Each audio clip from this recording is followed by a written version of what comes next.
Welcome to Cody and Gold on 610 Sports Radio. On today's show, the Chiefs are in a shot at redemption versus Cincy. What's the concern level on Mahomes' ankle? And the Arrowhead Invitational returns for Year 5. Special guests include Andy Reid live at noon. Now, two guys who think everyone just needs to shut up today. Cody Tapp and Alex Gold. What's up? Little Victory Monday. It's title game week. We've been spoiled. It was title game Pretty week. used to title game week, not gonna lie. Every year of this show, we've had title game week to discuss. Yes. That's a real thing. And multiple years before the show Yes, existed. 5 or 2 plus, yes, but 5 in total now. AFC title game. Of course, going to take place at Arrowhead on Sunday night. It's the late game on Sunday, too, so we can all stress out together all damn day long. That's how it's going to be. And as the week goes on, I'm going to guess we're going to get even more nervous as we get closer and closer to kickoff. It is that time of the year, certainly, in the NFL and for all of Chiefs Kingdom. You know, it was a perfect sports weekend, right? Because the Chiefs advanced to another game, and there was heroic efforts, and everyone in there, and it looked like you two had a nice weekend. You know, I was the one who was with the people, and it seemed like you two both enjoyed sporting events from, I would say cushy seats. Oh. I think you were both in cushy seats. In fairness, I think at some point both of you were in luxury boxes. No. Were you or were you not in a private club at the Kansas game? No. Okay. See, now you're just lying. No, I'm not. There is photo private club. There is photo evidence private of you. Club. Photo evidence of you in a hoity-toity area at Allen Fieldhouse. I went into a banquet room and had a Michelob Ultra. It was a conference room. And I had a Michelob Ultra from a plastic tray. Just what's the name of it? The name of what? The room. The Naismith room? Is that a nice room, Gold? You've been to the stadium. It's a nice area. It's a conference room. A nice area kind of attached / adjacent to the field house. There are no luxury amenities. There are no plush couches or cushioned seats. That was Alex. I went to the KU game and I sat on a metal bleacher. Does that sound cushy to you? Was it not a seat back? No. He had good seats. I saw his seats. They were really nice. They were nice seats, but they were not seat backs. And in fairness, Cody, as far as what you're alluding to at the Chiefs game, you were invited in the exact same seats. But I don't like this reputation I've gotten so I turned it down generously. The exact same seats and the exact same suite from Saturday night. You were invited to be right next to me, and you turned it down. I wanted it to go to the people. Somebody else. Somebody else deserved. And to be fair, I also turned down the seat. Oh wow. Yeah. So so the Naismith room was so much better? Wait a minute. Now we need to launch an investigation. Did I only get invited because you declined, or did we both get invited and decline? No, you were only invited because I declined. How do you know? Because I was told, if you don't want to go, I will invite Nick. That's funny because I was told if you don't want to go, I will invite Cody. Oh, weird. I'll have to solve this later, I guess. So why is Gold the only one that was guaranteed an invite? Well, that's tough to say. Gold? All I know is I was invited. You back channeling here? I was invited, and I, of course, accepted. And it was a great time. Great game. Great company. It was great. Had a great time out at Arrowhead watching the Chiefs advance to the AFC title game. Seemed like it was a pretty good atmosphere. Oh, dude. So it was... Or Arrowhead's, of course, always loud, and the atmosphere is always great. But there are great. different levels of loud for that stadium. It was playoff. You knew it was a different feel, right? It was playoff time, right? It was playoff time. I'm not going to sit here and tell you it was the loudest Arrowhead's been. No, but it was the loudest probably it's been in a handful of games I've gone to this season. It was definitely the loudest one that I've been to this year in the 2022 NFL season. It was a great atmosphere out at Arrowhead, and it was kind of cool because it wasn't that bad of weather, right? I mean, it was cold, but not terrible. It wasn't flurries and a little bit of rain. Like, it was awesome. It was a great time. And now it sets up, of course, Chiefs, Bengals, round 2 this year. But really, it's round 4, if we're being honest, right? It's really I care more about the 2, but yes, it is 4. It's really round 4, and so far, the first 3 rounds have gone to Joe Burrow, and you need a massive comeback if you're the Kansas City Chiefs. That's where we're at right now. And what's great is all those previous 3 rounds won't mean a damn thing if you handle business on Sunday night. It won't matter, because otherwise, Cody, if it's 4-0, it gets into territory where for the next decade, and we've been trying to talk about the Bills and Josh Allen being that team, it gets to a point where Joe Burrow and Cincinnati are going to be the biggest pain in the ass for you for the next 10 years. That Joe Burrow is going to be the most hated quarterback in Kansas City. That's what happens, and maybe it already is there for some of you. I think it probably is. But if Kansas City beats Cincinnati on Sunday, then all right, then who cares then who cares what happened the prior 3 matchups? Yeah, the good news is, even though you're down, like you said, 3-0 in the count, it's even if you beat Cincinnati. Like, it just is. Setting this matchup again, if you face them in back-to-back AFC title games, and this one you get, then you're even. You're not ahead in the rankings. The one thing about Cincinnati that really stands out to me is they are the one team in the NFL, in my opinion, who doesn't fear you. Like, Buffalo looks at you and they're like, we got to get over the hump. We got to get past Kansas City. We're going to sign Von Miller. Everyone in the AFC West looks at it that way. Everyone in the AFC West has been looking up at you like a little kid, right? Trying to figure out how to get past you. Cincinnati, even though they don't have a Super Bowl title yet, does not look at you that way. They do not fear you. And honestly, they don't have to. They've beaten you 3 straight times, but they also don't act like a team who feels like they have to get past. That's why a couple weeks ago when they were saying, they're the class of the AFC, essentially, that they're the king of the mountain, that's why they made that comment actually believing it. I will say in watching, because this is the best matchup, and the fact that we are now gearing up for either 3 Super Bowl trips in 4 years for Patrick Mahomes or back-to-back Super Bowl trips for Joe Burrow adds incredible weight to this game. Like, there is so much on the line for both of these quarterbacks in this game, especially because of everything that's happened before. But to get it again, you're like, I was watching that game and I was like, yep, that's probably why we wanted the Bills.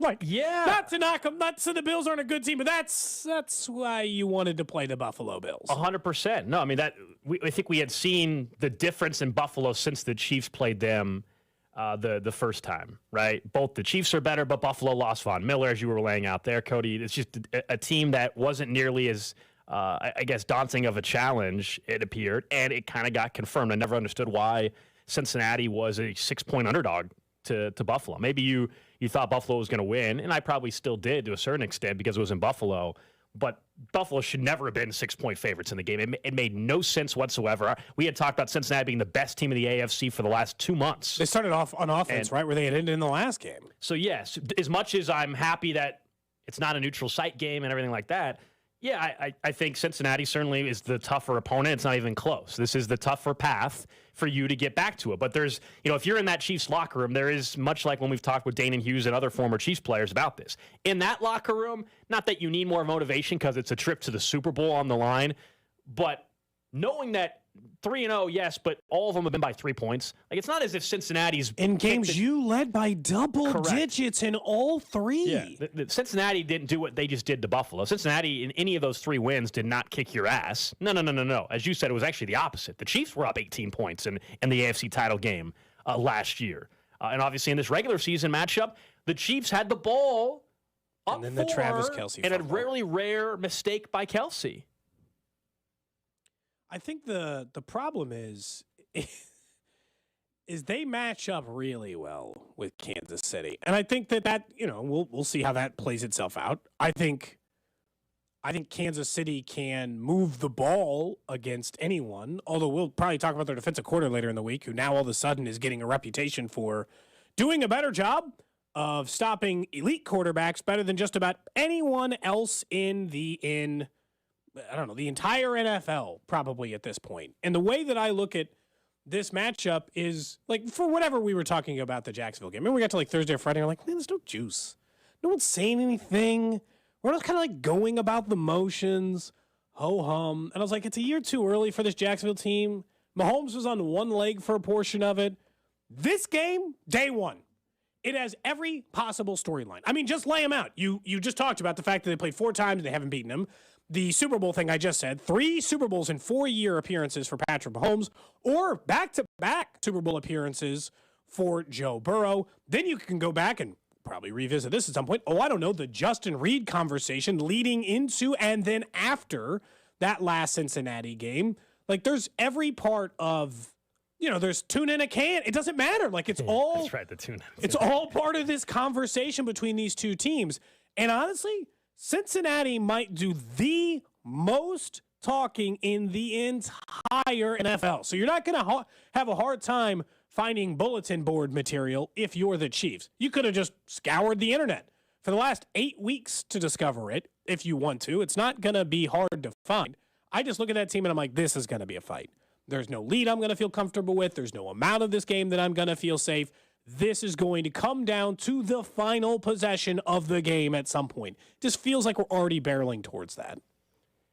Oh, it's going to be a fun week all around not only in Kansas City, but around the league as well, because you're going to have also, based off of what you just said with the comments that were going on, I think both teams are actually going to be fairly quiet during the week about it. Maybe if there's one team that's going to be quiet, we know which one it's going to be. It's going to be the Chiefs. You know, and the way it's kind of positioned right now, you know, Cincinnati's been trying to play the underdog role all postseason and all that, and that's fine. Players and organizations will find they'll find a random comment and they'll attach themselves to it and try to use that as motivation. Of course. But Cincinnati, based off of what they have done against Kansas City, like, there's pressure on both teams, but I do think there's more. City. So in a weird way, so there's more on Kansas City because you risk going 4-0 or 0-4, I should say, to Joe Burrow. But Cincinnati, in a weird way, it's like based off of how they're talking it up. To me, they're putting more pressure on themselves, I feel like. Now, they're not a team that's fazed by Kansas City because they beat them 3 times. But to me, they're putting more pressure on themselves with how much noise we've heard out of Cincy.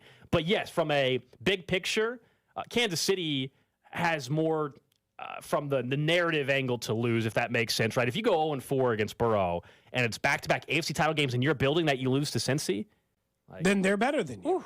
Like, you could still say Mahomes is, because we get out of this game, I'll still think Patrick Mahomes is the best quarterback in the NFL. I'll just think Cincinnati's the best team. And you might already think that. You made it very clear you think no team in the AFC has been playing better than Cincinnati really since probably about that time Jamar Chase got hurt. Like, because they won all those games too. They were winning the games before Jamar Chase got hurt and then after he came back, and what he did against Kansas City, I think he had like 7 for 90 and a touchdown in that game. So it's like, I mean, there is a reason why they do that and why we're here. But I mean, the narrative for Kansas City is, we talked about this. They go on to win the Super Bowl this year, which, by the way, we can talk a little bit about because it's 2 more wins. You get to do that. Then you get to reignite dynasty. You'll be 5 straight AFC title games, 3 Super Bowl appearances in 2 years, and 2 wins. Then we're 1 more Super Bowl appearance and win away from an actual dynasty. Like, it exists in a modern day, right, form, because they certainly look a little bit different.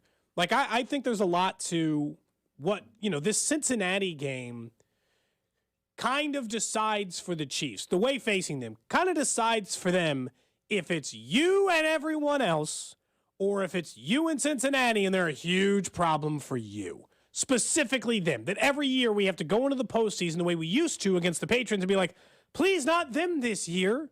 Because we were already starting that conversation a little bit this year, weren't we? Like, anyone but Cincy was our conversation right after they lost to them in the regular season. I want to face anyone but Cincinnati in the postseason if I'm the Chiefs. And they got Cincinnati again. The one good thing for this year is last year they had to face Buffalo, then Cincinnati, and this year they only have to take on 1. I still think there's something to having to do that twice. Like, if you're Cincinnati, you almost lost to Baltimore, then you had to take on Buffalo. It was an easy win. But now you got to come to Kansas City. I mean, it's a lot to ask a team to be right, to be on 3 straight games. Then you look at, as we know, what's going to be a story all week long and everybody's going to be locked into, and that is a ankle for one Patrick Mahomes. I'd say so. An ankle for one Patrick Mahomes. But before we even get into, like, where is he at right now, and there was actually some good news that came out from Jake Laser late last night about perhaps the ankle being in, quote, better shape or not as bad as they thought heading in. We'll see, right? I'm guessing that ankle has to be even worse soreness-wise than it was, of course, well after the game, because who knows what he, adrenaline / whatever else he was on at that point in time. But watching it play out, man, whether you were at Arrowhead or you're watching on TV or listening over on 106.5 The Wolf and seeing him limping around, at first, I don't know about you, I thought it was a knee injury. Before. I thought that was possible. Because at the stadium, we saw a quick replay. And is that the way everything bit you? You were like, oh gosh, is that a knee? And fortunately, it was an ankle. Even though a high ankle sprain is a big problem, right? He's not gonna be 100% the rest of the season. He's not gonna be 100% until April. I mean, that's just the way it's gonna be, unfortunately. And he's played with an ankle injury before. But the fact that he was able to, in particular, throw that late touchdown to MVS where he kind of just jumped up in the air. On one foot. The opposite foot he would normally jump on? These are the type of moments, and we've had so many already to see in Mahomes' career. These are the type of moments that, like, when you talk about the greatest of all time on their sport that you make in the biggest moments of your career, we saw it play out in a playoff game. This wasn't a regular season game. In a playoff game, a guy that clearly did not want to be taken out of the game. He's arguing with Andy and the guys on the sideline and everything. Like, that was one of those all-time moments that we're going to remember for a long time. It only gets to count, though, as the, like, Kirk Gibson, flu game Jordan, right? It only gets to count of those if you win the Super Bowl. Because right now, it is an incredibly cool moment. It was because, like, all the stuff you pointed out is what made it so spectacular. He had a high ankle sprain. Those will keep out players in the middle of the season for a month, Gold. They'll keep people out for big chunks of the season. And he was noticeably arguing with everyone. I'm fine. Leave me in. I don't want to go back. Because he knew that there was a chance that if he went back and he got the MRI and he got the X-ray and there was a bigger problem, that they weren't going to let him keep playing in that game, and he couldn't tolerate that, right? Like, I'm not coming out of this game. This is ridiculous. And the Chiefs handled it the way you want, I guess, a functional organization to handle it. Be like, look, man, we might be able to beat Jacksonville without you if you can't play the rest of this game, but we're not beating the next two teams after that without you being able to play in this game. But if it's going to be Strug, if it's going to be Kurt Gibson, if we're going to show highlights of him coming down on one leg, making those plays, you have to win the championship. Otherwise, it's Grim Reaper, isn't it? Like, let's admit a little bit that if it turns into that, then it's the... to me, it's not even It doesn't get to beat... We don't get to talk about it all the time because it ended up in a losing season or something. Well, certainly not the same way as if he's playing, right? Like, if he's playing all the rest of the run on the ankle, it becomes a much bigger story. If he wins an AFC title game on a bad ankle and he wins a Super Bowl on a bad ankle, then, yeah, that becomes a bigger story. Right now, it's not on the Grim Reaper level thing because that was 13 seconds, and then, yeah, the very next week... I mean, we still talk about that moment. We just... have to acknowledge the other part of the story. 13 seconds is always going to be 13 seconds. The Grim Reaper part is what just kind of died because of what happened the very next week in the second half of the AFC title game. But, like, playing on that, like what he did on Saturday, that, to me, that doesn't change. I mean, the guy, most guys probably aren't going back in that game. Heck, I feel terrible for Tony Pollard, where Tony Pollard ended up, it turns out it wasn't just a high ankle sprain. I guess he might have fractured his tibia or fibia or something like that. But he got carted off, but it was a very similar. And you see that, I mean, how bad it could have been, right? And that's why I wonder if Mahomes also didn't want to, the report was, we actually heard from Mahomes and Andy after the game that they didn't want to, or he didn't want to go get an x-ray. And then Andy finally told him, look, you're not going back in the game until you get one. You might as well get one. And he did, but he didn't want to go get an x-ray because I'm sure he thought, he was worried that if he gets an x-ray and it finds out he broke the ankle or something, right? Yeah, he didn't want to find out because then he's not going to get to play. So he, that was part of it. And thank goodness they obviously got good news that nothing was fractured or anything like that. It is just a high ankle sprain. And by the way, that is still problematic. I don't want to downplay the challenge that's going to be for him to play with. That is going to be an issue. It's going to limit his mobility. It's going to put more and more emphasis on the offensive line play in this game, more than you would typically even think about. And does that mean that Mahomes can't play great on Sunday? Of course, that's not what I'm saying at all. Patrick Mahomes can still have an incredible game. But to your point, it adds to a little bit of the story and the legacy if he's able to beat Joe Burrow finally in an AFC title game and on a bum ankle. Because it's going to be, what, 75%? He's not going to be short on legacy moments. I think that we're pretty clear on, right? For sure. Like, this is another. But you don't want to, if you go to 0-4, I'll go back to what we were just starting the show with. Like, if you go to 0-4 against Joe Burrow, that is going to be attached to you forever in terms of, like, that guy's going to be the biggest pain in the ass for you in your career. And people are going to say, that quarterback, why can't you get past can't them? beat them. You can end all of that with a win. Like, who can, 3-0, nobody will remember the 3-0 part anymore. It won't matter. Because they didn't even go to win the Super Bowl the time they beat you. So if Correct. you beat them, then it's like, okay, well, we're even. You've only been to one Super Bowl. Well, I've been to 3. And I know that that's part of it when, like, we're talking about what he's able to do. I think a lot of this just goes to say about how hard it's going to be in the AFC. Like, if you think that just Mahomes getting a high ankle sprain in the middle of the game is enough for your inferior team to go down, then that's not the case. I also warned you, I think, before the game that I was worried about any time I think a team goes into a playoff game knowing that they're inferior, that's when I think hits occur that eventually get guys injured. I think that hit was dirty.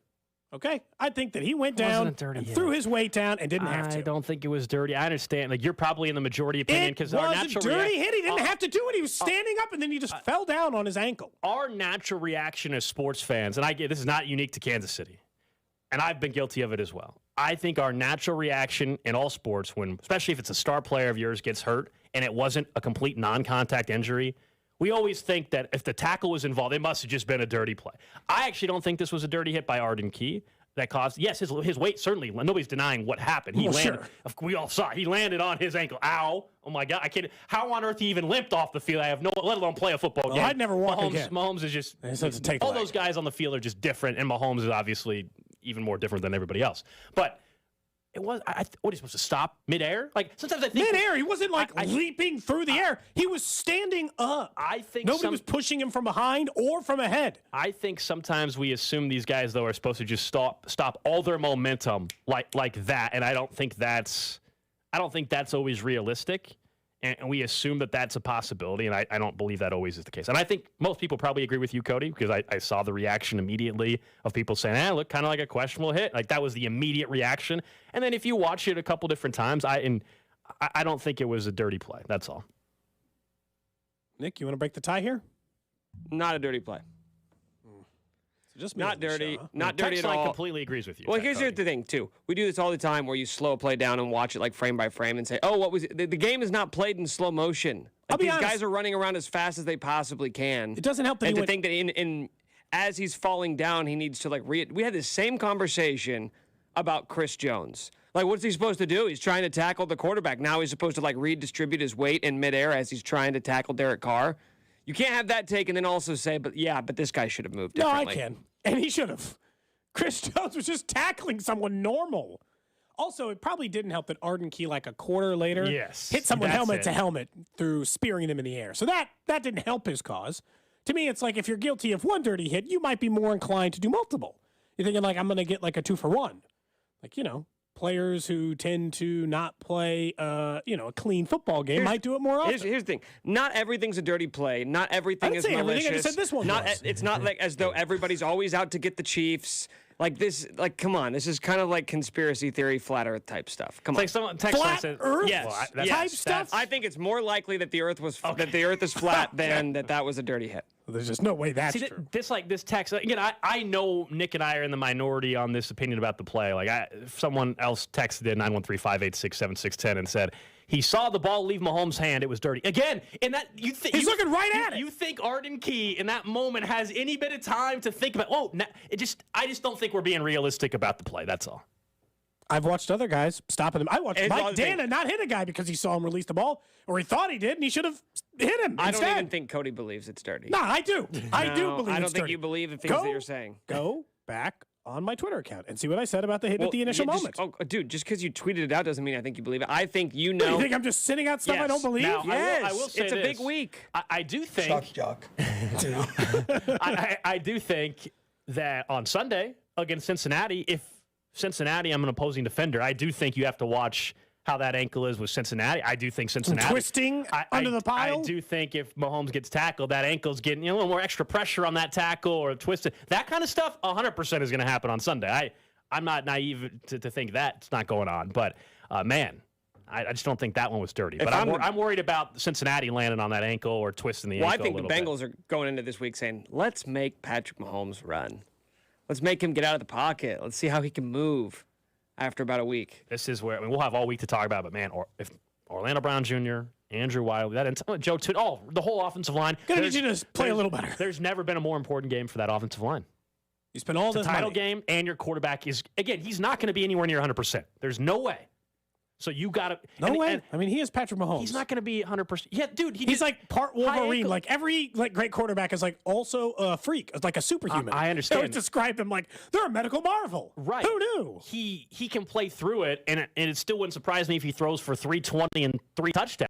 But he's not going to be 100%. The dude just had a high ankle sprain. We see guys miss 6 weeks for that sometimes. Yeah, guys. Patrick Mahomes is different. I understand. He's superhuman. The fact that he's playing. The fact that he's playing. It's not even confirmed, but we all know he's playing. He's going to play. Right? This is going to be a game where I think the offensive line and certainly the run game, everybody's going to have to step up. And I actually think on Saturday, that did happen, right, against Jacksonville. Much tougher opponent now, but I did think the offensive line stepped up once Henne came in the game. And obviously, Chad Henne, man, just step right in, buddy.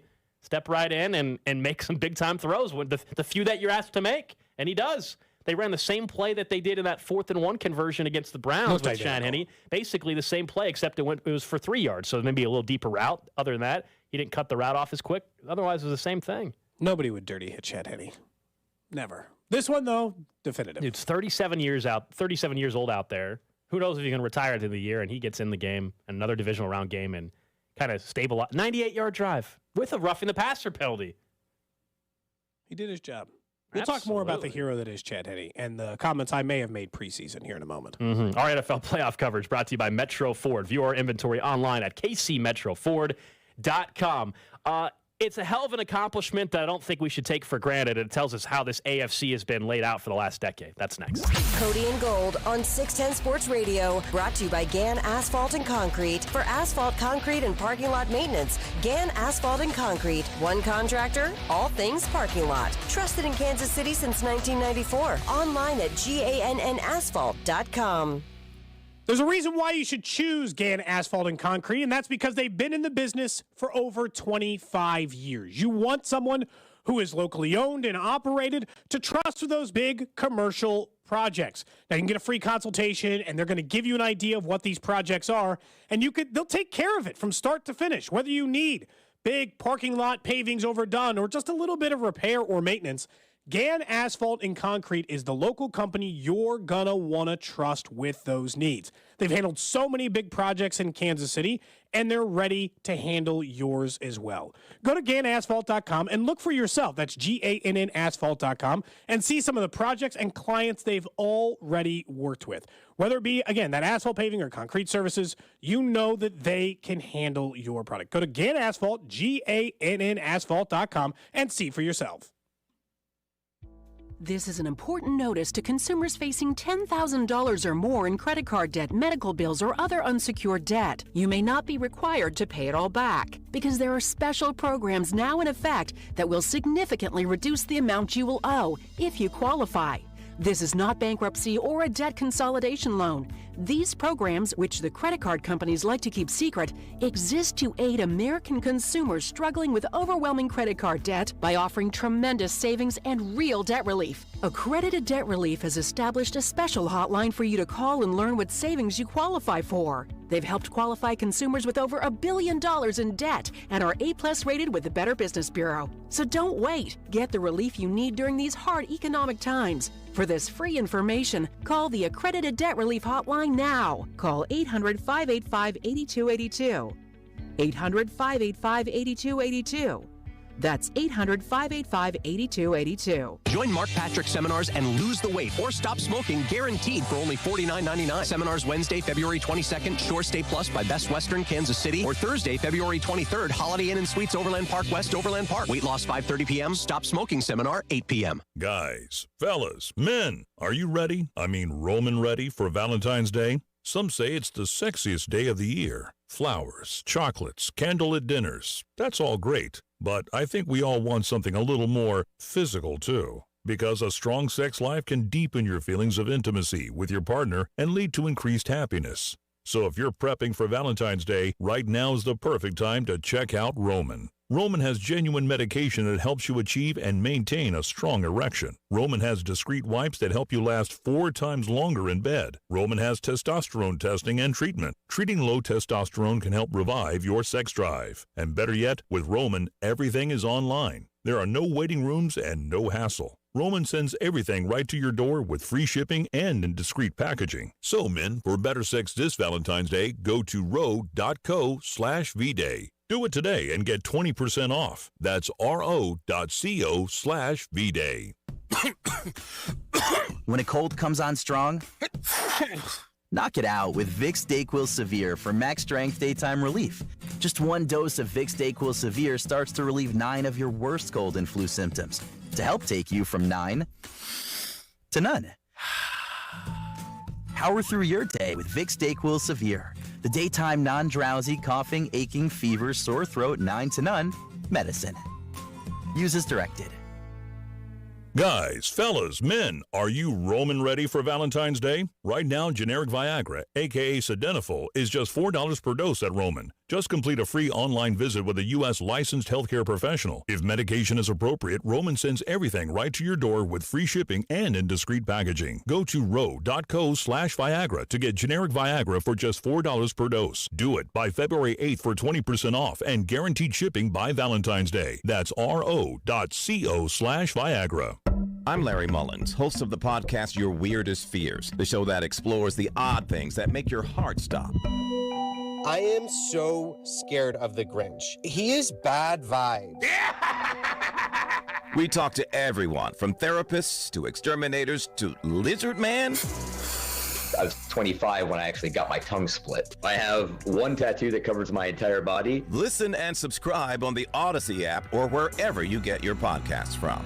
Anthony Plumbing, Heating, Cooling, and Electric. Technicians you can trust with your house keys. At Anthony, we get the job done right the first time. That's why you know us as the technicians you can trust with your house keys. Right now, receive 50% off a new furnace when you purchase a new AC. Schedule online today at AnthonyPHCE.com. NFL playoff coverage on 610 Sports Radio is brought to you by Twin Peaks. Eats, drinks, scenic views.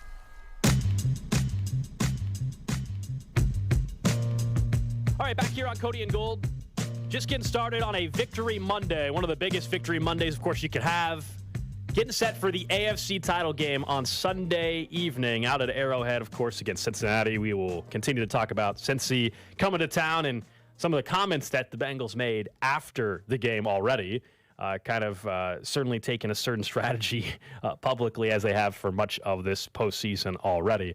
And we'll get to Nick's notable notes in about 15 minutes or so. But there's something that should not get overlooked still in all the talk, of course, about this particular opponent and this year's team. It is now 5 straight AFC title games. It is the Arrowhead Invitational. I mean, we joke about it 2 years ago. It is. How can it not be? 5 straight. And since 2011, the AFC Championship has only been in 3 different cities. It was in Foxborough for 5 years, but not 5 straight. 2011, 2012, 14, 16, 17. Oh, it was at Mile High in Denver in 2013 and 2015, not even consecutive years. It has been at Arrowhead in 2018, 19, 20, 21, and now the 2022 NFL season. Patrick Mahomes, as a starter, doesn't know anything other than hosting AFC title games. That in its own right is kind of ludicrous that he's been a starter in the NFL for 5 years, and bare minimum in any Patrick Mahomes season is they will be playing for a chance to go to the Super Bowl. Every year, it's a lock, no matter what. It is a standalone accomplishment, and it doesn't need any qualifiers. It is an incredible thing to be in 5 straight AFC title games. Just to be clear, the Chiefs had hosted 0, none. They had never hosted an AFC title game. And then Patrick Mahomes in 58 years, and then Mahomes showed up and they host 5 in a row. Do you know how many AFC? This is where if you need some stats to really put in perspective before we talk about if what they do after or in these games should have a factor in how we view this streak. Do you know how many AFC title games Peyton Manning played in his entire career? Every year he had all those years. How many AFC title games did he play in? I do, but tell me. 5. Do you know how many Aaron Rodgers played in NFC title games in his career? 5. Yes. That's all they ever got to. Getting to title games is hard. Ask Josh Allen. He's been to 1. Ask Lamar Jackson. He's won an MVP. 0. Joe Burrow getting to 2 is his own accomplishment. He's only been in the league 3 years, and one of those years he was hurt. So it's not like he had much of an opportunity in order to accomplish that.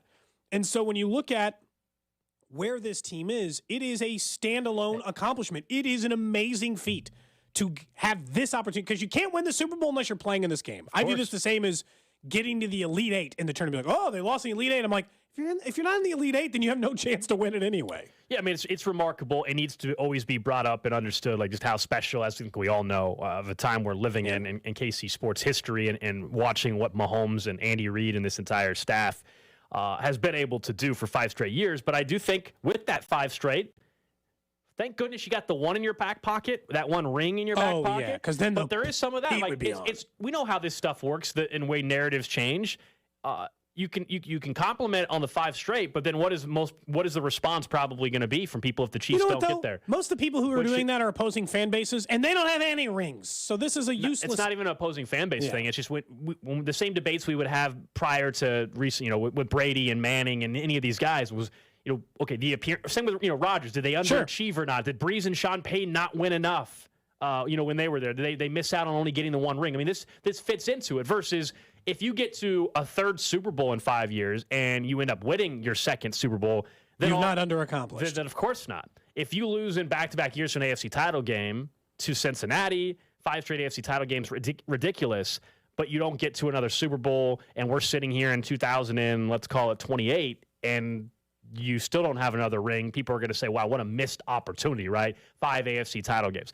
You can disagree and say that's not fair, but I'm just telling you, like that conversation would 100% happen if the Chiefs end up going to 5 or 6 straight of these things, and they're now at 5, and they only have one ring. It's extremely difficult to win a Super Bowl. It's ridiculous. It's extremely difficult to do what they're doing right now, which is host 5 straight AFC title games. But people get greedy. People start getting greedy. You're judged on a different scale, and that's where we're at. And so if we are sitting here 3 years from now and it's still only one ring, it's going to be a disappointment, no question about it. There is, but to me, they are still standalone accomplishments. This is an accomplishment. It should not be diminished yet from its separate thing. It is great that they're even able to do this. Yes, we will talk about them underperforming if they do not get more Super Bowls. But to me, it's like if they win this game coming up on Sunday, and I know we got all these days to talk about it, so there's plenty of juice left in this matchup and all the things that are going to be a great week. But if they win this one, they will have gone to 3 Super Bowls in the last 4 years. And no offense, the first year was Patrick Mahomes is a first-year starter in the NFL with like the 30th ranked defense. Like, wash that one away for just a minute. Taking all the factors that factor into that. He was in the first year as a starter. He was taking on the single greatest dynasty in NFL history, and they had one of the worst defenses in the entire NFL. That's not really supposed to be a Super Bowl year. The only reason they were in the AFC title game is because Patrick Mahomes is a freak. He's better than everybody. He's more talented, right? That's the only reason they were even in that game. He just single-handedly willed them into the AFC title game. The last 4 years, we only can count 3 right now, and 2 of those have a Super Bowl appearance, and 1 has a win. So it's not like, to me, they've been massively underperforming in AFC title games to this point. Fine, they lose this one, we might be having a different conversation because that's a big swing. But the accomplishment itself, and I assume, by the way, next year we're making our predictions. All right, what are the final 4 teams? You're stupid if you don't put the Chiefs in the final 4. Correct. This is how ridiculous of a run this is. The same way we've talked about the division for the last 4 years. They're just now they've won 7 straight of those, we know. But how we were talking about the division, even in 2019 at that point, we were already the division, they're just going to keep winning that damn thing. And they have. Yeah, I don't even think about it. We don't think about it. It's kind of nuts that's where they're at, to your point right there, Cody, where we're at now on the AFC title game. It shouldn't, I know it's not easy. It shouldn't be this easy, though, right, to host 5 straight of them. And they continue to find a way each and every year now to do so. This year, if they get to a Super Bowl, and even you could argue the fact that they're even in an AFC title game, the year where they trade Tyreek Hill in the offseason, where maybe they're taking a half step back, because they have one of the 5 youngest defenses in the NFL. Yeah, all of those things that were understood could be challenging for this team coming in. That, you know what, they're going to make the playoffs, but maybe this won't be the year. This might be Buffalo's year. This might be Cincinnati's year. That was kind of the conversation outside of Kansas City. And yet here they are as the number 1 seed, and they're hosting another AFC title game. And even though the line has changed quite a bit, the Chiefs are still 1-point favorites as of right this second in an AFC title game against Joe Burrow. They are tied for the best odds to win the Super Bowl. Depending on what book you're looking at, they both Cincinnati and Kansas City have the same odds to win the Super Bowl.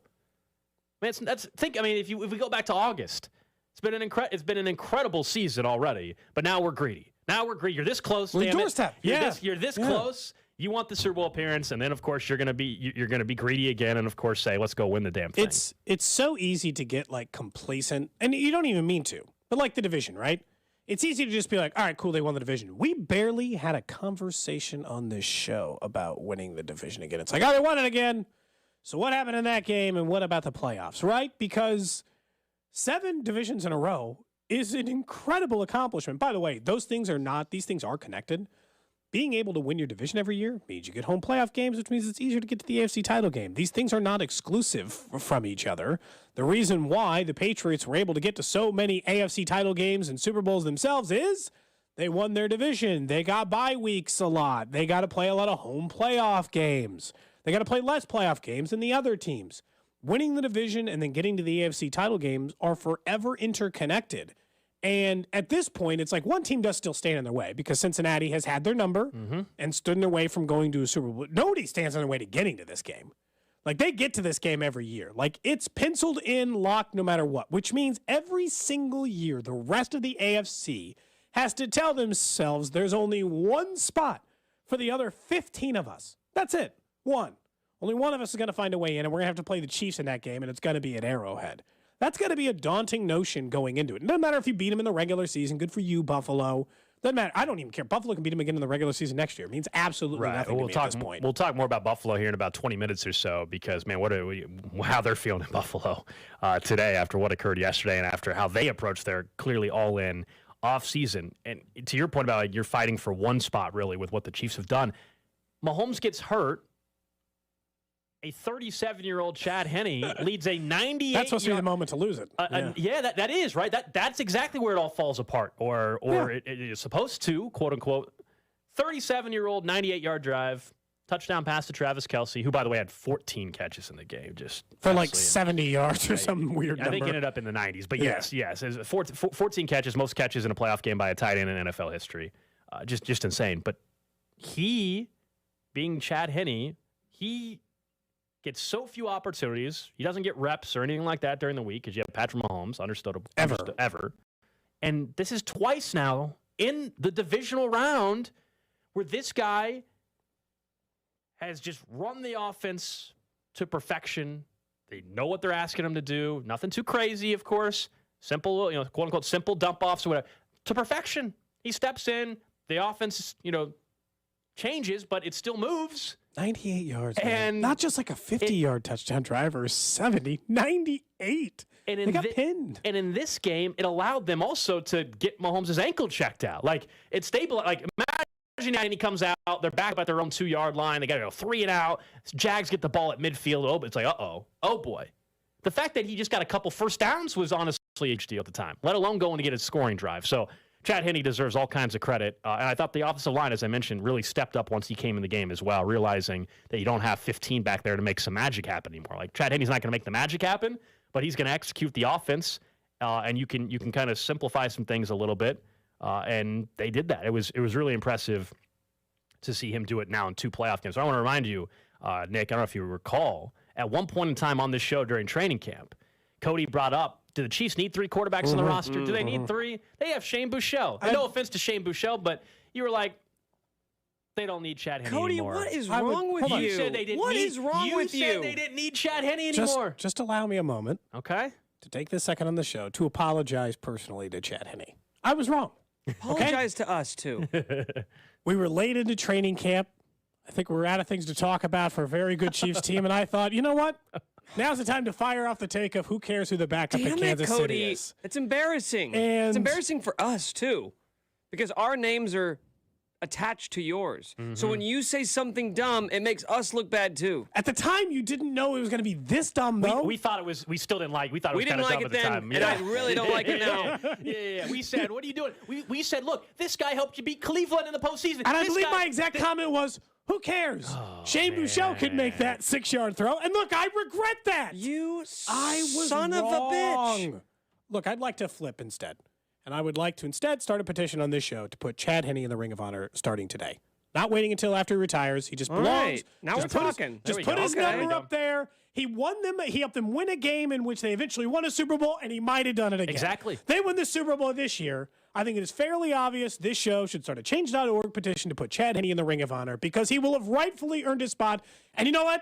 He gets the Brett Veach or Andy Reid treatment. He can retire on his own terms. You are allowed to be the backup quarterback for Patrick Mahomes as long as you want to be, and I won't say a word. You can be 57 years old, backing up Patrick Mahomes. You can have the job. I got nothing against you anymore, Chad. I'm sorry that I ever doubted you. Clearly, this was a huge error in my... I'm pretty sure what you just said is what Nick and I said after the Browns. Yeah, what took you so long? We said that he can stay as long as he wants. Yeah. He can do whatever he wants at Kansas City after the Browns game. Now he's done it twice, and now you're on board. And look, the guy might even retire at the end of the season. Think about the moments he's had in Kansas City now. 2 big-time playoff moments. I think if you're looking at Chad Henne and what he's been able to do since he's come in, the fact that you would even question, you know what, if he decides all of a sudden after playing yesterday or Saturday, he's like, you know what, maybe I don't need to retire. And he wants to come back next year. Damn right, he's got a spot. Oh, he wants a little raise too? Oh, we'll make it work. Fine. Whatever you want, man. Whatever you want. I'm not here. I will never again on this show ever ask for Chad Henne to leave ever again. Text line wants to know, Chad Henne or Honey Badger for the Ring of Honor? Chad Henne. I think is they a both, clear choice. I think they go together. I think they both get in at the same time. They go together. Same time, bring them both back. Bring them both back. Yep. Yeah. They can bang the drum at the same time the day they go in. Oh, Chad Henne's definitely invited back for banging of the drum at some point in time. Whenever that day comes, retires. Put him up in Lamar's suite, let him bang the drum. Do the whole thing. 100%. I regret it. I thought at the time, it's a backup quarterback. Mahomes plays every snap. So what? He played the entire regular season. Didn't miss a snap, man. Just out there every single snap. Played every single, and then somehow in the divisional round again, there comes a moment when the bat signal goes up for Chad Henne to come into the game, and in those moments he seemingly thrives. I don't know. Maybe he's just unflappable. Maybe Chad Henne is the most unflappable backup quarterback of all time, because clearly that was supposed to be the moment they lost the game. Like they're pointing out, like, hey, that tip pass was picked, but it didn't. It didn't matter. It didn't get picked. He went all the way down the field and he scored a touchdown in the face of danger and took a roughing the passer penalty. So Chad Henne was a second-round draft pick. We know, right? He started plenty of games in this league. He was drafted in the second round, and for you to be in the league as a backup as long as he has, he's now 37. For him to do, like, clearly you're one of the, you don't stick around as a backup if you're not extremely intelligent for this long. You know what I mean? Like, guys can be backups in the league and they come and go or whatever. But for you to be a backup in the league as long as and stay in this long, like, it means that you have a unbelievable grasp of, like, the knowledge of the game. Like, if he wanted to be a quarterback coach or whatever, the minute he retired, he'd be a quarterback coach in the NFL. I'm pretty sure. If I'd like to offer him that job now too. Okay. He can just assistant quarterback coach. Just immediately in the list and make their. It's not very often you get a backup with 54 career starts, and clearly it showed in that game on Sunday. Write something down. Nick's notable Saturday. First note. The game was on Saturday, Cody. Thank you. Yesterday Second was note? Sunday. Did you think the Chiefs played yesterday? I do not. Unbelievable, man. Sorry. I don't know what has gotten into you lately. All right, now that the championship round is set, really easy, always easy to do this in hindsight, but if I would have told you before the playoffs that this would be the final 4 of the NFL teams, you would have taken that all day, right? Like, are these the 4 best teams in the NFL? Two of the best rosters, right? In Philly and 49ers. Philly was really and Cincinnati and the Chiefs. Start to finish, if you want to count now as the finish. I know it's not, but really Philly was the number 1 team in football all year in terms of record-wise and all that. And then the Niners, post losing to the Chiefs, have been one of the most impressive teams in football. We've said Cincinnati we thought was the best team in the AFC, and then the Chiefs still won 14 games this year. So yeah, Nick, I mean, it's going to be all the same. Other than the Rams not being around, it's the same 4. The only complaint you'd have on the NFC side is, the quarterback. It's like, there's not like the star quarterback yet on the NFC side, but Jalen Hurts is obviously having an incredible year, and Brock Purdy's an incredible story. So it's like you still have that on the NFC side. The AFC is exactly what you want. It's 2 of the 3 best quarterbacks in the AFC, and 2 of the best rosters in the AFC. All right, we're going to debut a new segment here within Nick's Notable Notes. The segment is called Random Question of the Day.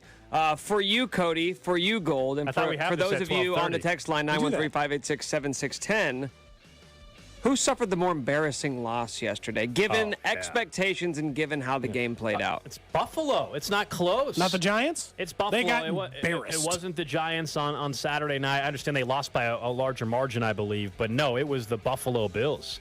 It was the Buffalo Bills. You're at home. We're going to talk about them in a second here in 10 minutes. I don't want to go too far into it, but considering how they built up their offseason there, it's the Bills. You absolutely. Cowboys. You know why? Because of the way that they lost. They finally had the better quarterback in a playoff matchup, right? They had a chance. Tie game, 9-9, 4th and 5, to finally just take a chance. For once, Mike McCarthy, his entire coaching summit, and he understands how the modern aggressive NFL works. And he punted 3 times in which the analytics would tell you to go for it, and then defended said decision after the game, and then called what was an egregiously bad final play. I get it. You're 70, 80 yards Zeke out. was the center on the play, man, and he got There's no good play. rush. I'm not going to pretend to you for 1 minute that there's one good play in the playbook that's going to guarantee you or even give you like a half of a 1% chance of scoring it. That one has 0%, because the same thing happened when Pat McAfee was standing back there on that fake, on that 4th down fake punt thing, or, it's the same thing. It's like, all it takes to ruin that play is one guy to be like, I don't care you're lined up. I'm just going to run right at you because there's only one guy here and his name's Ezekiel Elliott.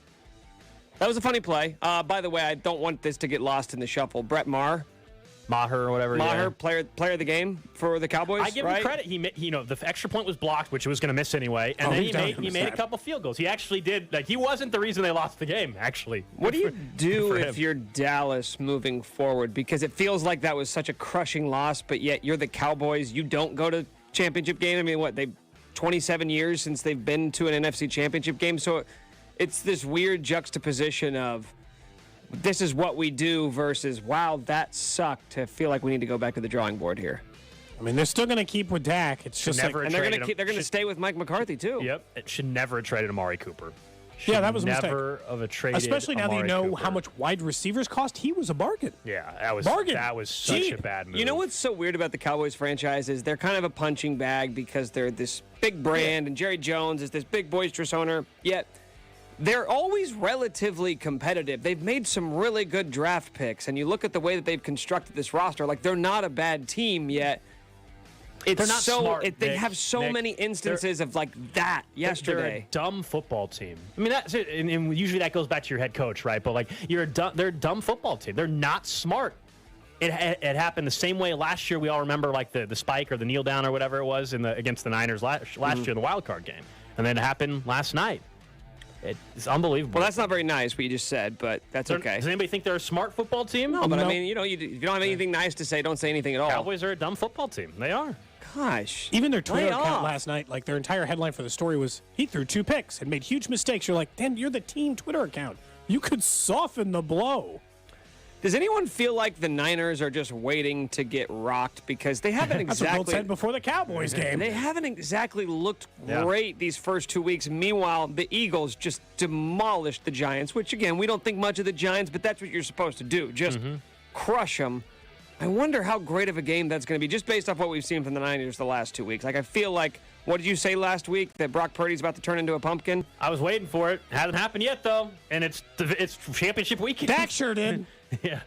You only got 2 more chances to make that prediction, so I'm waiting. I guess start firing them off. I'm waiting. Now, as a Chiefs fan, obviously you got to handle business on Sunday, but I would rather play the Niners, not even close, than Philly if you told me the Chiefs got and that the Super Bowl. tells you everything you need to know about how even you really think those teams are, because I feel like a lot of people were trying to convince themselves that the Niners were the best team in the NFC. It's like, okay, who would you rather face? It's simple for me. Even though that defense for the Niners and the talent is ridiculous across the board, it still is a third-string quarterback. I'll still take the third-string quarterback going up against a rookie over Jalen Hurts, who was for a while an MVP candidate. He's going to be the MVP runner-up. Yeah. And it's not as though the Eagles are short on offensive talent. Oh, and they have the best offensive line. Oh, and they've had a top 3 defense in the NFL all year. No, I'd take, and, well, it probably helps in Kansas City because I watched the Chiefs absolutely curb stomp the 49ers they're different earlier in the season. They're obviously a different team, but still. But sure, even if it's less of a beating, it was a 20-point beating. Like, they took Bosa out of the game. Like, Christian McCaffrey wasn't a factor in their offense yet there. There was that first drive, I remember, like, maybe McCaffrey's a problem. And he is a perfect fit for their offense, but still. He finally gets to play in some big games. Good for him. You know, he's stuck in Carolina for a while, and now he gets to play in some big-time games. Right, brings him some joy. Is he a free agent this year, too? Like every other running back of all time? That's a good question. I don't think so, but I'm not 100% on that. You can look that up. But there is a deep free agent class. I know Barkley is. I'm not sure about McCaffrey. Our NFL playoff coverage brought to you by Twin Peaks. Eats, drinks, scenic views. Coming up next, we get to the 11 o'clock hour, and one team that I think we can get rid of in a certain conversation. Next. You're listening to Cody and Gold, brought to you by Gann Asphalt and Concrete. For asphalt, concrete, and parking lot maintenance, Gann Asphalt and Concrete. One contractor, all things parking lot. Trusted in Kansas City since 1994. Online at GANNasphalt.com. Subscribe and download all new episodes of Nick's Wavin' in the Wheat podcast, released every Thursday on the 435 Podcast Network and the Odyssey app. Turn a loss into a win with BetMGM, the official sports betting partner of the NHL. Place a one-game parlay wager with at least 4 legs on any NHL game, and if all those legs of the parlay hit but one, no big deal. You'll get your stake back in free bets up to $25.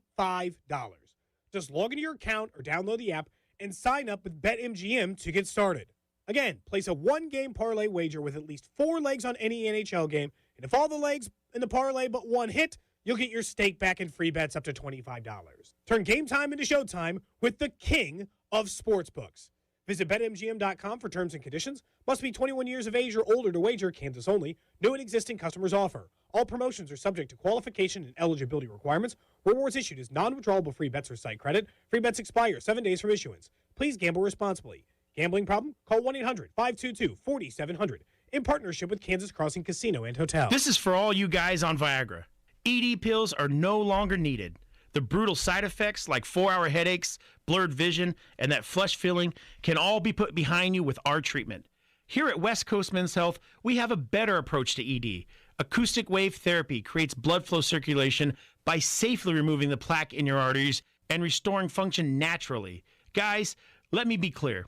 Pills will never fix your problem. Our equipment is the latest technology, and our medical staff is the best in the industry. And right now, we're offering a free treatment just for coming in. That's right. You can try this treatment at no cost. If you suffer from ED or Peyronie's disease, give West Coast Men's Health a call today. It's not just about better health. It's about a better life. Call now, 913-363-9439. That's 913-363-9439. Online at westcoastmenshealth.com. Time for a new furnace? How about a free one? That's right. Buy a new air conditioner and get the furnace for free. Book your experts from Energy Experts Heating and Cooling today at energyexpertskc.com. That's energyexpertskc.com. This is an important notice to consumers facing $10,000 or more in credit card debt, medical bills, or other unsecured debt. You may not be required to pay it all back because there are special programs now in effect that will significantly reduce the amount you will owe if you qualify. This is not bankruptcy or a debt consolidation loan. These programs, which the credit card companies like to keep secret, exist to aid American consumers struggling with overwhelming credit card debt by offering tremendous savings and real debt relief. Accredited Debt Relief has established a special hotline for you to call and learn what savings you qualify for. They've helped qualify consumers with over $1 billion in debt and are A+ rated with the Better Business Bureau. So don't wait. Get the relief you need during these hard economic times. For this free information, call the Accredited Debt Relief Hotline now. Call 800-585-8282. 800-585-8282. That's 800-585-8282. What does it feel like to file with TaxSlayer and get your guaranteed maximum refund? It feels like the last level of a video game, facing off against the final boss who stands between you and your refund. All your refund is belong to me. Using the power of TaxSlayer like a secret power-up he doesn't see coming. Only the most tax-confident can defeat me. Throwing your laptop at his video game face and watching him crumble into a giant pile of shiny coin tax refunds. Oh, not fair. You use TaxSlayer. Save up to 80% when you file with TaxSlayer. Start for free. How long does it take to tackle a home project? With Angie, you could cross it off your list before this ad is over. Just tell us what you need, indoor or outdoor, repair or redesign, and we handle the rest, sending a top pro to get it done. You don't have to lift a finger, except to tap the screen or click the mouse. Plus, Angie is free to use. So bring us your next home project, and we'll bring it home. Download the app or go to Angie.com. That's ANGI.com to get started. At Fisher Investments, our clients know we have their backs. How do your clients know that? Because Fisher Investments is a fiduciary, the highest standard for a financial advisor. It means we're there for our clients and always put their interests first. So wait, You do it because you have to? No, we do it because it's the right thing to do. Our clients trust us with their retirement savings, and we know how important that responsibility is. So we take the time to really get to know them. Get to know them how? We make sure we understand their unique goals, finances, health, family, and lifestyle so we can tailor their portfolio to their specific needs. Our goal is to help them achieve a comfortable retirement. Sounds like a big responsibility. You must make big commissions then, right? No, we don't sell commission-based products. We have one single transparent fee that's structured so we do better when our clients do better. Visit FisherInvestments.com to find out why investors like you are switching to us. Fisher Investments. Clearly different money management. Investing in securities involves the risk of loss. The Kansas City Chiefs are looking to win the championship, and Metro Ford is winning with new inventory coming in and opportunities to make great deals. View our inventory online at kcmetroford.com. You're listening to 610 Sports Radio from the Max Motors Studios. Looking to make some money this playoff season? Don't miss That Betting Show with Alex Gold, Thursday nights at 7, and listen on demand with the Odyssey app. 610 Sports Radio, KCSP Kansas City, WDAF HD2 Liberty, and Odyssey Station.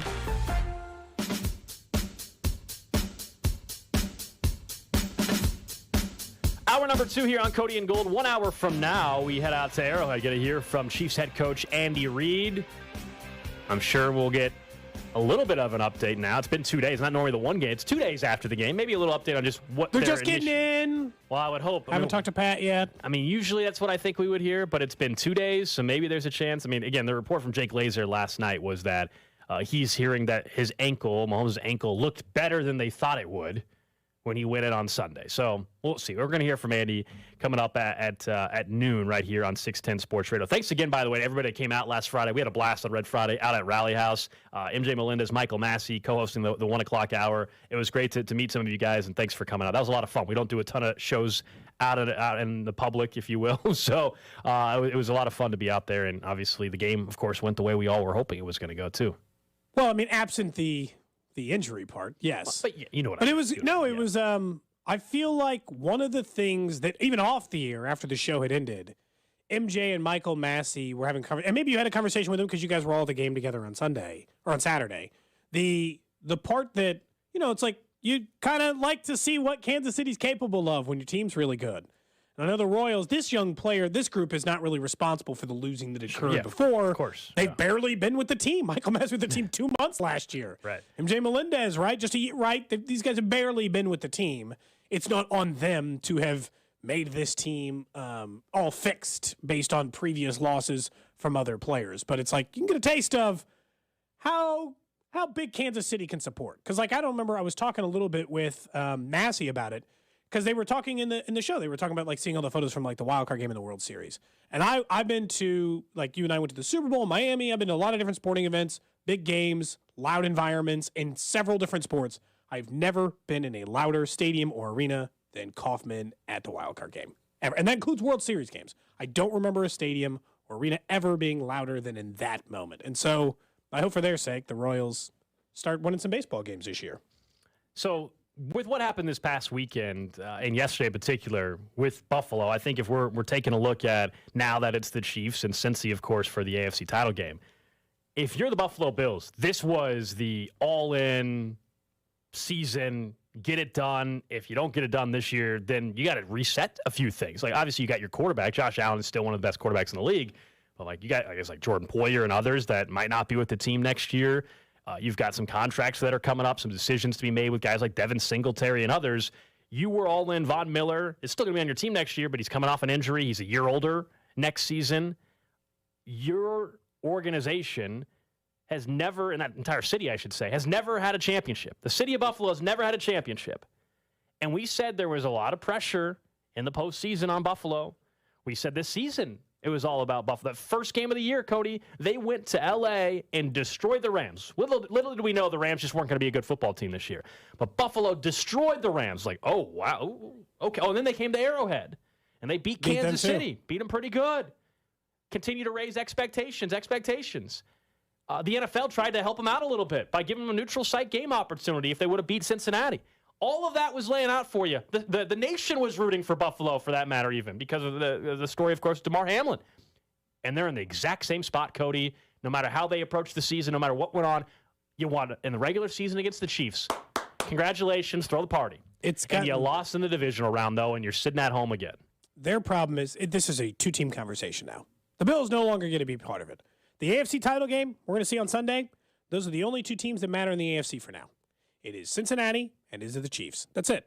Those are the only two teams that factor into this conversation because the Bills' problem was the same thing we said with the Jags, where if the Chiefs had lost to the Jags, your season has gotten worse every single year. You went to the AFC title game, you bought even more in, and you lost in the divisional round, but only in what was an epic game between two Titans, right? Going back and forth, and you fell a little bit short. Then you got your ass kicked by the other team. Not even the one who has very specifically been standing in your way this entire time. Buffalo is in trouble. Josh Allen's cap figure goes from $14 million this year to $44 next year. Just between him and Stephon Diggs, they owe $50 million, $55 million cap commitments just in their two best players. Like, they're in a bad spot. They went all in, and they couldn't get past the divisional round again. This is what's great about it. I mean, if you're a Chiefs fan, for a while we were talking a little bit about the conversations that kind of come from, all right, who are the teams that are going to stand in their way? Who's going to stop them from trying to get these multiple Super Bowls we talked about? How few teams can do that? Right now, I'm not even going to entertain Buffalo as a problem right now. Maybe it's a little bit different because I do think the Von Miller season, or the Von Miller season-ending injury, yeah, it was a huge injury, no doubt. That was a massive change for them. But they had a limited pass rush at times last year, and then no Von Miller, who they tried to fix their pass rush, and they had no pass rush. That Cincinnati Bengals line had nobody on it. It's just funny now in retrospect, because as we're getting ready for this Chiefs-Bengals game on the weekend, it's the national media was, and we were at sometimes a little guilty of, I think we understood it more because we watched how good Cincinnati was, giving more credit to the Bills for losing to the Chiefs in the divisional round than for the Bengals for beating them. Like, I don't know why. I just felt flukier, or their quarter, like whatever it was. But that's kind of how it got seen from there. And now I don't think we can do that with Cincinnati anymore. I'm terrified of this team. I'll be honest. Yeah, I mean, look, the Buffalo Bills have been surpassed by the Cincinnati Bengals as well. I mean, it's pretty clear in terms of where they're at. I mean, right now, Cincinnati still is dealing with the luxury of a quarterback on a rookie deal, I should say, and Jamar Chase on a rookie deal. Cincinnati will have a few questions this offseason, but they have another year of it at least. And that's why Buffalo, without having the ring, we mention all the time, it's so nice having the ring in your back pocket if you're Patrick Mahomes and Andy Reid and Brett Veach. Nice having that ring. Buffalo didn't, so they were all in. No, and by the way, it was the right decision to go all in for Buffalo. Of course. They haven't won a Super Bowl ever. Their moves they made sense. It's just that if you don't accomplish the goal, then it's extremely deflating because you're in a worse spot and you have nothing to show for it. You can get a division title to show for it. Okay.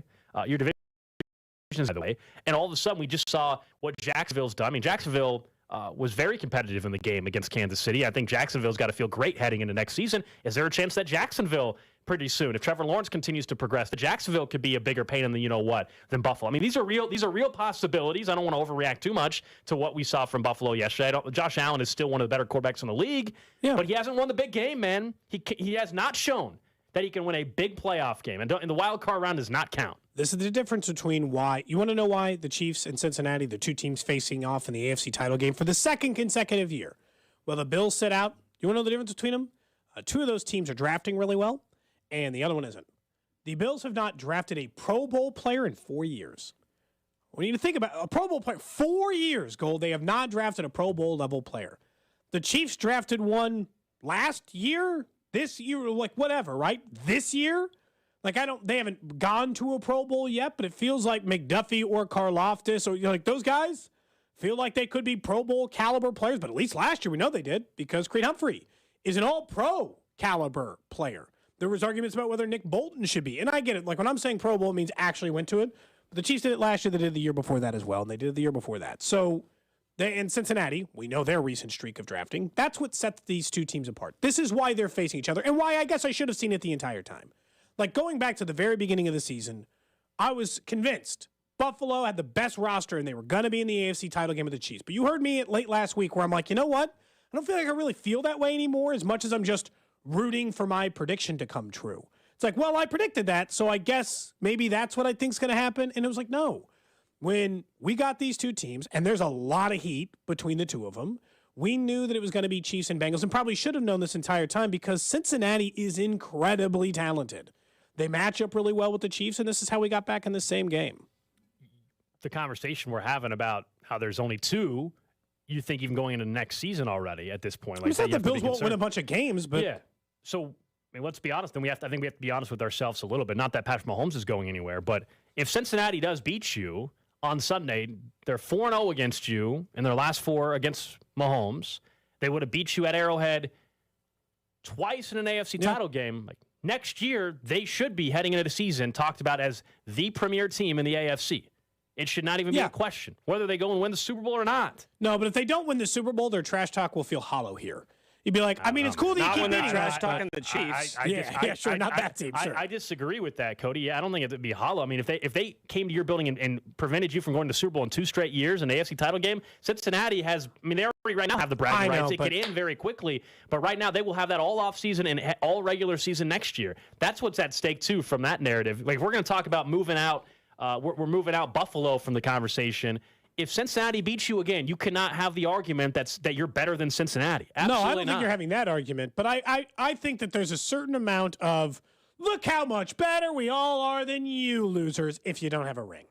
I think it's just like, okay. Those guys, Jamar Chase and they don't care. Joe Burrow were in college. I believe Zach Taylor was on the Rams coaching staff when the Chiefs last won a Super Bowl. I know, but you're making don't it seem, care. I know, but you're making it seem like when you say that makes it sound like Patrick Mahomes is like 45 years old. No, but what I think you're doing a little bit here is effectively moving the goalpost to like a legacy conversation. Oh, probably. Because that's not what the Bengals care about. The Bengals don't care what you did 4 years ago when none of them were on the team.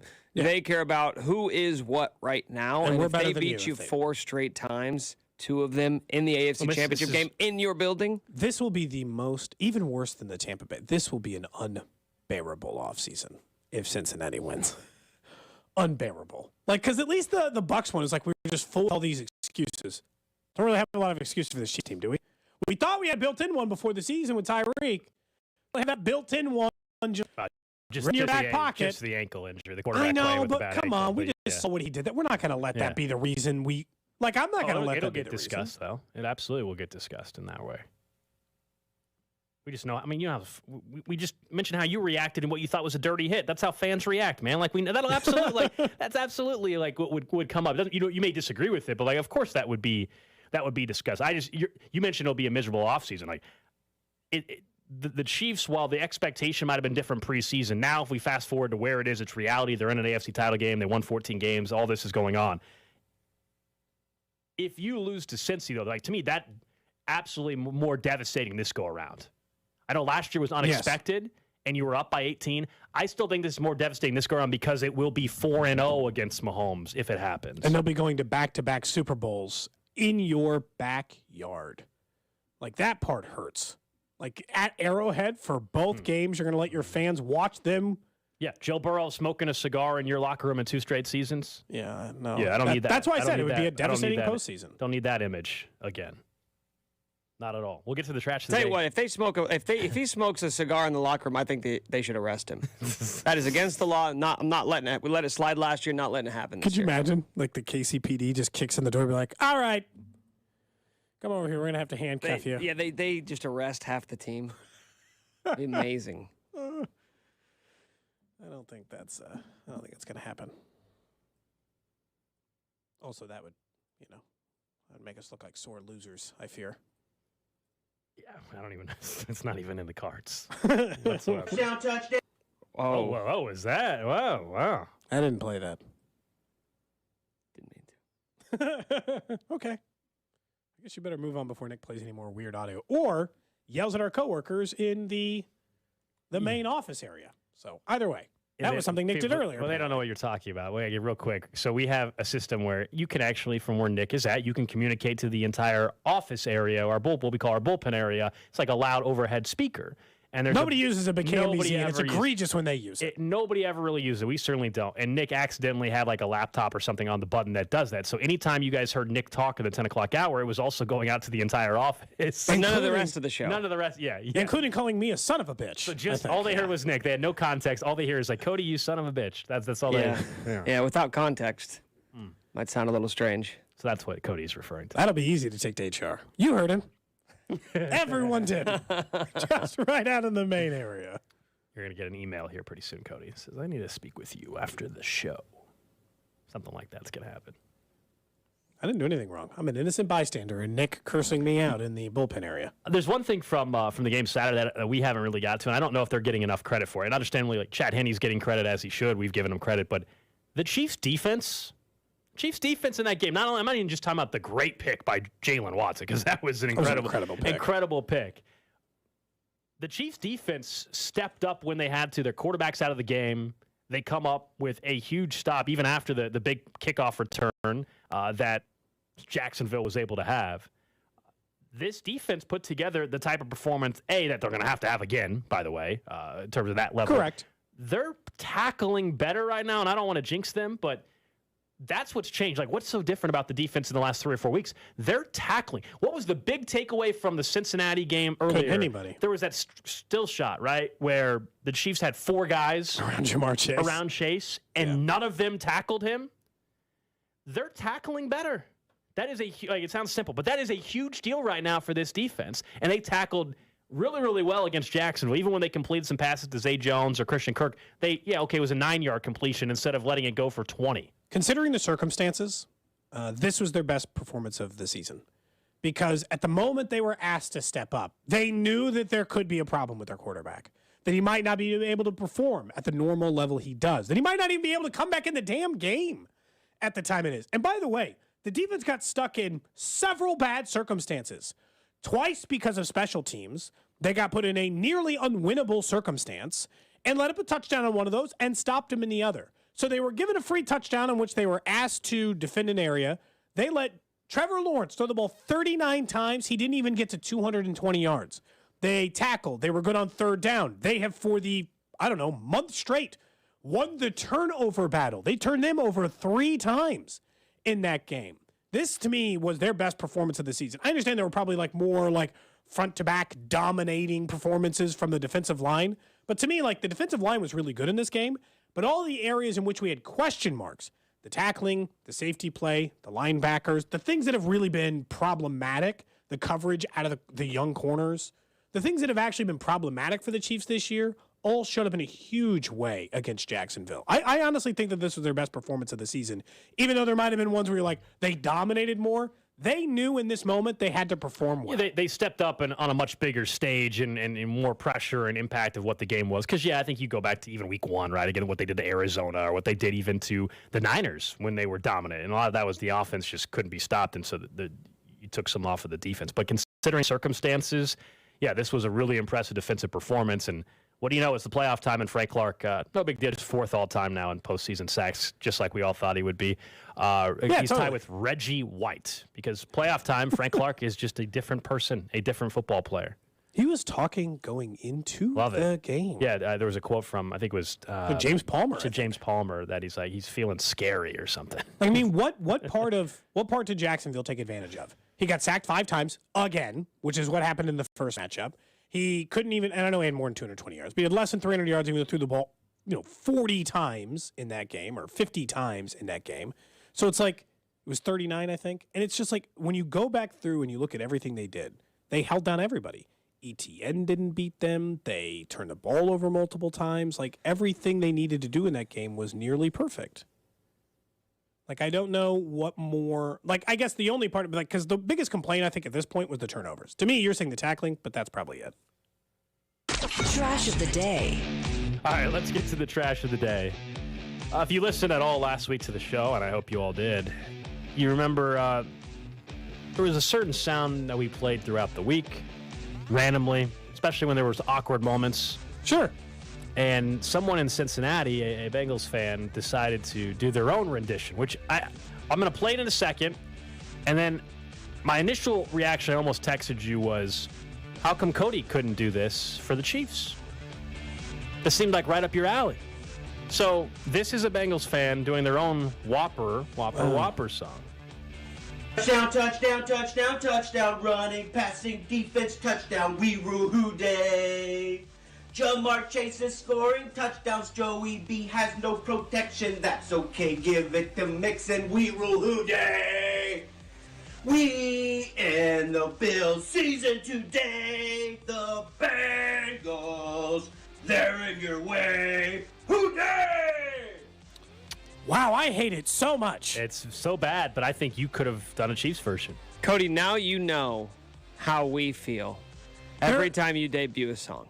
Honestly, lumping me in with this jerk, that's offensive. Well, we don't know that he's a jerk. He's just not talented. Didn't that also set, like, the way he sung it reminded me of the Padres fan song?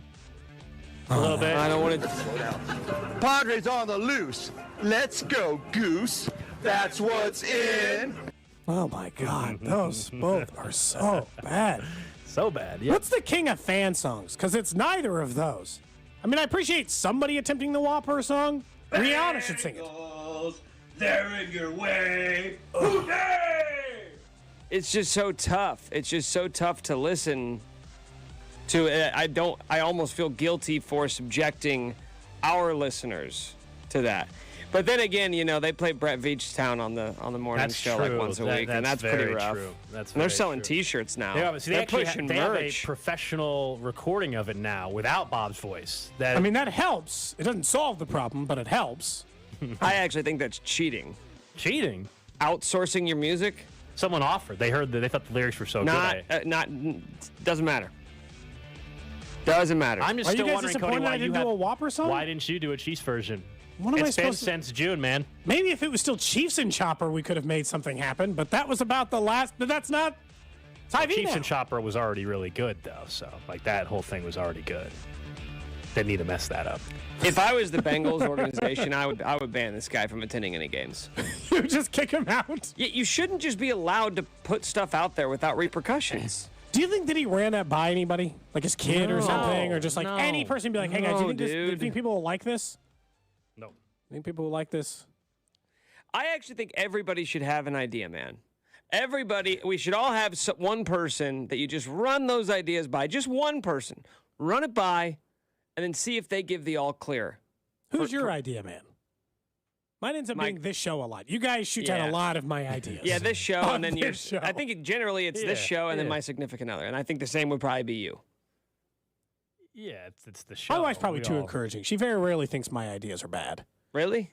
Yeah, she mostly just. I mean, I think it's not that she's never said my ideas She's your bad. biggest cheerleader. I was mad at her this weekend because she went to like a trouble on the home front. She went to a friend gathering, like a Galentine's Day or something like that. But they had like a cheap gift exchange, and someone brought a unicycle, and she had it and didn't take it from me. I was like, that would have been fun for everyone. It was like $10 gifts too. Wait, you can't do it for you or for the kids. I would try. Was it a children's-sized unicycle? No, it was like an adult-sized unicycle. My kids can't even like one of those big old-timey ones with the 8-foot wheels on the front. That I don't know.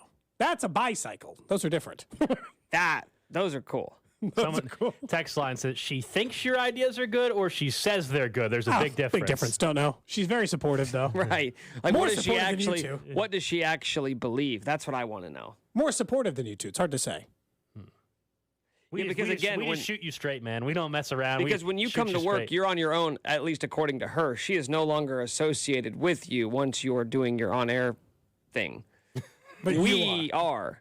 So we're kind of protecting ourselves here a lot of times. This is putting up a barrier to keep yourself safe? Yes. We did mention the Good branding. news, I've never done a Whopper Chiefs fan song. So you don't have to be embarrassed. You did do by the that. suckiest, though. You know? I had some other good ones sometimes. That suckiest one, that was the worst. Regret ever doing that stupid song. This guy should regret that song, as a matter of fact. I agree with the text line too. The whole Who Day thing is so dumb. At least New Orleans was first with their I get it, New Orleans. The fact that Cincinnati does it's a complete complete rip off of what Is that the what Saints did they really rip it off the Saints? I mean, I don't think they're going to ever I feel like that's exactly what happened. I'm sure in Cincinnati they would claim no, but to me that was a New Orleans thing. I don't know. I'd have to do more research. Do we even know what it's from? Like where it started in Cincinnati? Oh, it's from New Orleans is what I'm telling you. I think it's from New Orleans is what I think actually happened. He didn't even you have to choose a word that sounds like Whopper. I feel like that's my biggest issue here. Oh, you mean this doesn't flow Don't for do you? it again. Don't do it again. You sure? Please don't. Running, passing, defense, touchdown, we rule who day. Just the way he's Jamar talking. Chase is scoring touchdowns, Joey B has no protection. That's okay, give it to Mixon, we rule who day. Don't laugh. Don't laugh, Gold. It's so bad that it's kind of funny. You know, you're encouraging him. Someone This says, gets back to like him. Georgie Porgy Pudding Pie. Okay, Georgie Porgy Pudding Pie is Wow. actually cool. That's actually sick. I don't think that's picked up as much as you had hoped for. Well, he's not exactly lighting the world on fire in the sack department lately. He was pretty good at the end of the regular season. What are you He's played a talking about? single Last 2 weeks. postseason Last game. 2 weeks, 0 sacks. Last week, 0 sacks. This week, 0 sacks. Yeah, last week. Yeah, Yes. he didn't play last week. So it's been 3 weeks since we've seen him take down the quarterback. I rest my case. All right, that's the trash of the day. Up next, we get to the Chiefs Red half hour. And, of course, we'll head out to Arrowhead in about a half hour. But the Mahomes injury, we'll dive deeper into that, how it all played out, and just actually how worried. We'll get a little pulse check on everybody heading into Sunday. There's Kelsey to the end zone. Cody and Gold brought to you by Gann Asphalt and Concrete. For asphalt, concrete, and parking lot maintenance, Gann Asphalt and Concrete. One contractor, all things parking lot. Trusted in Kansas City since 1994. Online at GANNasphalt.com. Don't miss the Chiefs Red Half Hour every day at 11:30 on your official broadcast partner of the Chiefs, 610 Sports Radio. There's a reason why you should choose Gann Asphalt and Concrete, and that's because they've been in the business for over 25 years. You want someone who is locally owned and operated to trust with those big commercial projects. Now, you can get a free consultation, and they're going to give you an idea of what these projects are, and they'll take care of it from start to finish, whether you need big parking lot pavings overdone or just a little bit of repair or Gann Asphalt and Concrete is the local company you're gonna want to trust with those needs. They've handled so many big projects in Kansas City, and they're ready to handle yours as well. Go to GANNasphalt.com and look for yourself. That's GANN asphalt.com and see some of the projects and clients they've already worked with. Whether it be, again, that asphalt paving or concrete services, you know that they can handle your product. Go to Gann Asphalt, GANN asphalt.com, and see for yourself. Experience the future of connectivity with Spectrum One. You get Spectrum Internet delivering the fastest speeds in the nation for $49.99 a month. Advanced Wi-Fi for enhanced privacy and security, free for 12 months. And a Spectrum mobile line with unlimited talk, text, and data, plus nationwide 5G, free for 12 months. That's Spectrum One. Visit Spectrum.com or your local Spectrum store today. Offer subject to change. Valid for qualified residential customers only. Service not available in all areas. Restrictions apply. Hey everybody, this is Andrew Filipponi here, bringing you the Parlay of the Day, brought to you by FanDuel, America's #1 sportsbook. Two of the most storied college basketball programs take to the hardwood tonight, and both are away from their home gyms. Duke is at Virginia Tech, while Kansas travels to take on Baylor. Duke has struggled away from Cameron Indoor, losing 3 of 4. Their lone win, a 1-point victory over lowly Boston College. Kansas has been ranked in the top 5 all year, but has only played 3 true road games. An anti-Duke Kansas parlay? It's a good bet tonight. Lock it in now. That's it for the Parlay of the Day, brought to you by FanDuel. Download the FanDuel app today and make every moment more with America's #1 sportsbook. 21 plus and present in Kansas. First online real money wager only. $10 first deposit required. Bonus issued is non-withdrawable free bets that expire in 14 days. Restrictions apply. See terms at sportsbook.fanduel.com. FanDuel is offering online sports wagering in Kansas under agreement with Kansas Star Casino, LLC. Gambling problem? Getting help is your best bet. Call 1-800-522-4700 or visit ksgamblinghelp.com. Bogey's Windy City Pub has it all. The food you crave, the sport you love, low happy hour prices, weekend brunch. Bogey's will have you coming back for more. Bogey's Windy City Pub, your neighborhood restaurant and sports bar. South Leawood. Bogey's WindyCityPub.com. With inflation on the rise, you may be charging more to your credit card. But be careful. That increased debt can cause your credit score to suffer. Don't get stuck with a low credit score and a mountain of high-interest credit card debt. Call Golden Oak Lending now. Refinance with our low rates to wipe out your high-interest credit card debt and put extra cash in your pocket. Call 913-890-GOLD. Golden Oak Lending cured my blues.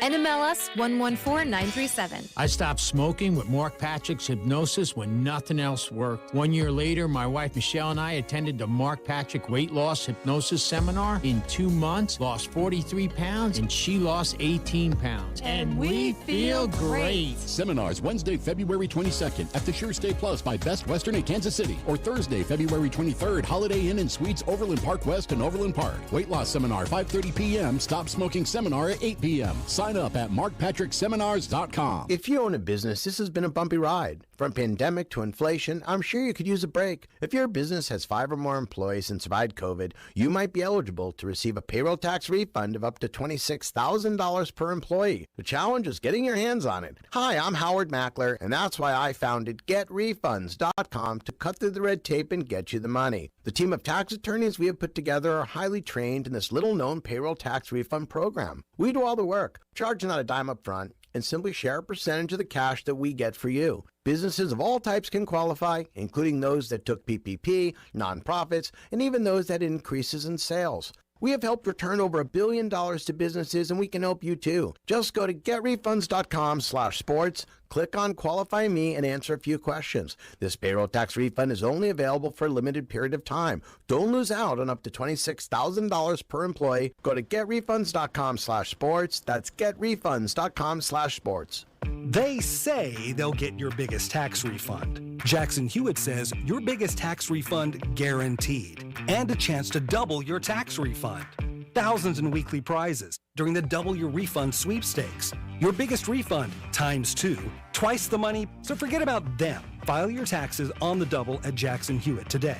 No purchase necessary to enter or win. Open to U.S. residents 18 or older who file a 2022 federal tax return. Promotion ends 4/2/23. Visit jacksonhewitt.com for rules. This winter, there are COVID-19 booster shots designed to help protect against recent Omicron variants. If it's been at least 2 months since your primary series or original booster, schedule your updated COVID-19 booster dose at vaccines.gov. Sponsored by Pfizer and BioNTech. A mix of sun and clouds, high today of 44. Weather brought to you by Pfizer and BioNTech. This winter, there are new COVID-19 booster shots designed to help protect against recent Omicron variants. Schedule your updated COVID-19 booster dose at vaccines.gov. Anthony Plumbing, Heating, Cooling, and Electric. Technicians you can trust with your house keys. At Anthony, we get the job done right the first time. That's why you know us as the technicians you can trust with your house keys. Right now, receive 50% off a new furnace when you purchase a new AC. Schedule online today at AnthonyPHCE.com. NFL playoff coverage on 610 Sports Radio is brought to you by Twin Peaks. Eats, drinks, scenic views.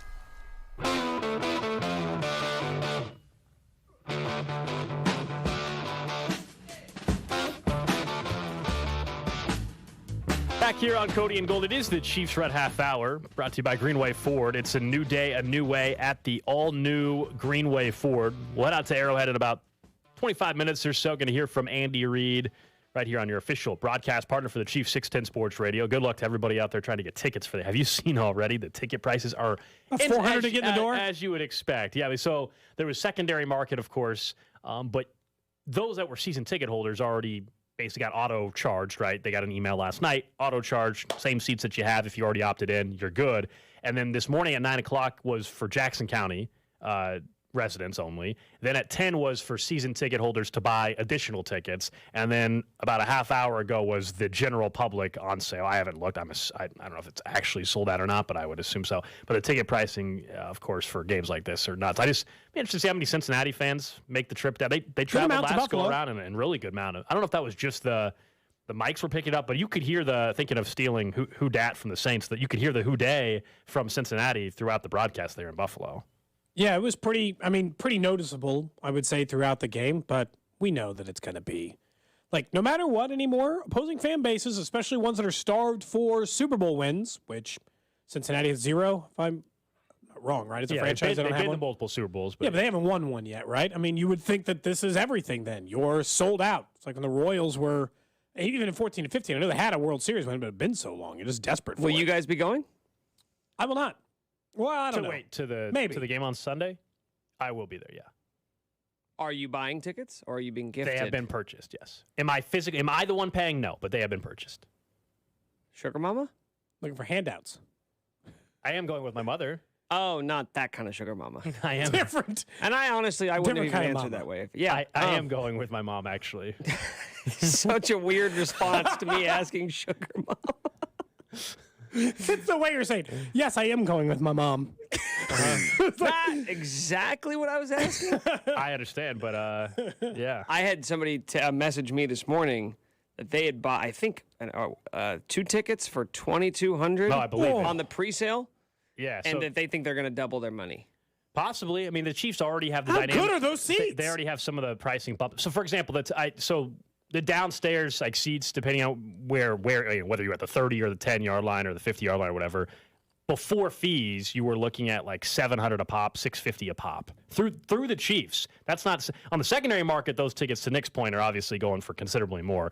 The only thing that might, as the week goes on, sometimes what'll happen, like by the time you get to Saturday, people start to panic a little bit, like that they're going to be quote unquote stuck with the tickets, so they lower the price a little bit. Like they thought they were going to make X amount, and they're like, well, now I make sure I got to make some.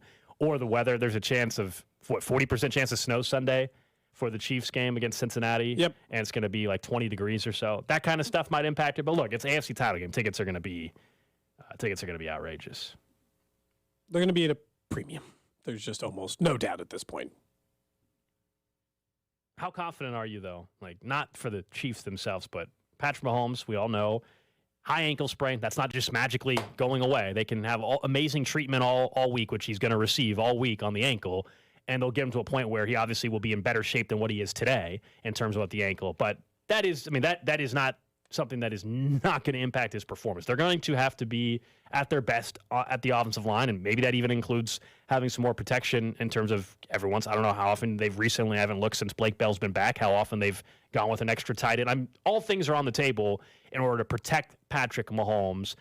Not worried about him playing well. I think he's going to play well. It's just, can they make sure they give him enough time to be able to execute? Because he's not going to have the ability quite as much to be able to go roll out as much and run away from defenders up with that ankle. Not worried about it at all. I know that's not supposed to be the stance. At all. Not concerned. I think largely it's because of who he is and not so much the injury part. Okay. Some of it is, and I know that we make these jokes, but I do think that there's a certain amount of athleticism that will give you some give and some leeway in the injury front. And I think in his case, he seems to possess the ability to heal. And like, I go back to the year in which they've been to the Super Bowl and these things, and the plantar fat and all the stuff that happened with his foot, and how quickly he seemingly... Real quick. You said you seem to think that Patrick Mahomes possesses the ability to heal faster.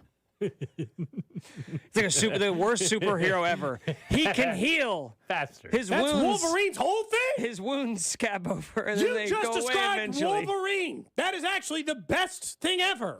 No, Wolverine can't die. There's a difference between can't die. He dies in the movie, dum-dum. He can die. And the fifth one. Well, he can die. You're wrong. And he can die. It's just very hard. Yeah, it's very hard. So, okay, so that would be the comparison I would make. Is Patrick Mahomes Wolverine? Yes, is obviously the answer at this point.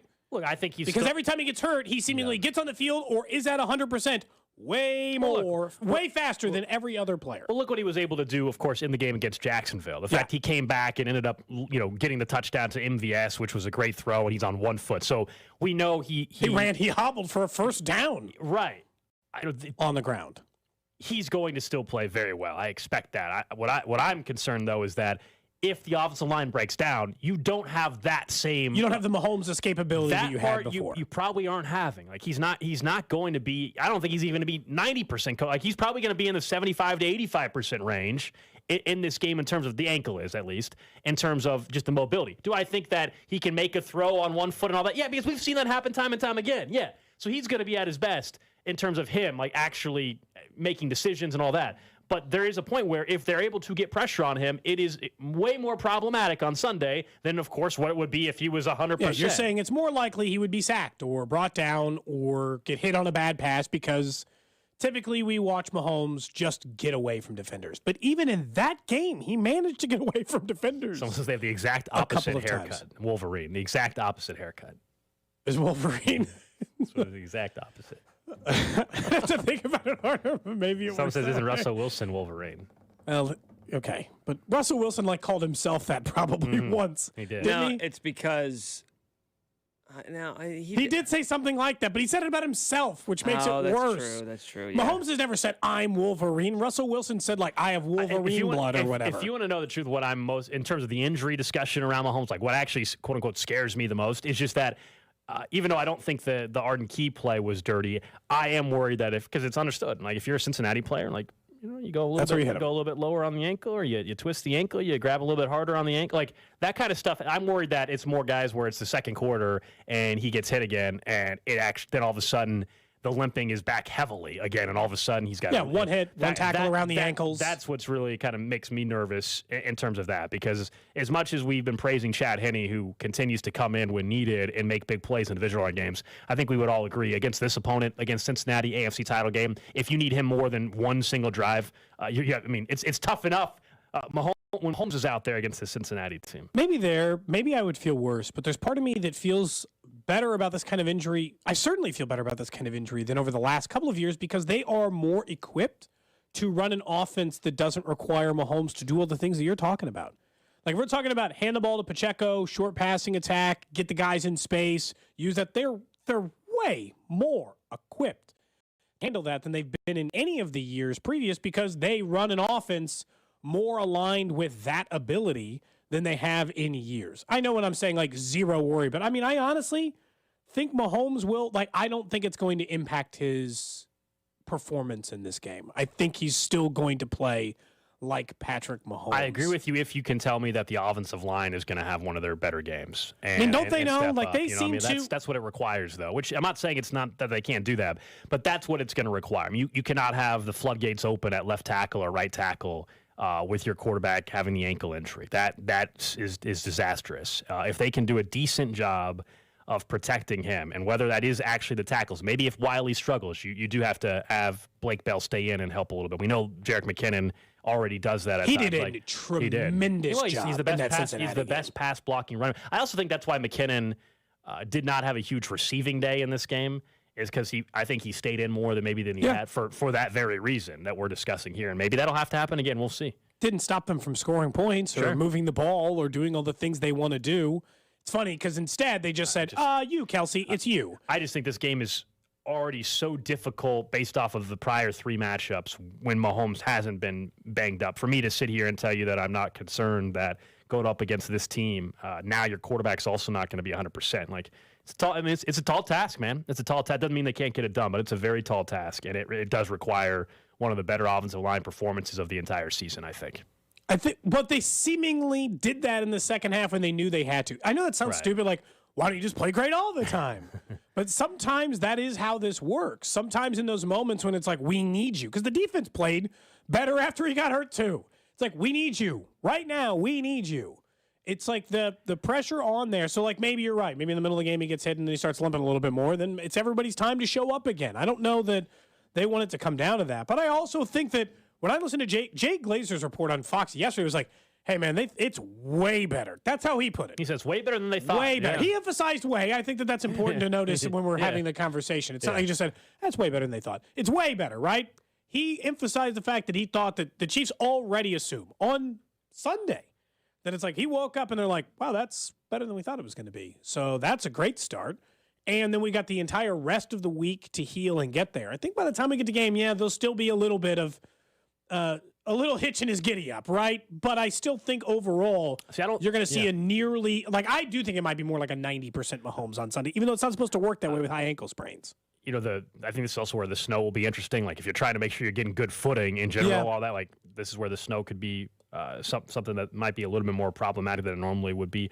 We'll have to see as the week continues to certainly go on, right? Like, Cody, first quarter or so, I bet you he looks like first quarter. I don't think you have to worry about it as the game goes, because right out of the game, cold. As the game goes on, I think is where you would be more concerned. First quarter, I expect him to actually look very, very similar. I absolutely loved, by the way, that he did battle on the sideline over this. That he was just like, I don't care.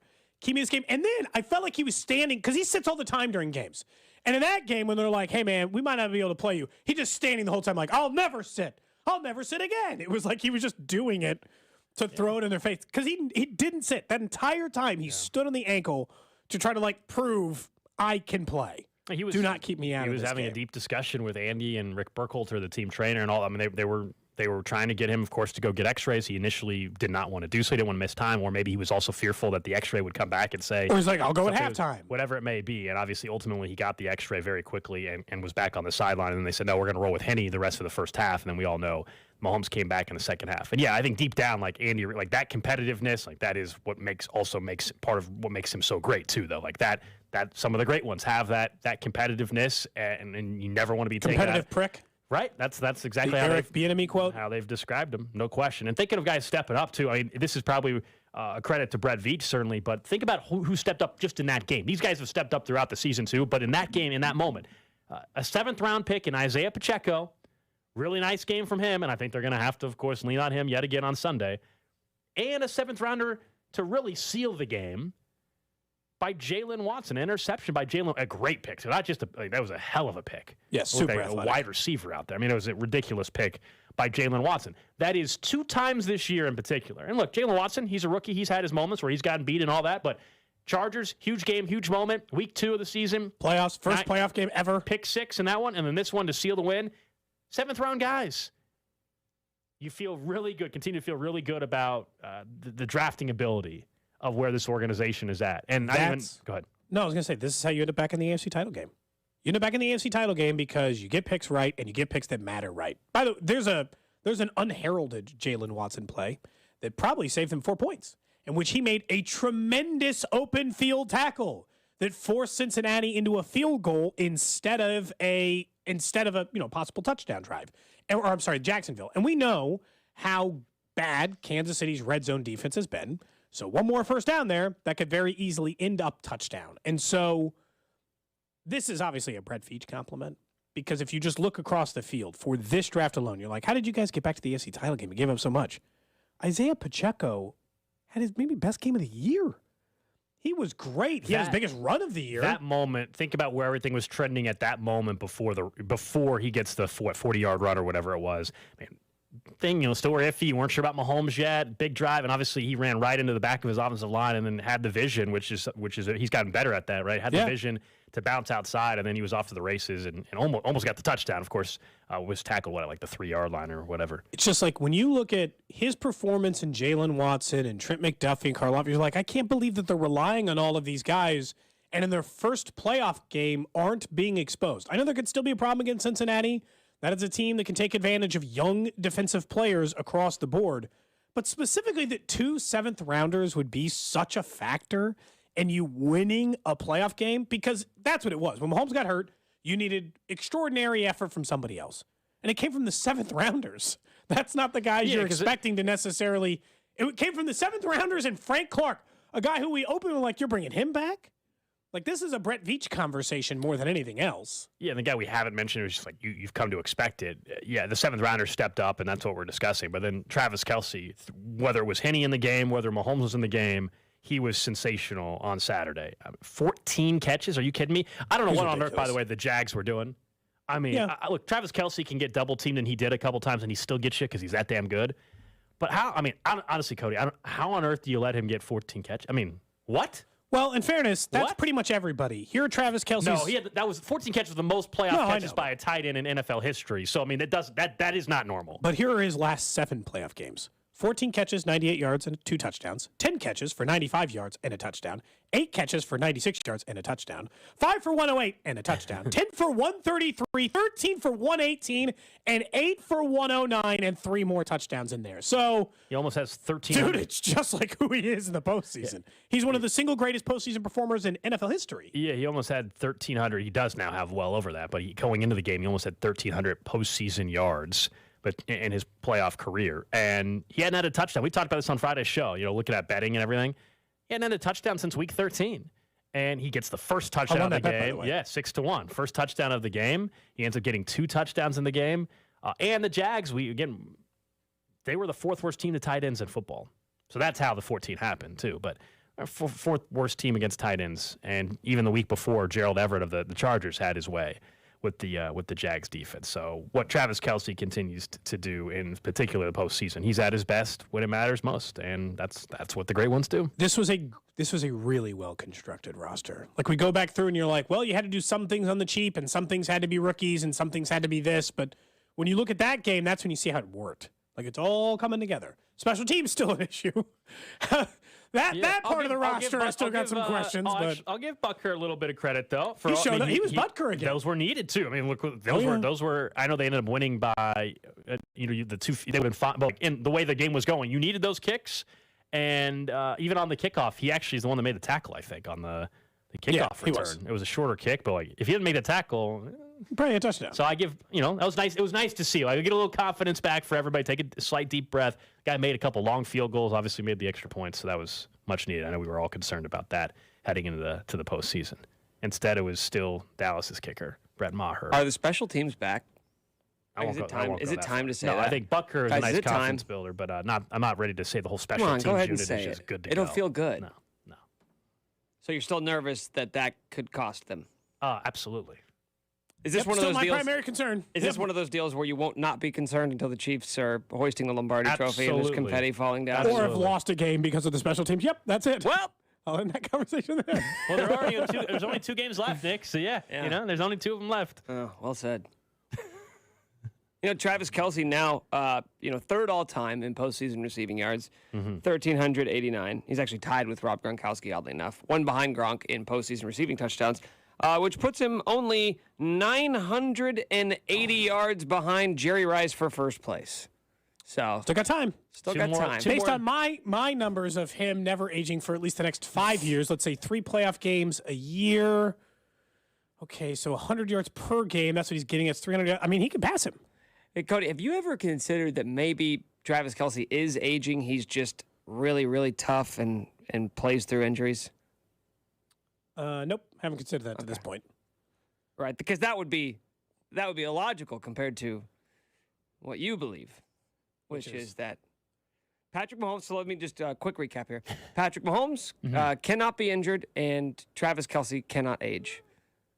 So what other mythical beings exist? Faster. So what are some other mythical qualities that Chiefs players exhibit? Those might be the 2. I can't think of anything else.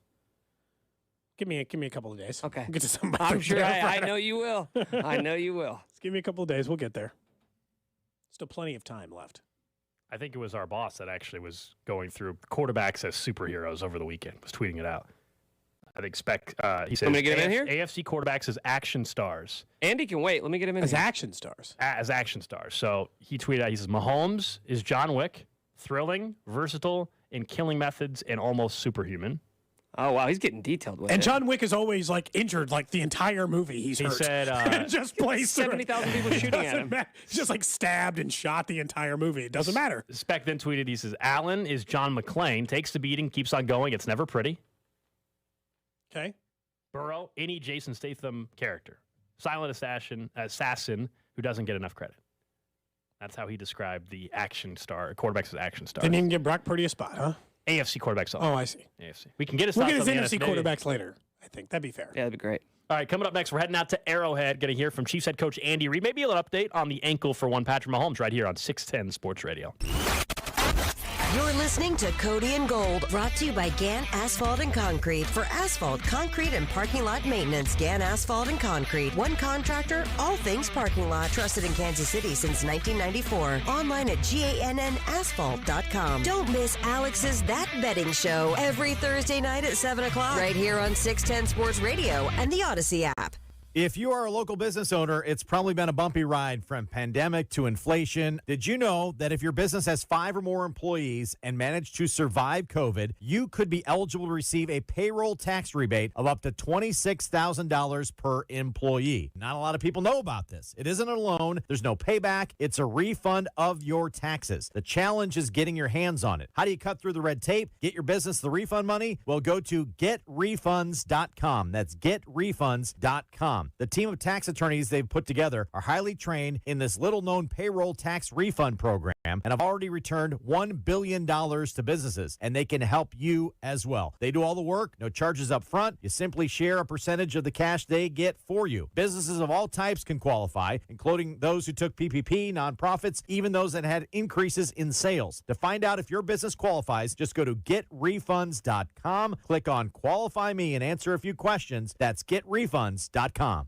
Time for a new furnace? How about a free one? That's right. Buy a new air conditioner and get the furnace for free. Book your experts from Energy Experts Heating and Cooling today at EnergyExpertsKC.com. That's EnergyExpertsKC.com. What does it feel like to file with TaxSlayer and get your guaranteed maximum refund? It feels like the last level of a video game, facing off against the final boss who stands between you and your refund. All your refund is belong to me.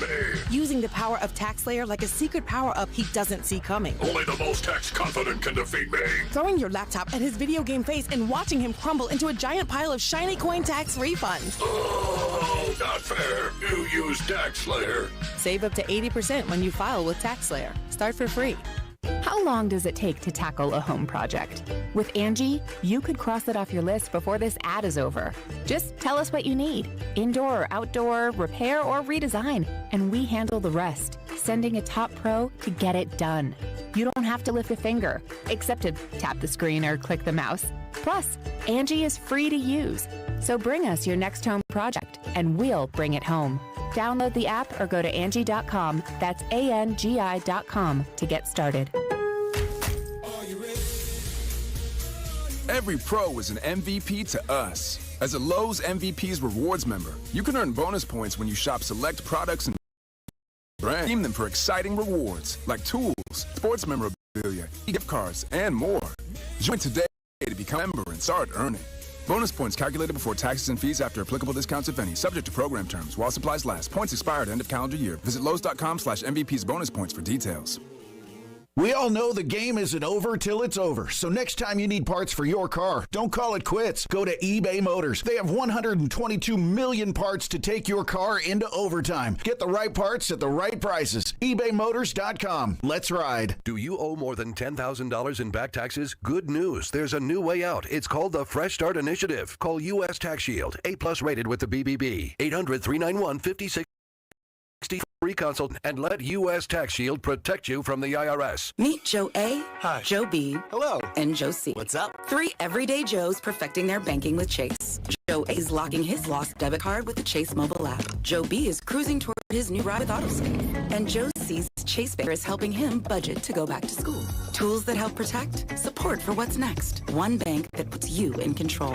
Visit chase.com/checking. Chase, make more of what's yours. Chase mobile app is available for select mobile devices. Messaging and data rates may apply. JP Morgan Chase Bank, N.A. member FDIC. Get in zone, AutoZone. Welcome to AutoZone.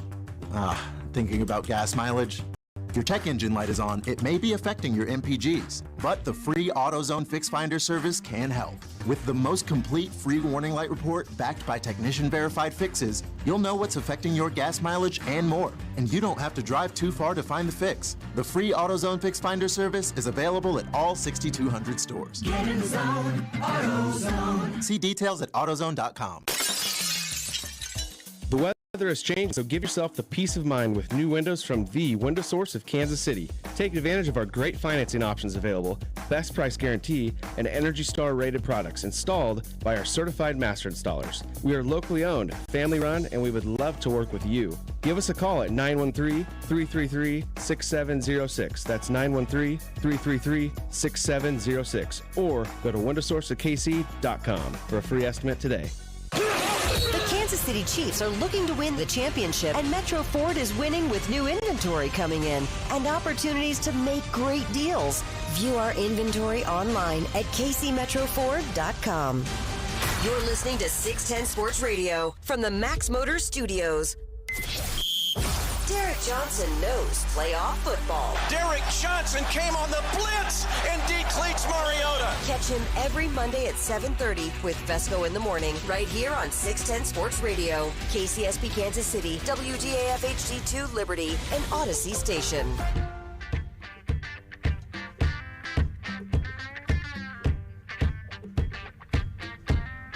All right, back here on Cody and Gold. Alex Gold, Cody Tapp, Nick Schwartz with you. We're going to head out to Arrowhead in just a minute or two. As soon as Andy Reid steps up to the podium, you will hear from the head coach of the Chiefs, who gets set to take on Cincinnati. AFC title game, just for a 5th straight year. It's going to take place at Arrowhead. None of the neutral site stuff. We'll get to that after all the talk about that. Don't have to worry about the neutral site. But you do have to worry about a team that has beaten you in 3 straight games, including the AFC title game last year. That, of course, is Joe Burrow and company. We'll find out, I think, all week long. It's ankle watch all week. It's all about the ankle. Can we get like a sounder? Sure. Like a new breaking news sounder, but for ankles, Nick? Honestly, that feels like it's the lamest watch ever. Ankle watch? I think is it not the most important thing in Kansas City this week? The health of Patrick Mahomes' ankle? It is. But don't you think the term it's like ankle we're watch... Puritan times and somebody showed a little too much. Ankle watch! Ankle watch! Watch out!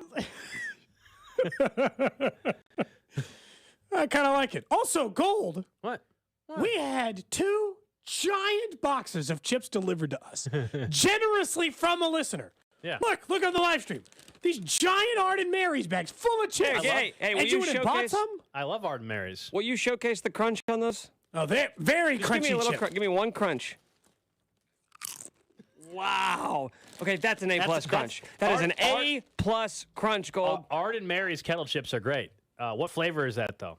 These are jalapeno. We don't need to revisit the chip conversation. You know I don't like the jalapeno chips. Instead, I'm going with the baked Lays, which doesn't have the same crunch. They also brought salt and pepper. You're against a salt and pepper. That's so weak. That's a C-minus crunch. One's a kettle chip, one's a normal chip. They're not all created equal. But you made this bed for yourself. If Arden Mary's the original flavor, so good. Gold, will you just do one thing? Will you take one bite of the jalapeno chip? It's such a good chip. Come on. Fine, give me the Give damn it a try. All right. Come on. This is going to change your life. He's never going back. We will remember this moment as before and after Gold's life. Hot and zesty jalapeno. Yeah, there we go. Oh, that's a good chip. Oh, look at the face he's making. What a he chip. hates it. Hates it? Look at him. He's kind of scrunching his nose up. What's wrong with you? That's a great chip, Nick. It's not bad. I would not want to eat a bag full of jalapeno chips. He's making a face. I don't think he's enjoying it. Now he's He going is to the making water. Oh, man. You got to cleanse the palate. They're not that spicy. It's not the spice. I just don't like the taste. Huh. It's nothing against Arden Mary's. I don't like jalapeno chips. A wonderful. The first couple of Kansas City. A local company based out of started in Wichita, I believe. Yeah. R.I.P. They also brought salt. If they're no longer with us. They brought salt and pepper Should you ones. check on that? They brought salt and pepper ones too, though. Why didn't you give those a try? Salt and pepper Two is things very are true. inoffensive. One, I wanted the original flavor, and second, I also totally forgot, and I just went out of habit. I went to our vending machine and bought a bag of chips. Went with the baked Lays, not the Tostitos, baked Lays. Very important. It's championship week, 65% less fat. It's like a Lay, but even you got to stay light on your feet. Yeah, it's a long week. It's gonna be a long week. A lot of things to do. Busy week. Like the baked Lay. It's like a plain chip, but more plain. It's more plain. It's actually more plain than the regular plain chip. You know what you should try, though, Gold? The baked sour cream and onion. No. I think you would like those. You know I don't want sour cream on my chips. I don't like sour cream on anything. Well, I don't either. Yeah. I don't like sour cream on anything, but I like sour cream and onion chips. I feel like I need to brush my teeth even just after having one of the holidays. It's still lingering in my mind. I need a piece of gum. Is that what it really is? Are you just so averse to having bad breath? Like having this aftertaste for now is not what I call. Like you're 100 right now? I'm waiting for the podium so I can 100% today. You or Patrick Mahomes? You with the chip. I mean, let's be real. Patrick Mahomes at 70% is way better than any of us in life and everything, So even you're worse than him with this chip 100%. situation. Someone says, Gold, you're a 5-year-old. You cut the crust off your sandwiches too. Well, I do like Uncrustables, You're too old for an Uncrustable. We've talked about this. There's an age limit. If they had the Uncrustables in our little vending thing, I would get that every damn day. Those are so good. So good. Absolutely. I have no shame. I have a 4 and a 6-year-old. I've never eaten an Uncrustable. What? Now, you make them PB&J, though, right? You just have Sure. Okay. Just leave the crust on. They seem the to eat Uncrustable's it. convenient, You have to let them thaw out, though. That's the only problem. They come frozen. You got to let them thaw out. Problematic. Mm-hmm. Why not just make them fresh, That's called the peanut butter and jelly sandwich? Yes. Takes 4 seconds. Yeah. But it does have the crust, so maybe you just get like a cookie You think cutter. Andy's ever had a Uncrustable? No chance. You think he's obviously, when's the last time you think he's had a PB&J sandwich? I think within the last calendar year. I'm pretty sure like athletes eat that on airplanes all the time. Bet we you actually talked, you know what we did talk last year to Whit Merrifield about this. He said the players love them because they're on the plane all the time. I've been in a few locker rooms where like right after the game. Uncrustable. That's a very easy thing for them to just like prepare a million of. So they'll have like peanut butter and jellies for anybody. Yeah, or they'll even have the actual branded ones. In the minor league clubhouse I've been in, like around spring training, they don't even like have them put together. It's just like, here's a jar. They wouldn't even make it for you. My favorite text that we've ever got on the show from the 913. At least Gold tried the chip. Nick refuses to have a McDonald's hamburger. No. You won't even try? I'll die before I have a McDonald's hamburger. You will not have a McDonald's I will die. I will hamburger. dive headfirst into the spike pit from Mortal Kombat before I try one of those hamburgers. Super dated reference. But everybody knows what I was talking about. Yeah. Got to save that uppercut for the finish move there, I guess, on the bridge, huh? Look at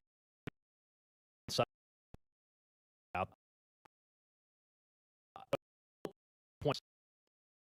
So they're flying before the Cincinnati Bengals.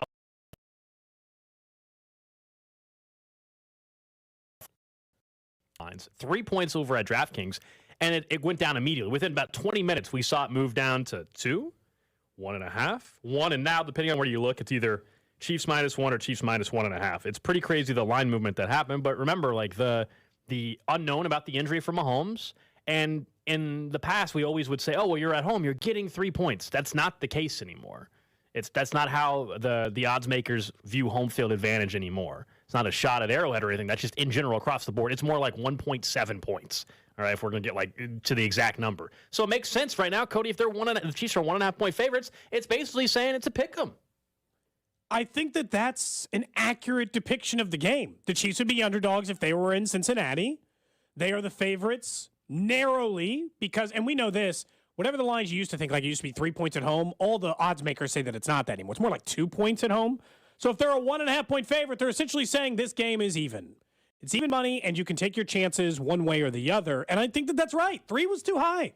This game has been decided by 3 points 3 consecutive times. All 3 times in favor of Cincinnati. 2 of those games were in Kansas City. So it's, to me, the difference has consistently been one thing. Now, Kansas City's gotten a big lead in all 3 of those games, more than double digits in all 3.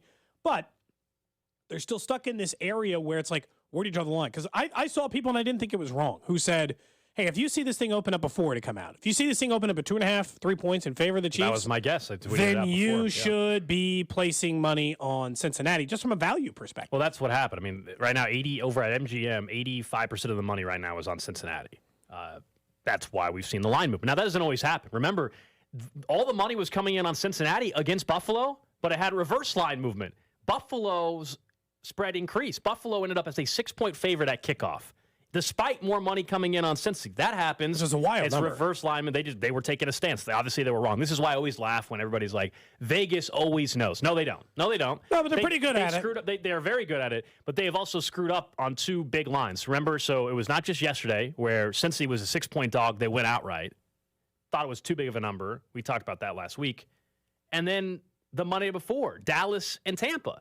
Dallas was a 2.5-point favorite. That seemed like way too few points, and sure enough, they blew out the Bucs. So they don't always nail it. The big thing with the Cincinnati, they've been underdogs like over the last year and a half, right? They typically have been dogs. They thrive in that spot. If the Chiefs stay a favorite, they'll be a favorite for the 15th consecutive playoff game. Is that right? So since he's covered the spread in 9 straight games as an underdog, it's the longest streak in the NFL. Now, that goes back to last season as well. They haven't been an underdog in 9 games this year, but that's what's crazy. And Cincinnati's 21-5 against the spread in their last 26 games. So they cover. The Chiefs haven't. The Chiefs did not cover on Saturday against Jacksonville. The Chiefs are 1-8-1, I believe it is now, in their last 10 at Arrowhead. You know what they do, though? The spread. They win. That's all that matters. Yeah, we're talking spread right now, but of course, nobody cares the Chiefs win by 1 point or 3 points unless you have a lot of money on the game. Just find a way for them to win. All right, let's go out to Arrowhead and hear from Andy Reid. For the challenge of playing the Bengals, obviously, it's they're a heck of a football team and well-deserving to be in the position they're in. They played great football yesterday. So, we'll work on tomorrow with the players. We'll start working on them and practicing against. As far as injuries go, really Patrick is the main one, and as you guys know, he hurt his ankle, so it's it's been reported that it's a high ankle sprain, so that's pretty accurate. With that, time's yours. Let's go first to Herbie Teope. Go ahead, Herbie. Good afternoon, Coach. On the subject of Patrick, he told us after the game that he would immediately go into treatment. How encouraged are you by the past 2 days of treatment? And Brad, I'll probably have a follow-up. Yeah, no, he's worked hard in the treatment and is doing okay. Yeah. And Coach, I think I'm going to have to go all the way back to 2002. The last time you had a starting quarterback dealing with an ankle injury with Donovan McNabb, he did come back in the playoffs. But how did that experience help you prepare for this scenario with your starting quarterback in Mahomes and limiting a workload and potentially developing a workload for him in practice? Yeah, Donovan's was different in that there ended up being a fracture in there. So that was a little different deal. But he did very well. He worked his tail off, got himself back. Went through kind of the same thing with T.O. At one time. So for the Super Bowl, who worked his way through it. And, but both those two had fractures. Let's go next to Pete Sweeney. Go ahead, Pete. Coach, just staying on Patrick, you had mentioned he went through this week 1 of 2019. How similar is this issue, and how much do you anticipate it'll help that he's already had to deal with this at another time? Yeah, he told you guys. I mean, he mentioned it to you that he's going to play. So, I mean, that's his mindset. And then we'll just take it day by day and see how he does. Let's go next to Aaron Ladd. Go ahead, Aaron. Hey, appreciate the time here. Kind of 2 quarterback-related questions. First, about Chad. What would you say is his biggest asset that he brings to the quarterback room and be able to step in and be ready in these big moments? Yeah, well, I mean, he's got a consistent personality. He's smart. He like a well-aged pro. He knows how to prepare without getting a lot of reps. And so, we didn't have any of the hiccups that you'd have as far as the clock management and all that stuff. So he handled it, and the guys know they know how he goes about his business. So his leadership also fits in that. And then as far as Joe Burrow, Chris kind of talked a lot this year about one of the missed sacks motivating him. He was only sacked once in that Buffalo game yesterday. What do you think makes him so hard to get down and makes him so slippery in the pocket? Yeah, he's a strong kid. He is elusive, and you've got to make sure that you wrap him up. I mean, Chris probably said it the best. He was the one out there, working it, and he's a heck of a football player. Let's go next to Adam Teicher. Go ahead, Adam. Hey, Andy, you talked about Pat preparing himself as if he's going to play. I'm wondering if you're proceeding that way as well. I mean, are you going to give him all the reps that the starter would normally get in practice? Are you preparing the game plan around him and around him only? And Brad will have a second question as well. Yeah, well, the game plan part, we don't have to do much either way. I mean, they both run the same play. So as far as the reps, I've got to see how he feels, when we get ready for practice, there. Okay. And you've done well with your backup quarterbacks when you've had to put them into games over the years, and even here, but also going back to Philly. Just wondering what goes into that. I mean, is it just a case of finding stuff they like to do, or is there more to it than that? Yeah, Adam, we try to keep open communication with the quarterbacks the best we can, and then evaluate them. We've had Chad here a while, so we know the plays he likes and doesn't like. We also know the plays that Pat likes and doesn't like. So we try to blend it and make sure that we've we've got plays that work for both of them. Let's go next to Nate Taylor. Go ahead, Nate. Hello, Andy. I have two questions as well. My first one is, I know it's a 3-game sample, but what do you think your team can learn from those lessons in the previous meetings with the Bengals for Sunday's game? And Brad, I'll have a second. Yeah, well, we know they're talented in all 3 phases. It's the same guys playing against each other. So I'm sure both teams will have adjustments that they make, and both teams will play hard. And we'll just see how. I mean, these games have been close, so we'll just see where it goes. Come game time. And Coach, with Patrick specifically, how much of what he did to get prepared for the AFC Championship game 2 years ago is something that you guys are maybe anticipating, sort of putting him through a particular practice where he obviously built up as the week went along? Is that something that you feel is achievable, or is it optimistic? Yeah, it's a possibility. It's too early to tell you. I mean, I'm gonna just see how he's doing when we get to that Wednesday practice and see where we're at. Got 4 more. We'll go right down the line, starting with Sarin. Go ahead, Sarin. Brad, I'll have a follow-up as well. Coach, just I know the subject, you're going to see how it goes with him, but what do you lose at this point in the year if he can't, if you decide rest is the best way to go? What does he lose by not getting those reps in practice, and how much does it set back the whole team if he has to watch and then just jump in there and play at the end? Yeah, heck, who knows? I mean, I don't know that. I mean, he's done amazing things with limited time, so I can't answer that really. Okay, that's fine. And then the next one, short yardage. You know, you've been great at it at times this year. It's been a little bit of a struggle.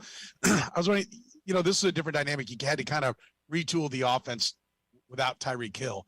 Is this a kind of a product of all the time? I know, listen, I've had a lot of guys in the league tell me the most precious thing you have are reps, right? There's only so many of them. Is this maybe an example of where reps had to be burnt to build the overall offense, to get everybody on page, all the new receivers? And maybe they're just, it's falling through the cracks, some of the short yardage stuff you needed to work on? Well, it needed to fall through the crack the other day. I mean, it was, we didn't do a very good job with the quarterback sneak, but we've had some pretty good snaps at short yardage other than that. So anyways, it depends. It depends on which plays we're drawn from here, I guess. But that was not a good showing for sure. Let's go next to Sam McDowell. Go ahead, Sam.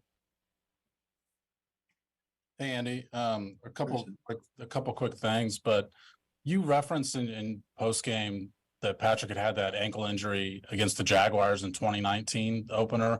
How similar is what he's dealing with now to what he dealt with that day? Yeah, I think this one isn't quite as bad as that one, Sam. So, but I mean, they're similar. They're sore, but not quite the same. And then I know so much of the week can probably be the chess game of trying to anticipate what they're going to do for you guys. Does Patrick's injury factor into what you sort of try and anticipate that the Bengals might do defensively? I'm sure they'll have something, that they do in lieu of that. But I'm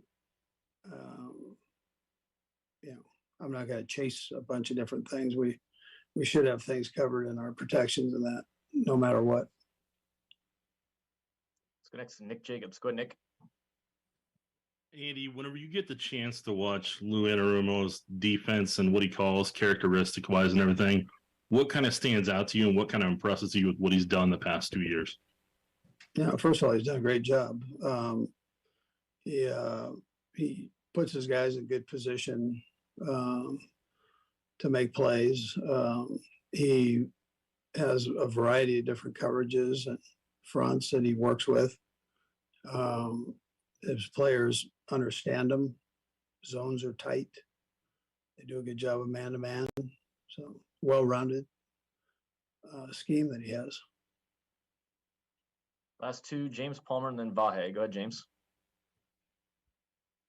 How you doing, Andy? Good to see you. I'm just kind of curious. You mentioned a little bit about, you got to see how the week goes with Patrick, but I just kind of wanted you to maybe confirm with everything he knows in the offense, he could play on Sunday without taking reps throughout the week, correct? Yeah, possibly. Yeah, I think so. He's never done that. So I don't know. I don't have the answer for you on that. And last, Vahe. Go ahead, Vahe. Hey, Andy, just one minor point of clarification on Patrick. Are you able to say what grade the sprain is? And I have one follow-up, Brad. Yeah, I don't have that information for you on the grade. I'm sorry, I couldn't hear that, Andy. Yeah, there's no grade on it. I don't have a grade for you on it. And then the follow-up is just, can you tell us a little more about what it took to get him out of the game? You said he wanted to fight. But how does that dynamic go? I know it must be a little strange. Well, listen, I mean, he wanted to play. That's what he wanted to do. So he didn't want to come out of the game. And so he was pretty adamant about that. But sometimes you have to get things checked out so you're not putting yourself in harm's way there. So that's what we did. Coach, we appreciate the time. Thanks for joining us. All right, guys. Thank you. All right, that's Andy Reid out at Arrowhead right here on 610 Sports Radio. Right. Of course, a chunk of that whole press conference about the health of Patrick Mahomes, understandably so, the ankle injury, a high ankle sprain. Not a whole lot of information he was willing to share. No grade. He did say, though, the grade. Of course. There's no way the head coach doesn't know his starting quarterback's injury and what the grade is. Come on. Especially this week. Are you kidding me? Anyway, whatever. I don't have that for you. It's not in front of him, so. Right. The ankle injury for Mahomes, he said, isn't as bad as the ankle injury he suffered in 2019, ironically enough, I guess, against the Jags as well. It's sore, but not quite the same, which obviously you hear that. That's good, meaning he's had a more severe high ankle sprain, according to Andy right there. And he played the next week. He played the next week, and he also had huge numbers. I believe you were looking at the numbers. 443 yards, 4 touchdowns, and no picks. Yeah, and I don't know who the opponent was and how good the opponent was. The Raiders. But it was okay. Still, though, the point being, and I know Andy didn't give a 100% clear answer. I think it was James Palmer maybe that asked the question, like, let me be clear, can he play Sunday without getting reps all week? And Andy's like, well, he's never had to do it before. Probably, essentially, is what he said. Yeah, of course. Dude, he's like laughing while he says it. You can tell that Andy Reid means look, yes. Mahomes can sit and get treatment all damn week long. He's playing on Sunday if that happens. Remember, I know we've said a lot of rules in the show, like, hey, if you don't practice on Friday, you're not playing for Andy on Sunday. Doesn't apply. Not Mahomes. Not Mahomes. It doesn't apply this week either. You know what I mean? Doesn't apply this week. No, you're right. It doesn't even apply to like McCall Hardman this week. If they're available, they're available. It doesn't have anything to do with whether or not they're capable of doing it. Now, he did, to your point, he did eventually re-aggravate that ankle injury. It didn't happen right away. It took a few more weeks. And remember, he was starting to limp again in a game not that long ago. So, I mean, it's not that he can't, as you pointed out, have it twisted in the middle of that Cincinnati game and then go right back to feeling like it's come back down to earth a little bit. But just listen to Andy. You know that he's not, even if he re-aggravates it a little bit, he's not coming out of that game. Yeah, he even said, that Mahomes has done amazing things with limited time and prep before. And I think that's, that to me, the weekly, the day by day, I should say, update of, is he practicing or not? Don't freak out if you find out Wednesday he didn't practice. Don't get freaked out if he doesn't practice Thursday. Get the ankle in as best of a spot possible by the time you get to Sunday. I actually feel like they're going to just do limited participant. Like, he's still going to take reps. Maybe. And if he takes a single rep, then you don't even have to question whether or not. And I don't think any of us are. We've talked about how we think it might impact the way that they play or the way that he plays Gold. But none of us think that it's going to impact his ability to be on the field. He's going to play in this game. He was trying to get in a fight with his coaching staff in the middle of the game to stay in there. So before we went to Andy Reid, you and I were talking about how the Chiefs opened as 3-point favorites and how we saw some line movement. Yeah. And the Chiefs are now 1.5 point favorites, depending on the book. And how, I think I mentioned home field advantage is not worth 3 points anymore. You mentioned that? I said that, And I said home field advantage is more worth like 1.5, 1.7. And then you started talking. You said that? Mm-hmm, I did. Before or after I said it? Before you said it. Mm-hmm. Okay, so I've got a clip here. And Cody, this clip's about 40 seconds long, so It's not so long since we did this. It's not a short clip, but there's a reason for this. It's because Alex talks for about 20 seconds. Cody then talks for about 20 seconds, and Cody's 20 seconds of content is exactly the same. Like, it's not just like one little blurb. Hey, did you doctor this? Sentence. Is this back to back? Yes, this is back to back. And this was because you've doctored other pieces. This is back-to-back. And this was actually, we were alerted to this by multiple people on the text line were like, "Whoa, Cody did it again." So I now present to you. Now I have an opinion on this. This may be the worst instance of one person on this show repeating another person on the show. I'm gonna let the listeners be the judge. This is Alex, then Cody, talking about how Vegas values home field advantage in the NFL. Take a listen. Now, depending on where you look, it's either Chiefs -1 or Chiefs -1.5. It's pretty crazy, the line movement that happened. But remember, like in the past, we always would say, oh, well, you're at home, you're getting 3 points. That's not the case anymore. It's more like 1.7 points. All right, if we're going to get like to the exact number. So it makes sense right now, Cody, if the Chiefs are 1.5 point favorites, it's basically saying it's a pick 'em. I think that's an accurate depiction of the game because, and we know this, whatever the lines you used to think, like it used to be 3 points at home, all the odds makers say that it's not that anymore. It's more like 2 points at home. So if they're a 1.5 point favorite, they're essentially saying this game is even. So he finished it the exact same way as well. So it's like he went through the exact same arc that Alex did when he said, and remember, it's not 3 points. Cody. It's 2, even though Alex had just said it was 1.7. And then you come back and say it was 2. That's such a weirdly specific number. I must have just tuned it out. But then Alex finished with, so it's eventually a pick 'em. And then you finished by saying, so it's we were essentially agreeing even. it was a pick 'em. That was an agreement. It's not an agreement. Okay. Nick, you might that. Do you think that was the worst? Because that was such a specific. Because it was such a specific. Like gambling and it happened so quickly. I think that might be the worst one yet. Okay, so here's my question, because Cody has a tell. Cody has a tell when he's not listening, which is what he did there at the beginning. When he was like, he'll pause, he's not quite ready to talk, and he'll just kind of say, I think that's an accurate depiction of what's happening, which isn't really saying anything. So my question for you is, what were you doing? What were you doing? Nothing. He wasn't listening to me. But what were Literally, you? Were you nothing. reading a tweet? No. Were you texting someone? So, if you want like a behind the scenes, we all do something a little bit different. When Gold gets distracted on the show, he actually gets distracted by something. And Gold will just not respond. His tell is, say nothing. He just will there's not a sentence I can say to garner his attention in that moment. I just have to keep talking because Gold's he's checked out. In my case, even if I'm not paying attention to something, sometimes it's nothing. I'm just doing this. And there's just I don't know. Just daydreaming. Monkey clapping symbols in my head. There's nothing going on. It's just not triggering. The brain's not firing. That's the truth. Gold. I see. This is I can't. I'm torn here because that's total whaboutism. I'm like, let's talk about Gold now.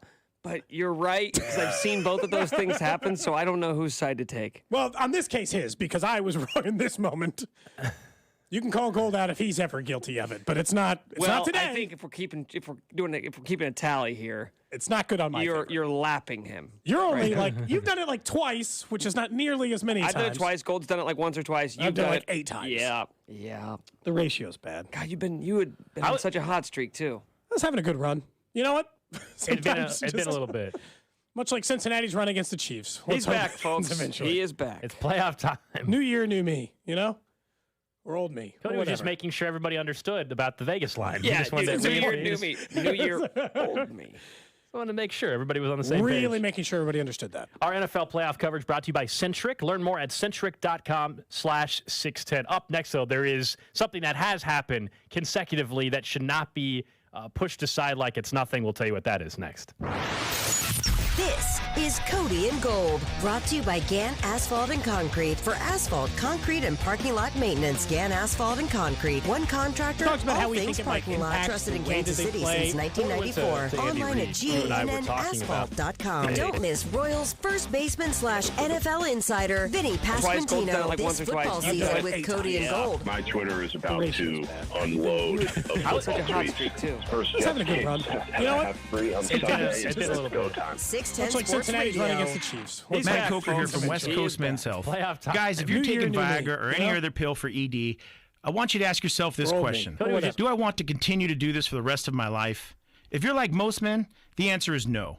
Here at West Coast Men's Health, we can restore blood flow naturally without pumping your body full of chemicals like you've been doing. Guys, you need to come in today and fix this problem now. Why are you putting this off? Viagra's not going to magically start working next week, and you don't want to use shots or go under the knife. Call us today and speak with our clinic manager. Ask him any question you like, how it works, the science behind it, and even the cost. Change your life today like the thousands of men who already have. If you're tired of dealing with ED or Peyronie's disease, then call West Coast Men's Health. Call 913-363-9439. That's 913-363-9439. 913-363-9439. Online at westcoastmenshealth.com. HSA cards welcome. Ooh la la. OMG. Wowza. What will they say when they open your Valentine's Day gift from Shane Company? Visit us today. We have beautiful jewelry crafted by our in-house design team. Unique looks you won't find anywhere else. Like our Toi et Moi necklace. That means you and me in French. This necklace features a natural white sapphire beside a colorful heart-shaped gemstone on a sterling silver chain. It's $175 and it's one of our favorites. Whether you want to spend a little or you want to splurge, at Shane Company we have so many eye-catching styles with hearts.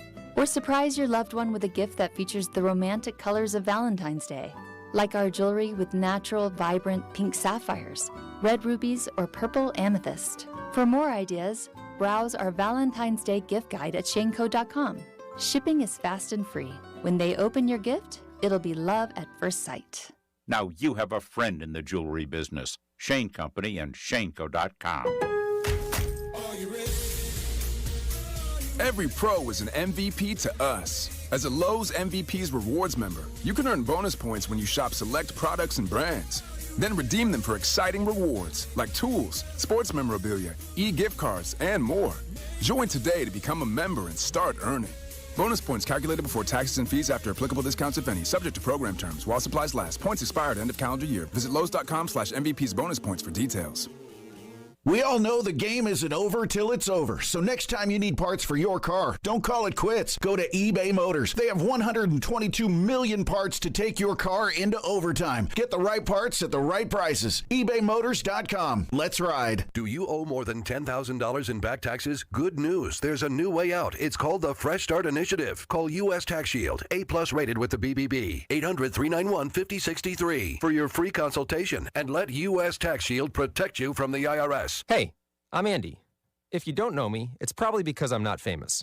But I did start a men's grooming company called Harry's. The idea for Harry's came out of a frustrating experience I had buying razor blades. Most brands were overpriced, overdesigned, and out of touch. At Harry's, our approach is simple. Here's our secret. We make sharp, durable blades and sell them at honest prices for as low as $2 each.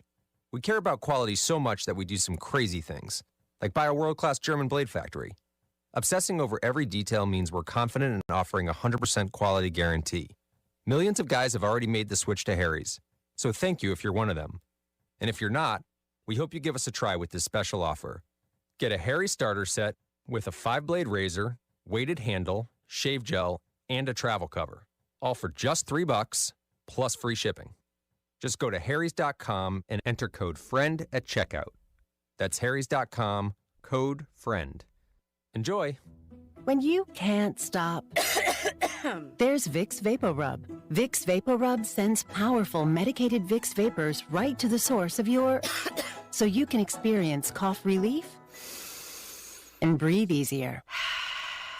Generations of families have trusted Vicks VapoRub to help relieve the worst cold symptoms. So next time you have a cough, reach for the Vicks VapoRub. Vicks VapoRub. Cough relieving is believing. With one of the best savings rates in America, banking with Capital One is the easiest decision in the history of decisions. Even easier than choosing Slash to be in your band. Next up for lead guitar.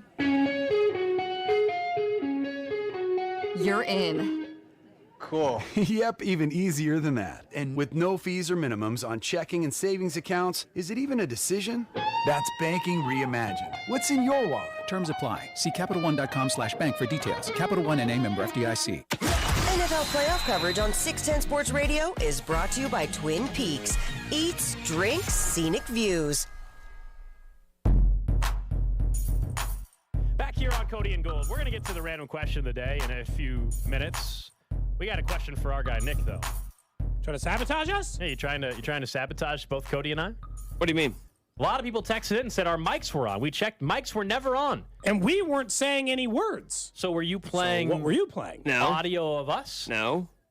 No. You're saying you weren't playing any audio. Says, hey, you from the 620, hey, you idiots, you have a hot Idiots. mic. Don't add an S to that. This is only one man's job. We appreciate No. it. Hot mic, hot I mic. didn't do anything.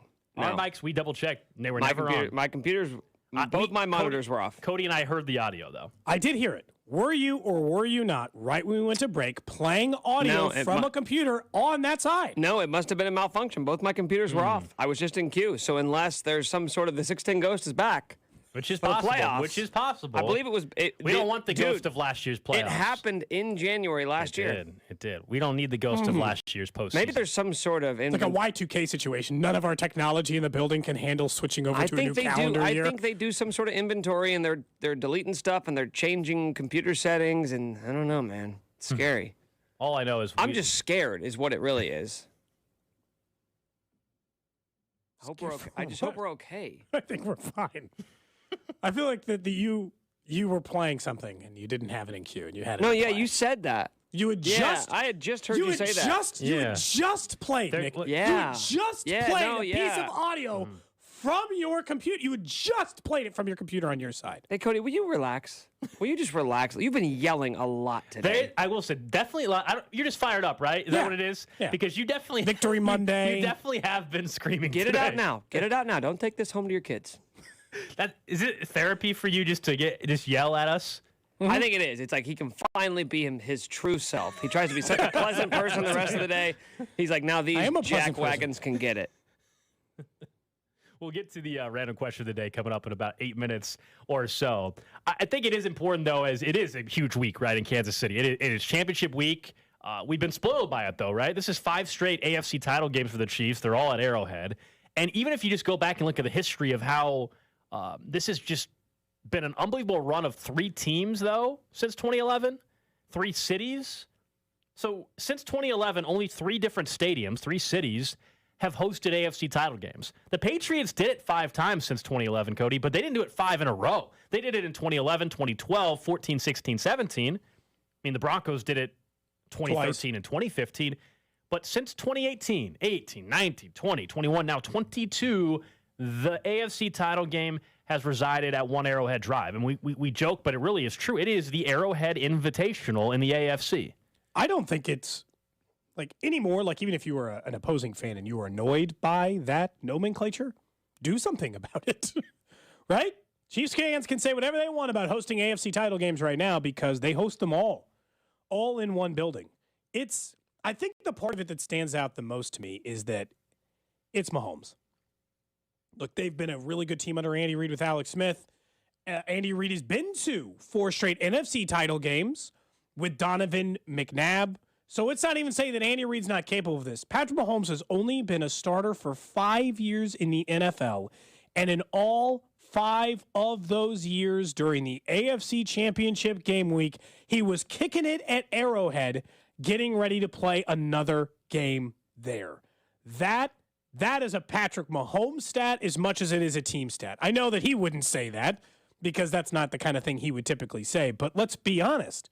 That's what this is about. Their quarterback is so good that no matter the team or circumstances around him, he is going to get them to 12 wins, and they're going to be playing the AFC title game, and they're going to be playing at Arrowhead Stadium because those are the things we know. They could have no Tyreek. He could have an injury in the middle of the season. They could have one of the worst defenses in the NFL. They could be one of the best teams in the NFL, like in 19. But the results are the same. AFC Championship at Arrowhead. Yeah, I mean, it's just nuts. So there will be a time, believe it or not, at some point, I don't know when, Cody, because it's been 5 straight, but there will be a time at some point where the Chiefs either aren't hosting it and it was very close to not hosting. They almost got the neutral site. Yeah. And that would have that was the NFL trying to jump in. Technically, they would have been the host. They still would have called them the one seed. They would have been the home team. It would have been but they still would have played in 5 straight AFC title game, which is in its own right as an accomplishment. No doubt. But the fact that you're also hosting them at Arrowhead, it's just ridiculous. At some point in time, that won't happen. I don't know when, though, because to me, we are kind of in the territory now, the same way we would discuss the division after they won 4 in a row. We're like, well, yeah, the division's locked up. They're going to keep winning. And here they are. They've won 7 straight AFC West titles. We know that. And now you're at the point where you fully expect that one of the spots in the AFC is going to be occupied by the Chiefs and in an AFC title game. And it's got to be infuriating for everybody else in the AFC, of course. But you're right. Of course, what has changed is Patrick Mahomes. I mean, that's absolutely what is different this go-around from the prior 5 years of Andy's time in Kansas City, with all due respect to Alex Smith. Yeah, of course it's number 15. I mean, that's obviously. Well, Andy helps, right? It's the same as like Kyle Shanahan's getting ready to coach in his 3rd NFC title game in 4 years, and his quarterbacks have been, Jimmy G, and Brock Purdy for those 3. That's a pretty good run. But, I mean, it's just, like, if I were the rest of the AFC, and I know this doesn't apply to the Cincinnati Bengals because they kind of got the Chiefs number right. And by kind of, they do. They have the Chiefs number right now. 3-0. So they don't have to fear the Chiefs like everyone else. But I don't think the rest of the AFC looks at Cincinnati yet. Now, they win this game, we might be having a different conversation. How can you not? If Cincinnati wins on Sunday, and it's obviously a coin flip type of game, but if they win on Sunday at Arrowhead 2 times, the AFC title game, you win it in Arrowhead and you go to Super Bowl in 2 straight years, they're the team in the AFC. You can be upset all we want about it, and it sucks the same way we felt after even the regular season loss, where it's like, hey, they can talk all the what they won in Cincinnati heading in. He gets to say tuna in a can and dance all the way through his Instagram page. It doesn't matter. He gets it. Cincy can say whatever the hell they want all this week, too. But you know how you shut them up? You go and beat them in their damn season, and then Kansas City goes to a Super Bowl. That's how you can end that, and nobody will care what happened the prior 3 matchups. Could you imagine being the rest of the – if they go on to win this game and just go to another Super Bowl, and you're the rest of the AFC, you're the other 15 teams, and you're like, okay, so just we're tracking this real quick. They are been in the Super Bowl 3 of the last 4 years. They've hosted the AFC title game the last 5 years. You're like, what the hell are we supposed to do? Because this – for all the things that we've talked about, like Patrick Mahomes and Super Bowl titles and the things that you can't match about what the Patriots do, this is a Patriots thing. This is a Patriots run. Hosting 5 straight AFC title games. And it's harder now than it's ever been in the last 2 years because you have to be the 1 seed. You don't even get the benefit of like the bye and you only have to play 1 game. When the Patriots were getting to 5 AFC title games over that 20-year time period you were talking about, Gold, or 15-year time period, they were doing that when they only had to win 1 game all of those years to get there. Because sometimes they were the 1 that had to win 1 game, but sometimes they were the 2 and still only had to win 1 game to get there. The Chiefs either have to be the 1 seed or have to win 2 games even to be in this game. Now, moving forward, I understand that in the early part of this argument, the Chiefs only had to get to 1. But moving forward, it's not that way. I do think maybe you don't want to have this in your mind heading into this week and into the game on Sunday, but there is the reality, and I think it would be fair. It's just how we do things in sports when we compare championship runs and the dynasty talk and all that kind of stuff. Chiefs it's ridiculous they're hosting and going to 5 straight AFC title games, but if you end up during that 5 or 6 year stretch with 2 appearances and only 1 ring, people are going to be bummed. Yeah. They're not going to want to hear about the AFC Championship game. The same way we're critical of how we think Sean Payton and Drew Brees underachieved. And I know they didn't go to as many NFC title games, but they got the 1 ring, right?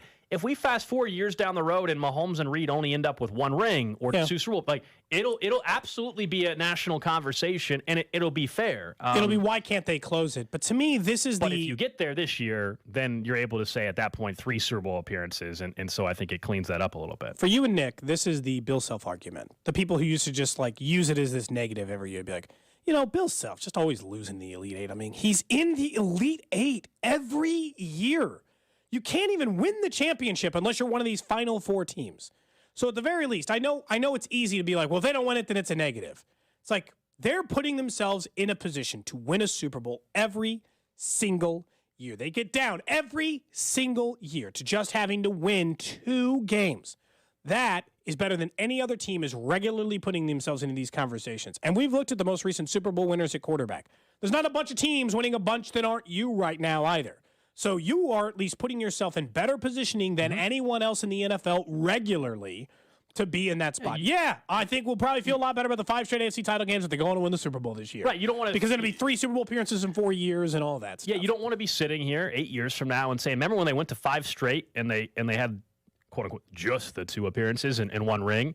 You don't want to be sitting there when, let's say, because there's as great as Mahomes is, that'll be a knock. There is still a chance at some point we're going to have actually probably a very real possibility over the next 10, 12 years of Mahomes' career.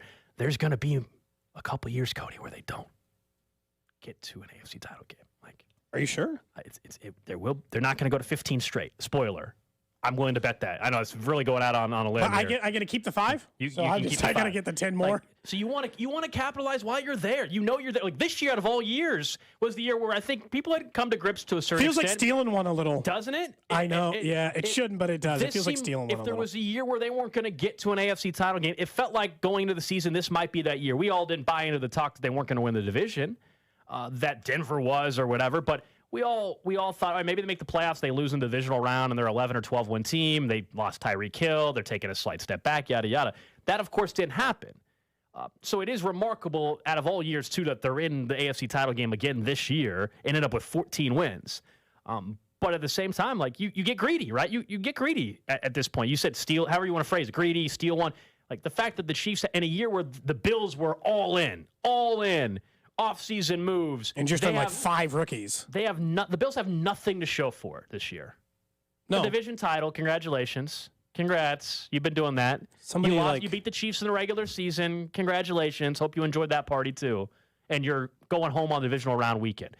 Now, you hope that if you're a Chiefs fan, that Cincinnati's not able to say the same thing to you, which is, well, congrats, you hosted another AFC title game. We beat you twice in your building. You're hoping that's not a possibility on Sunday. There are only 12 quarterbacks to win multiple rings. You do that again this year, then you'll never be able to criticize them for how many AFC title games they get. They could go to 10, they go to 5 more in a row and not win another. Be like, we got 2 rings and we go to the AFC title game every year. We don't care that you think it's not good enough that we only go to the AFC title game. It's just hard to imagine. In 5 years, that's all he's been a starter. Remember that we talked about. That's the same amount of AFC title games that Peyton Manning went to in his career. And yeah, Mahomes is 27. He's got one. Again, just enjoy it. Like as much as this is what this is. Trust me. Just sit back and relax. This is sweet. I'm just as greedy as anybody. Like, get to the damn Super Bowl. Let's win this thing. We're all there. We're all in the same boat. But just the fact nobody's that out here buying division champions gear. I think Rallios was selling championship T-shirts with the Cincinnati and KC logo. Like, yeah, people are saving their money for that Super Bowl hoodie, and then maybe the Super Bowl champion hoodie or whatever it may be. Anyway, it's just we are certainly in the golden era of Chiefs football, and it's incredible. Let's get to the random question. Random question. For you, Gold. For you, Nick, and over in the J Southland Tow Service text line 913-586-7610. This one is related to something that occurred at the stadium on Saturday. Uh-oh. So the question I have very simply for you, and I don't know if you saw the story, I'll also explain in a minute, is it okay to eat a baked potato at an NFL game? So what happened was... Oh, like in the suite when you put in a nice baked potato bar. A Jaguars fan took a photo of a Chiefs fan eating a baked potato, just like peeling it open, taking a bite. When you say eating a baked potato? Not even in foil, just like in her hand, like eating a baked potato. Skin? Like a baked potato, a full potato. So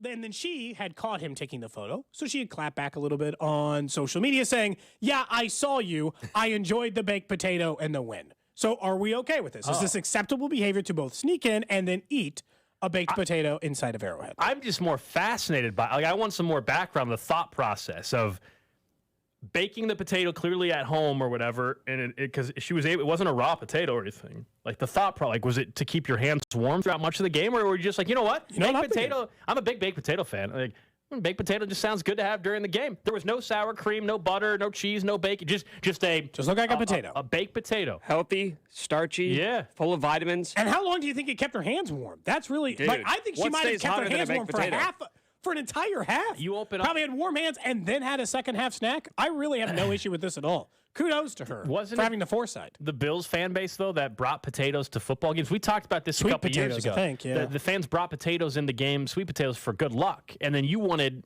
last year, Chiefs fans to bring a root vegetable to Arrowhead. Do you think this is just a carryover?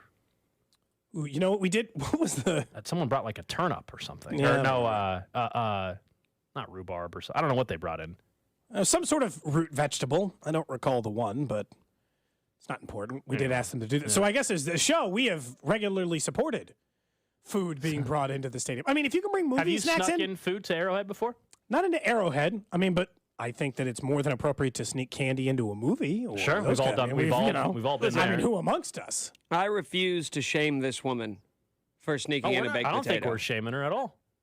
I think this guy should be the one who should be shamed. Well, that is what's happening on social media. Good. This guy's getting crushed because he's taking a photo of trying to call her out, and she's like, "Yeah, I'm taking a photo of you, taking a photo of me." Well, it's not because it's not a gross thing to eat. It may be a little odd, but it's not disgusting. She didn't have a bag of chili in her pocket that she poured on. out of her hand. That would be weird. Yeah. That would be great if she just had if she was just eating nacho cheese with a spoon. That would be weird. But would be okay with a brick of cheese? No, that would be not okay. The brick of where's the line? If she's just eating a brick of cheese, just like snapping off pieces with her mouth, no, that's not okay. I think the smart thing about this is that it double dips. It is a hand warmer / food. It's both. I think that was her thought process, and if so, it's actually pretty smart. Well, that's a little gross though, because then you're getting your dirty hands on. Covered in the foil, dude. She might have had it wrapped in foil. Keeping your hand warm. Yeah. Take the foil. And potatoes have a natural wrapper to them. You can get that skin off. Good to go.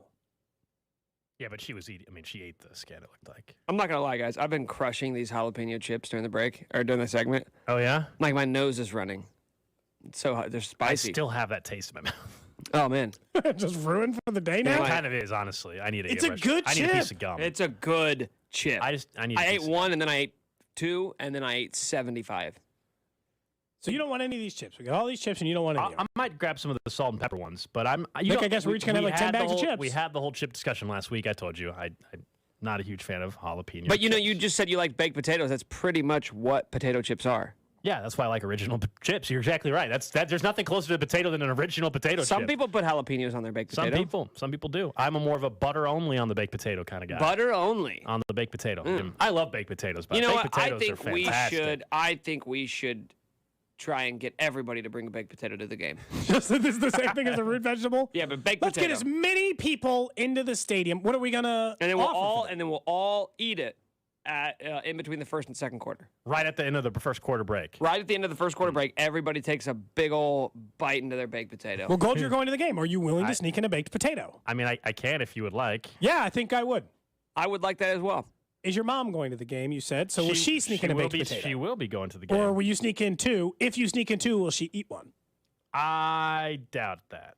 You don't think she'll participate in this? I don't know. I haven't talked to her about this, obviously. What's your mom's general vibe on stuff like this? She likes chicanery? Yeah, what's your mom's general vibe on sneaking in baked potatoes to sporting events? I actually have no idea what the vibe is for that, It's not a scenario that has come up very often. Like, your thoughts on baked potatoes I know, but is she a silly person? Is she usually pretty straight? Like, this would give us some indicator of her willingness to eat a baked potato in a stadium. I think, like most people, baked potatoes are fantastic. Everybody likes. Who doesn't like a baked potato? But bringing them into the stadium, I don't know. Baked potatoes are good for you, too. They are. I think if you brought the potato love fork, potato skins too, man. Potato skins are some of my favorite things. Oh man, what do you like? Oh, see, regular bacon. Okay, so I interesting. knew this was coming. Interesting, because potato skins are basically just bite-sized pieces of a baked potato. Except, on those, you like as the Cody cheese can and the attest bacon. to, they're more baked because the cheese is fully melted in and it's got a little more. So do you like cheese on a twice baked potato? No, I love twice baked potatoes though. A little paprika on top of that. Yeah. Cheese is a whole part of the twice baked potato. Doesn't have to be. It commonly is though. It's like a main part, right? Yeah, I've never seen one without cheese. I haven't either. That's like that's part of the whole process. No, I have them all the time. Well, aluminum foil set off the detectors at the stadium. I doubt it has a really low, it's not magnetic or anything, so you would think no. I don't know. I don't think so. Text line's asking. I think you'd be safe. And honestly, here's what I think. If you pulled out the baked potato to the security and said, no, it's just a baked potato, I think they'd say, all right, go ahead. They're not getting paid enough to No one's stopping you from taking a baked potato. Do you think she brought in like a plastic knife or grabbed a fork when she was in there, though? I think she ate it like an apple, man. No, because we looked. It's clearly the baked potato's been opened up, so she didn't just split it open Okay, so with her hands. Foil is a non-ferrous metal, which means it will not set off most metal detectors. Most. So, that's most. Chiefs one's most. You're fine. Oh, you say they don't have good metal detectors at Arrowhead? Is that what you're trying to say? I'm saying they're the normal ones. Normal metal detectors. Says you guys got me craving a baked potato right now. Well, yeah, I would go for a baked potato right now. That'd be fantastic. Baked potato or potato skin. So we agree. Across the board, we all support her decision to eat this baked potato in the stadium. So much so, I think that it should become a new tradition at Arrowhead. Baked potatoes between the first and the second quarter? Yes. Are you going to the game? No. As of not yet. No, I'm not going. Okay. Text line says their girlfriend is friends with Baked Potato Girl. She finds it hilarious. Dude, Baked Potato Girl, that's who Baked she is Potato now? Girl. I don't know if she wants that. In fairness, I was looking at the tweet a second ago, and some news reporter in Springfield said, "Hey, Miss Potato Girl." You're like, you can't Okay, call well, that's just not okay.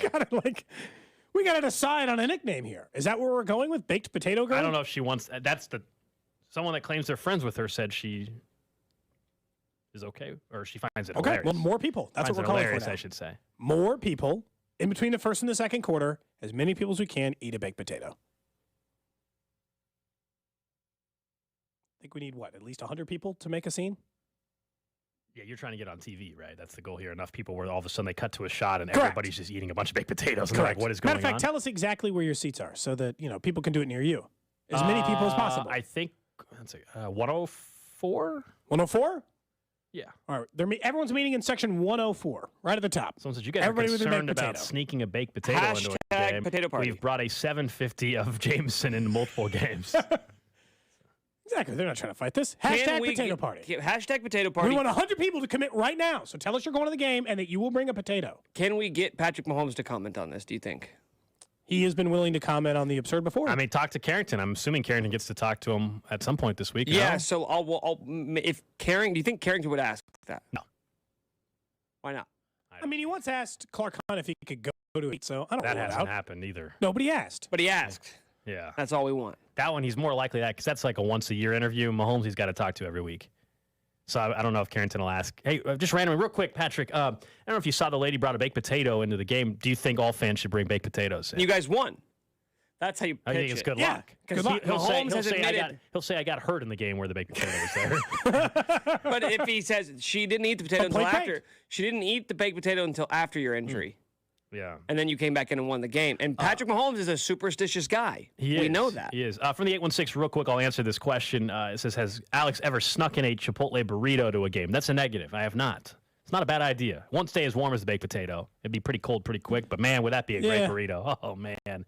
Well, if you got a double they're wrap, they're back on my good side anyway. What'd they do? You guys are back? They do anything for you? No, but I just realized how great the food was. I had it yesterday for dinner.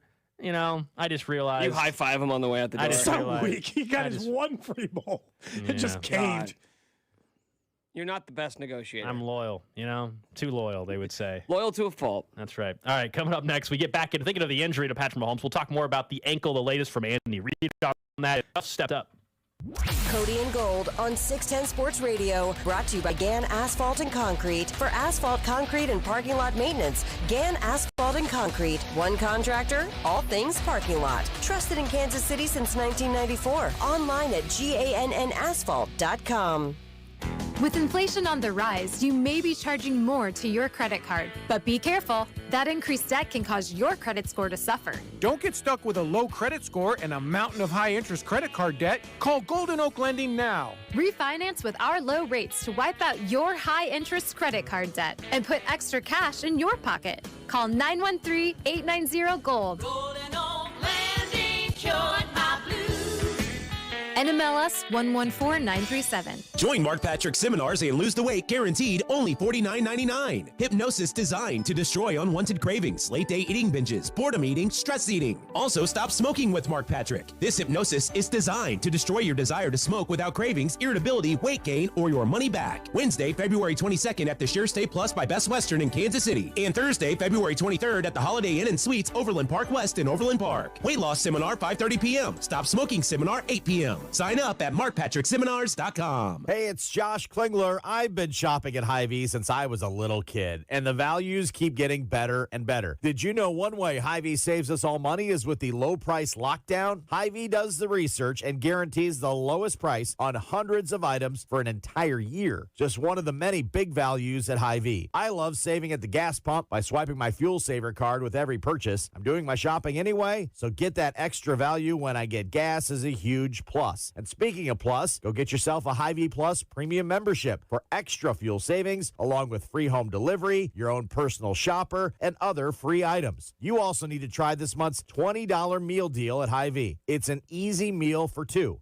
beef burritos with queso, chips, and salsa, and 6 cutout cookies. I love the meal deals, especially when we can't decide just what to eat. The weekly Red Hot deals will always be saving you more as well at Hy-Vee. So go check out one of your neighborhood Hy-Vee stores in the metro, the best grocery value in town. The NFL Conference Championships are Sunday, and you can enjoy more thrills than a 2-minute drill on FanDuel. It doesn't matter if you're new to FanDuel or already have an account, because they're giving all customers a no-sweat same-game parlay. That means you'll get free bets back if your conference championship same-game parlay doesn't hit. Bet on everything from the money line to point spreads to which player will score a touchdown. Or if you can't decide, you can ride with thousands of other fans and bet popular SGPs already made for you. New to FanDuel? Sign up with promo code 610BOB to see for yourself why it's America's #1 sportsbook. And if you already have FanDuel, you can start building your no-sweat same-game parlay today. Make every moment more with FanDuel, official sportsbook partner of 610 Sports Radio and the NFL. 21 and present in Kansas, 3+ legs, minimum $1 bet required. Refund issues, non-withdrawable free bets that expire 7 days after receipt. Max bonus $5 unless otherwise specified. Restrictions apply. See terms at sportsbook.fanduel.com.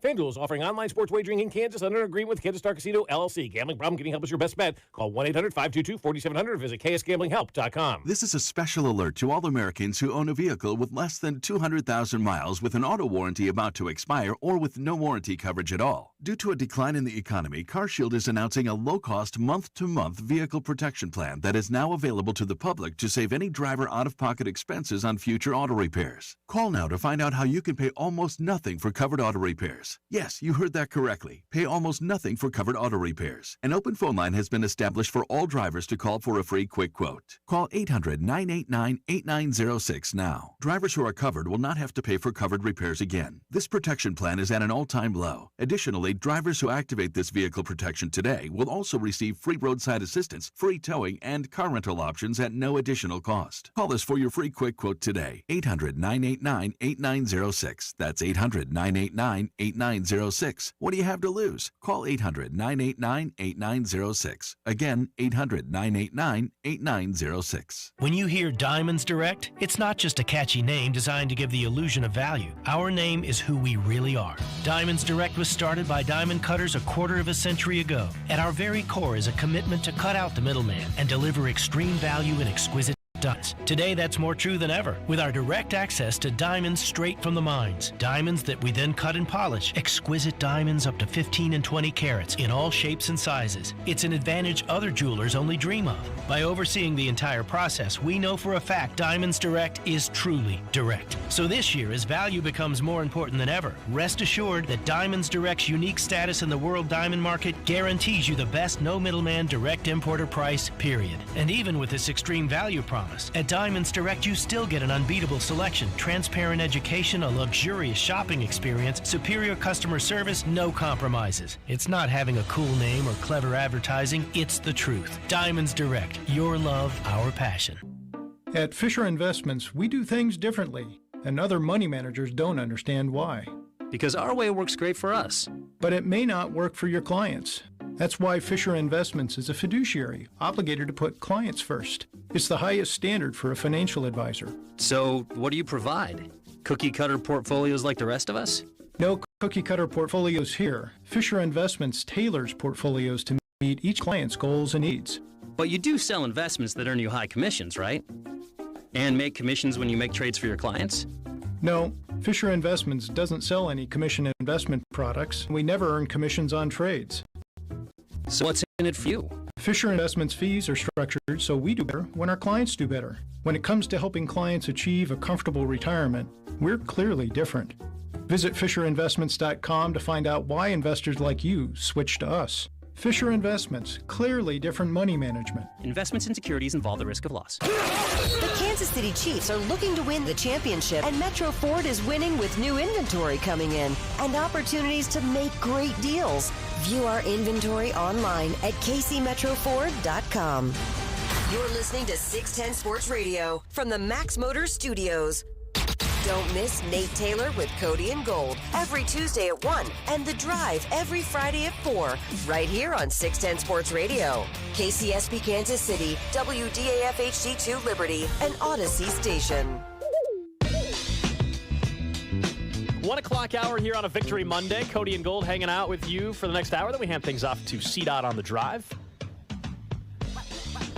We'll get to... Go ahead. No, I was going to say, I got really nervous because I had one, normal me screw up earlier in which I repeated you. Yes. And somebody accused me of stealing a tweet similar to the one I stole from Ken Swanson. But good news. Happy to report. Did not steal the tweet from Ken Swanson. I instead sent it 5 minutes earlier than him this time. So, I'm innocent. Breaking news. Cody sent a tweet. I'm just saying I got accused of stealing a tweet again from Ken Swanson, which had happened. Are you calling him out? You guys got beef? No, I don't think he stole it from me. We're even. You guys beefing? I do think you steal tweets. Are you guys arguing? Yeah, there's been too many people accuse you. Too many. They were too many to wrong count. on this one. Yeah, but then the past. Also, we let Alex off the hook. He blatantly stole a tweet a week ago, and we didn't even bring it up. Huh? Oh, he did? What tweet was that? Nick, you were the one who sent it to me. Come on. I don't remember this. See, obviously, I didn't do it. We were going to... What aboutism? What That's exactly about what this ism? is. How come you guys didn't say anything if you thought I did? We were going to. But there was a planned conversation. We got busy. Things happened. Honestly, I have no idea what tweet you're talking about. I don't think I stole it. I don't steal tweets. Nope. I don't sit back and have Here enough it is. time You to stole go it from Ari Myrov, who the hell sent the is that? tweet. Doesn't matter. You stole it from him. He's a very popular Twitter. that guy. He said, do you follow him? Of course. Okay. That's Very convenient tweet. His tweet, word for word. Yeah. Patrick Mahomes' regular season is over. His final stat line, 435 of 648, 67% completion, 5,250 yards, passing yards, goes on the whole stats. Yeah. He's the favorite to win MVP honors. Your tweet. Patrick Mahomes' 2022 season, 5,002. It's the exact, I swear to God. Not the same tweet, though. Nope, the stats are in the exact order. The record's in the exact order. Oh, no. Soon to be two-time NFL MVP. It's shockingly, Wow. it's ripped off. I can't believe I work with two thieves. I don't think he put Super Bowl odds in there or anything either, so it's definitely not the He same did. tweet. He said he is the favorite to win MVP honors. You said soon to be your two-time NFL MVP. That's not the same tweet? Okay. Close enough. I don't think so. The order in which you put yards, touchdowns, interceptions, record, and the number one seed are the exact order he put them in. I mean, typically when stats are laid out, I don't know, Cody, I thought you've done it long enough, but like yards and touchdowns usually go right after each other. Awfully That's defensive. usually but do record and then number one no, because seed? the conversation started about you, and now you're trying to go what? Like Nick said, we're just trying to take the attention off of your stealing of tweets. I didn't steal a tweet. I just specifically told you. You know who's never been accused of stealing tweets? Me. Well, that I don't know if it's true either. But I don't. I can't speak to that. I'm not going to get into that. You guys Nick make me is sick. eating. What are you eating again, Mike? The chips. What? You still? Burrito. From where? From where? From home. Oh, homemade. Yeah. I made some chicken. Did you see? Like, I can't believe this is. Tony Romo was trying to eat. Clearly, like on trying air? to eat. Yes. There's a clip of him clearly trying to eat something on air, similar to Nick. Tony Romo, that's maybe a conversation we can have later. So Tony Romo, and I agree with people that have brought up, he doesn't seem as good this year as the past. I think it's pretty simple why. That is? He's been out of the league long enough now. He doesn't know as much about each team. Before he could guess everything because he saw a lot of the same defenses, a lot of the same players, a lot of the same offenses. Now you're saying his guessing is less informed? He's not locked in as much. He's further removed from the league. You know what I mean? Like the league changes very quickly. And so he doesn't know as much about the coaching staffs, different coordinators, different play designs, all this. He's not ready for it as much as he was in the past. I think that's part of it. I also think he should get out of the nickname game. He's got to stop. He's got to stop trying to give people nicknames. It's like every single one. You're like, stop it. Like you called him Joe Cool. You're like, that's already a nickname. Somebody already has that. You got to choose a different way to do it. But yes, the Mr. January part was also obviously not working out in his favor. I was talking about Mahomes, though, and we heard from Andy Reid mention that, if he was to compare the ankle injury from 2019, I guess it was, against Jacksonville, he says this is not as bad, which, I don't know, calms some people's nerves down maybe a little bit because he was able to not miss any time in that season. I don't think there's a single Chiefs fan, right, that thinks right now that he's not playing on Sunday. Like, truly. Is there anybody that does not think Patrick Mahomes is playing on Sunday? I don't think so. I don't know if there's anybody that doesn't believe he's playing. And there's no reason, in my opinion, to believe he's not. Based off of so far the early indication, whether it was Jake Glazer last night saying the ankle looked better than they thought, there's no fractures or anything. It's a high ankle sprain, which is going to limit him, no question. But It's AFC title game week. Treatment, rehab, all week long, even if he doesn't practice. He doesn't, like, if there's anybody you can tell me Cody doesn't need reps during the week, Patrick Mahomes in this offense. He's been starting for 5 years in the same system. I think that in that game was clearly his, like, it's going to go down as like the great injury moment to overcome, right? But he only gets like the Kirk Gibson, like quiet, Kerry Strug. I think those, like, he only gets those if he wins the Super Bowl. All the people that we talk about, these like historic overcoming injuries, the flu game, those are all in championship runs. That's part of what makes them special. Lots of people, like Byron Leftwich once played through a serious injury where he's like limping up the field and people are having to physically carry him up to do it. It's a cool moment, but we don't talk about it on the same level as those other ones because it's not a championship moment. If this is the thing, this is, and honestly, I think that this will probably be the thing I remember the most if they go on to win it. I don't know what's going to happen in the Super Bowl, obviously, or in this AFC Championship game, but this will be the defining moment to me that he fought on the sideline to get back in a game, came back in a game, helped them win it, and then goes on to win the Super Bowl. To be like, he refused to come out of the game. He was arguing, and I get it. They eventually talked him, like, I'm not going to put you back in until you go get this x-ray. Yeah, he's probably, I'm guessing he was a little fearful of getting the x-ray because, you don't want to find out. The minute if they were to find something more serious than even the high ankle sprain, then you're not going back in the game. And so that was probably part of the thought process. Other than just not wanting to leave the field, you probably were worried about the worst case scenario. Like, for me, what concerns me about the injury the most for Sunday, and we all agree he's playing, but is not him in the pocket, well protected, and can he plant? I'm more concerned personally if they get pressure on him, kind of the Mahomes magic, able to make a guy miss or extend the play out. That kind of stuff to me may not be there on Sunday from him. And so if there is a game ever where you need Orlando Brown Jr., Andrew Wiley in particular, 2 tackles, because that's generally where they've struggled, if anywhere. The interior has been pretty damn good.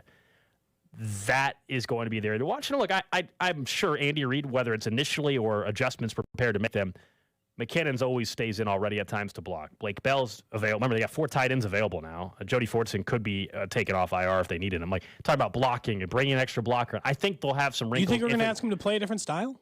Not a different style, but you can, if it becomes a struggle for Wiley or Orlando Brown, I think they would be prepared to have an extra tight end brought in if they need to, if that's what's required to keep the quarterback upright and have success. They used McKinnon more that way, as you'd pointed out. And that obviously seemed to make a bit of a difference. But I think that you cannot, not against Cincinnati. I don't know that you're going to just play some grind out version of a game. Like, I don't think you can do that. And honestly, I'm not overly concerned about it yet, partially because of what we pointed out earlier.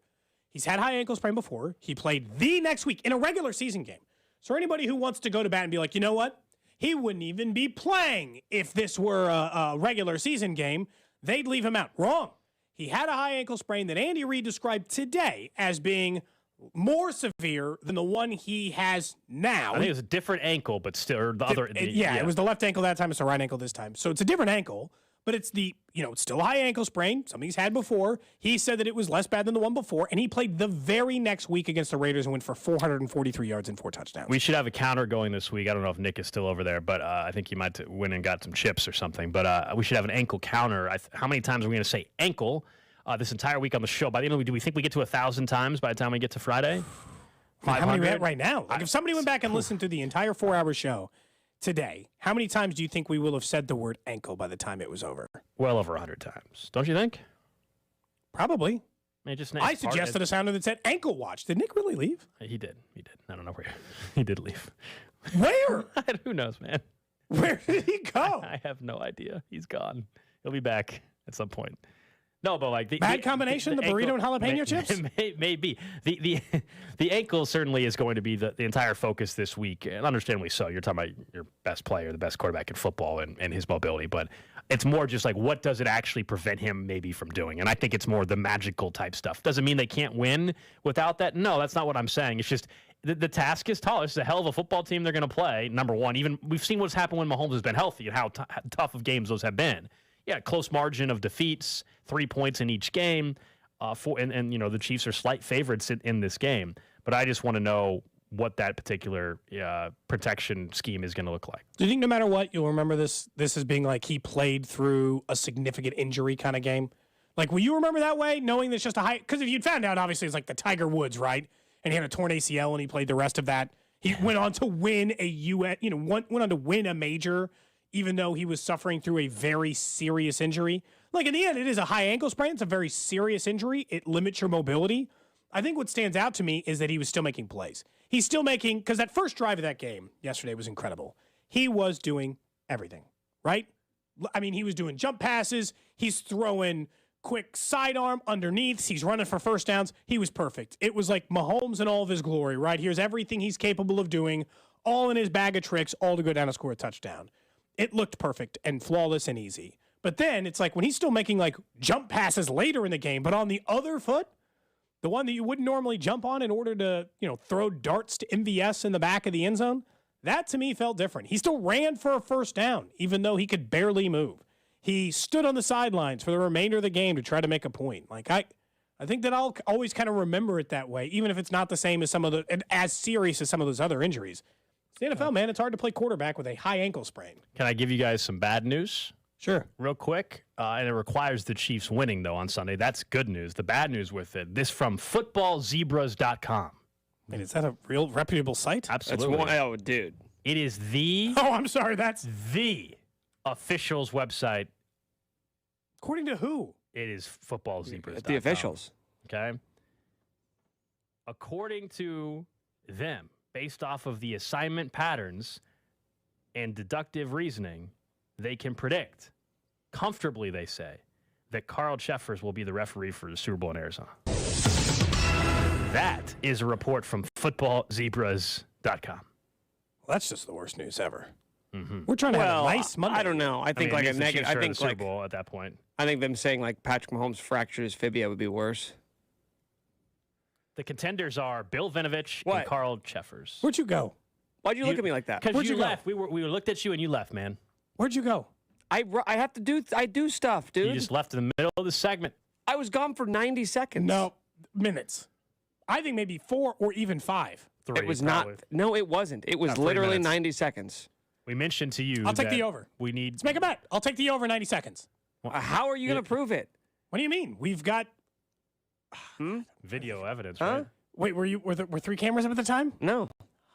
It's clearly over. So yeah, go ahead and prove it to me. Let me know when you have the evidence. Honestly, it might be 90 seconds after we said, "Where's Nick?" And then you came back. We were saying we need you to keep track of how many times we say ankle this week. Well, no, I'm not going to do that.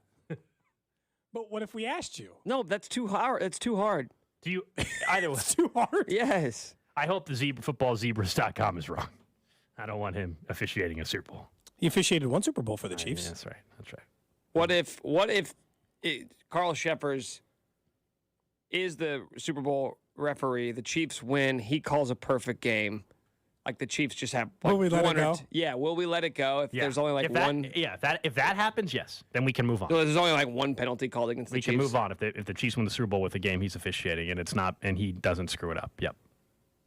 But you don't want that because he mucks games up. It's not good. If you're the favorite in games he officiates, it's not very good. And it happened for Buffalo on Saturday or on Sunday. I'd imagine the Chiefs would be favorites against either. I think whoever the AFC team is, yeah. Against, you're talking about like the NFC team in a Super Yeah, Bowl. they would be. The line would be closer to pick 'em versus the Eagles, wouldn't it? Like it would be similar to this line, right? It would probably open around 2 or 3. Yeah. Neutral site? I mean, to me, the Bengals against San Francisco would be maybe like 2.5 point favorites. The Chiefs against San Francisco would be maybe 3. I thought it would be more than that for San Francisco. I think it might be 4.5. Well, it depends. It's a Super Bowl. How many? You have to remember that at large one spreads in point, the Super Bowl. odds makers had the 49ers as the favorite out of the NFC before. Yeah, but seeing the way they've played the last 2 weeks, like you know how different it gets when the playoffs roll around and all of a sudden. Because here's the thing: if the Chiefs destroyed the Niners in the Super Bowl and Brock Purdy looks like the last pick of the NFL draft in his rookie year, we'd say, "Oh yeah, how did we not see that coming?" I wouldn't be shocked if it's up around 5 points. If it were the Niners. Eagles seems like more around the 2 point mark. Yeah, that feels like they'll go, like you said, 2, maybe 3 And I points. know a lot about gambling. They should give me my own show. The last What do you want to call it? The last couple. The other betting show? So the last couple, just, like spreads, like we just don't see big spreads in the Super Bowl recently. So last year, Rams were 4.5-point favorites. They obviously lost. But then the Chiefs were 3-point favorites against the Bucs. The Chiefs were 1.5-point favorites against the Niners. Then New England 2.5, New England 4.5, New England 3. Well, point being, there hasn't been a team that's been favored by more than 4.5 in a Super Bowl since 2010. Just doesn't really. Who was that? Packers?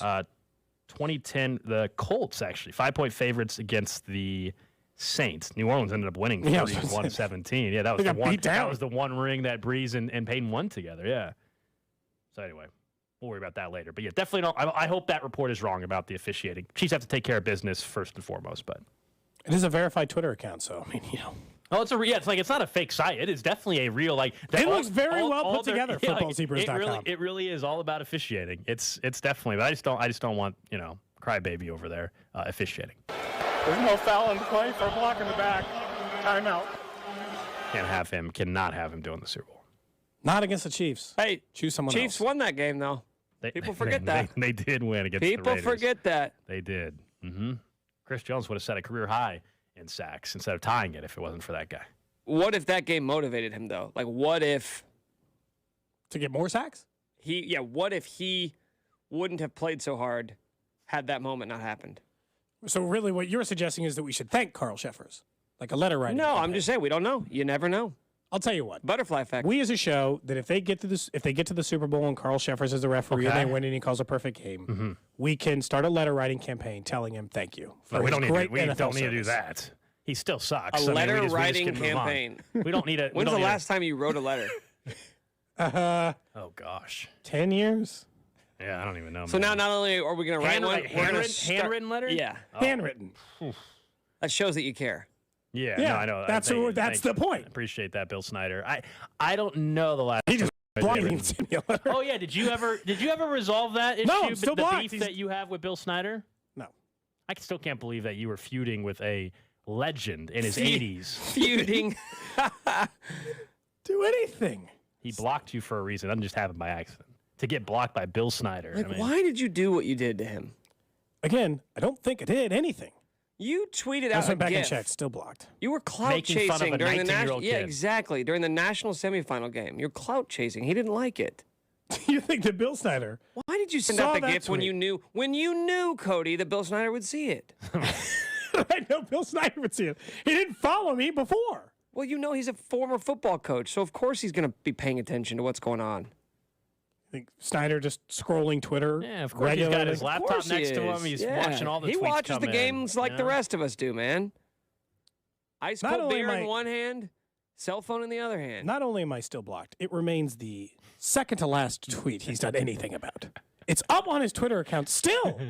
He still hasn't gotten rid of it. It's been up there for a Well, month. he's on a hiatus because he can't figure out how to delete He that doesn't one. tweet very often. There's a chance that You thing. keep asking me to do him a favor and delete it. I told you all you have to do to help him out. Just delete your tweet and it's gone and will never show up on his timeline. But I think you like it being on his timeline. I think you want it that's on his exactly timeline. right. I That's just want him to exactly right. unblock me.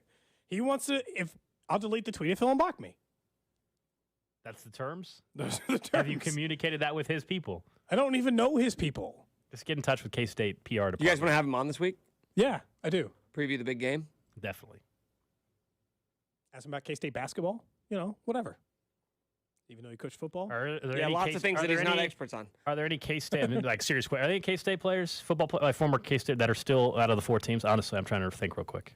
Not on the Chiefs, right? So am I missing somebody that went to K-State that's playing on any of the 4 teams? I don't have all 4 teams rosters memorized. I do, but I'm not going to answer the question because you guys said that I was gone for 2 minutes. You were. I think it might have been 3.5 minutes. It wasn't.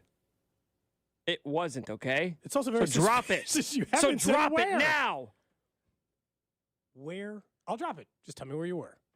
I'm not going to tell you The that. restroom. No, I don't use the restroom during the show. I use the restroom during breaks.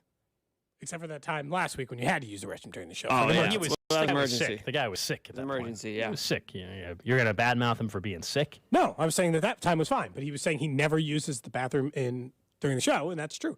But also, he didn't have someone fill in, so I didn't think it was a bathroom emergency. I think he just left. Sometimes I'll dip out. I have to go holler at somebody real quick, like boom, boom. How long do you think it was? Honest, I think it was about 2.5 to 3 minutes. It wasn't. I can assure you it was less than 2 minutes. So I just happened to look over at the wrong time. Yeah. Okay. Yeah. All right, man. Okay. We'll Maybe I was coordinating with another coworker about plans later this week for the show. Wow. Maybe myself and another coworker were both trying to book a similar guest for the show this week. And well, did you fight? We better have won. We better have won. We won. We did win? We won. We won. Yeah. Good job, Nick. We did it. Nice work. Well, maybe if you guys weren't being smart mouths, I would have broke that news to you during the break. But you guys just had to call me out. I was just asking where you were. That's all. Getting stuff done. Getting stuff Taking care of business, done. huh? TCOBing.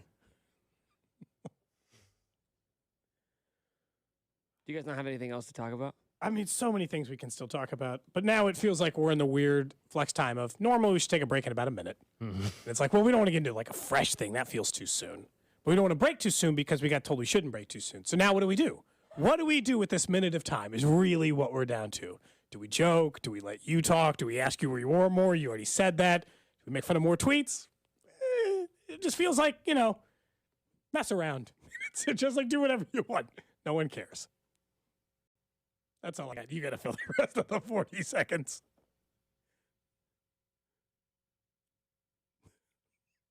He can't help himself. Whopper. He can't help himself. That stupid song. I thought you were going to play the Bengals one. Can't help himself. I just laughed. I wasn't even going to say anything. Oh, I think it would have. You broke.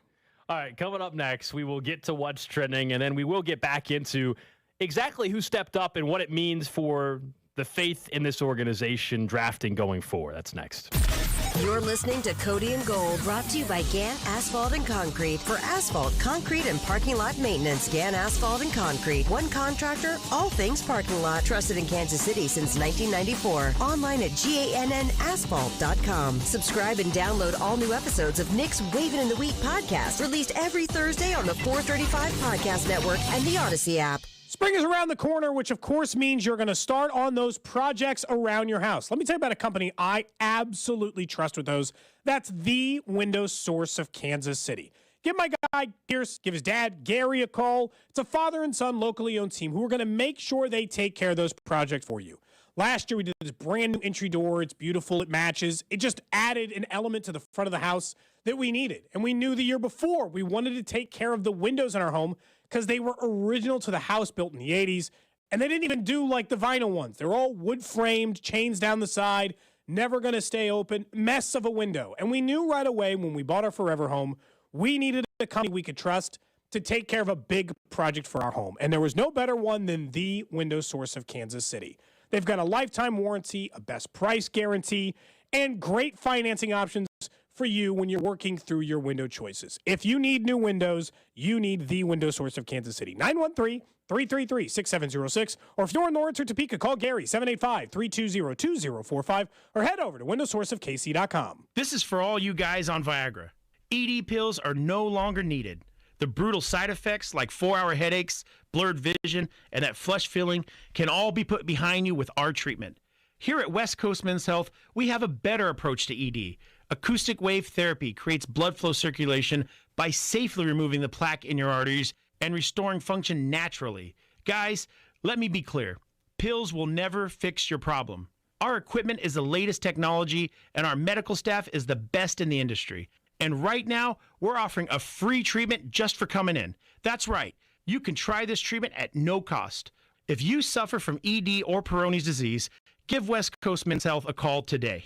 It's not just about better health. It's about a better life. Call now, 913-363-9439. That's 913-363-9439. Online at westcoastmenshealth.com. If you are a business owner, listen up. And remember the website, getrefunds.com. If your business has 5 or more employees and managed to survive COVID, you could be eligible to receive a payroll tax rebate of up to $26,000 per employee. It's a little-known program, but it's out there. It's a payroll tax refund, not a loan, no payback. It's a refund of your taxes. Now, the challenge is getting your hands on it. How do you cut through the red tape, get your business the refund money they have coming back? Well, go to getrefunds.com. taxattorneys.com. The team of tax attorneys they put together, highly trained in this little-known payroll tax refund program, and have already returned $1 billion to businesses, and they can help you too. To find out if your business qualifies, just go to getrefunds.com, click on Qualify Me, and answer a few questions. They do all the work, no charge up front. Simply share a percentage of the cash they get for you. Don't miss out. Go to getrefunds.com. That's getrefunds.com. Hey, it's Carrington Harrison from The Drive here. Do you want access to the best tickets in NFL playoff games, concert tickets, college basketball? You can do so with the Game Time app. Don't you want to make sure that you're linked up with the best ticket app possible? We also got major concerts coming for the summer, and you're going to want to make sure to browse the app and make sure that you get the best price that you can. And what people love most about the Game Time app is the amazing last-minute deals on tickets, how fast and easy it is to use, real images of the views from your seat, easy to find all the sports, concerts, and shows going on in your area. Game Time is the fastest growing ticketed app in the United States. Download the Game Time app, create an account, and redeem code KCSP for $20 off your first purchase. I want you to use my promo code because you know I'm all about helping you save money. And this is a great way for you to save a couple of bucks as you make a purchase to the hottest concert tickets and sporting events in the city. Download the Game Time app, enter your email address, and enter code KCSP for $20 off your first purchase. Terms apply. Once again, create an account and redeem code KCSP for $20 off. Download Game Time today. Last minute tickets, lowest price guaranteed. Visit Shane Company. You'll get a great value on fine jewelry created by our in-house designers, and you'll meet the friendliest jewelry consultants around. Now you have a friend in the jewelry business. Shane Company and shaneco.com. Come explore aisle after aisle at locally owned Lucas Wine and Spirits superstores for thousands of different wines, craft whiskeys, beers, and other fine spirits available in-store or online at lucaskc.com. Lucas Wine and Spirits superstores. As a Walgreens pharmacist, I talk with people all the time about little tips and tricks for filling their Medicare prescriptions, like taking advantage of Walgreens 90-day refills to save them a trip, or using Refill by Scan, which is super easy and right on your phone. And for anybody worried about prescription costs, I say, hey, we got you, with low-cost copays on many medications. Let's talk about making things easier. Walgreens is here. Fill your way and save at walgreens.com/Medicare. See pharmacists for restrictions and exclusions. My heart was racing just making spaghetti. I could have waited to tell my doctor, but I didn't wait. I was short of breath just reading a book. I could have delayed telling my doctor, but I didn't wait. They told their doctors and found out they have atrial fibrillation, a condition which makes it about 5 times more likely to have a stroke. If you have one or more of these symptoms, irregular heartbeat, heart racing, chest pain, shortness of breath, fatigue, or lightheadedness, this is no time to wait. Contact your doctor. Brought to you by Bristol-Myers Squibb and Pfizer. Streaming only on Peacock. From the mind of Rian Johnson, the writer-director of Knives Out. Miss Gale, you've got this gift. Always knowing the truth. I only know if something is alive. The real trick of it is to figure out why. Natasha Lyonne is Charlie Cale. It wasn't an accident. I think there's been a murder. You watch too much Dateline. A new 10-part series. Wolves on my fender. I gotta keep moving. I have been kind of a death magnet. Poker Face, streaming January 26th, only on Peacock. Progressive presents Adjusting to the Suburbs. I never thought I'd care about gardening until I bought a house in the suburbs. But now I find myself in conversations about liquid fertilizer, and I wonder, am I the fertilizer guy now? No way. Everyone knows the ratio between phosphorus and nitrogen, right? Yeah, I'm still totally cool. Anyway, when you save with Progressive by bundling your home and auto, that's the easy part of adjusting to the suburbs. Progressive Casualty Insurance Company coverage provided and serviced by affiliates and third-party insurers. NFL playoff coverage on 610 Sports Radio is brought to you by Twin Peaks. Eat, drink, scenic views. What's trending? All right, let's check in on the hot topics trending. Number one on what's trending, a little update from Andy Reid earlier right on 610 Sports Radio in regards to the health of Patrick Mahomes, that ankle. Andy Reid said he thinks that the Mahomes right high ankle sprain isn't quite as bad as the one he suffered back in 2019 against Jacksonville. As we mentioned, Mahomes then played the following week, throwing 4 touchdown passes, but different ankle, so just keep that in mind. But also said that in terms of does he need to have reps all week long in order to play, he basically was like, he's never had to do it that way. But I think we all understand he's going to play on Sunday. He also said that in terms of the treatment right now, quote, he's worked hard in treatment and is doing okay.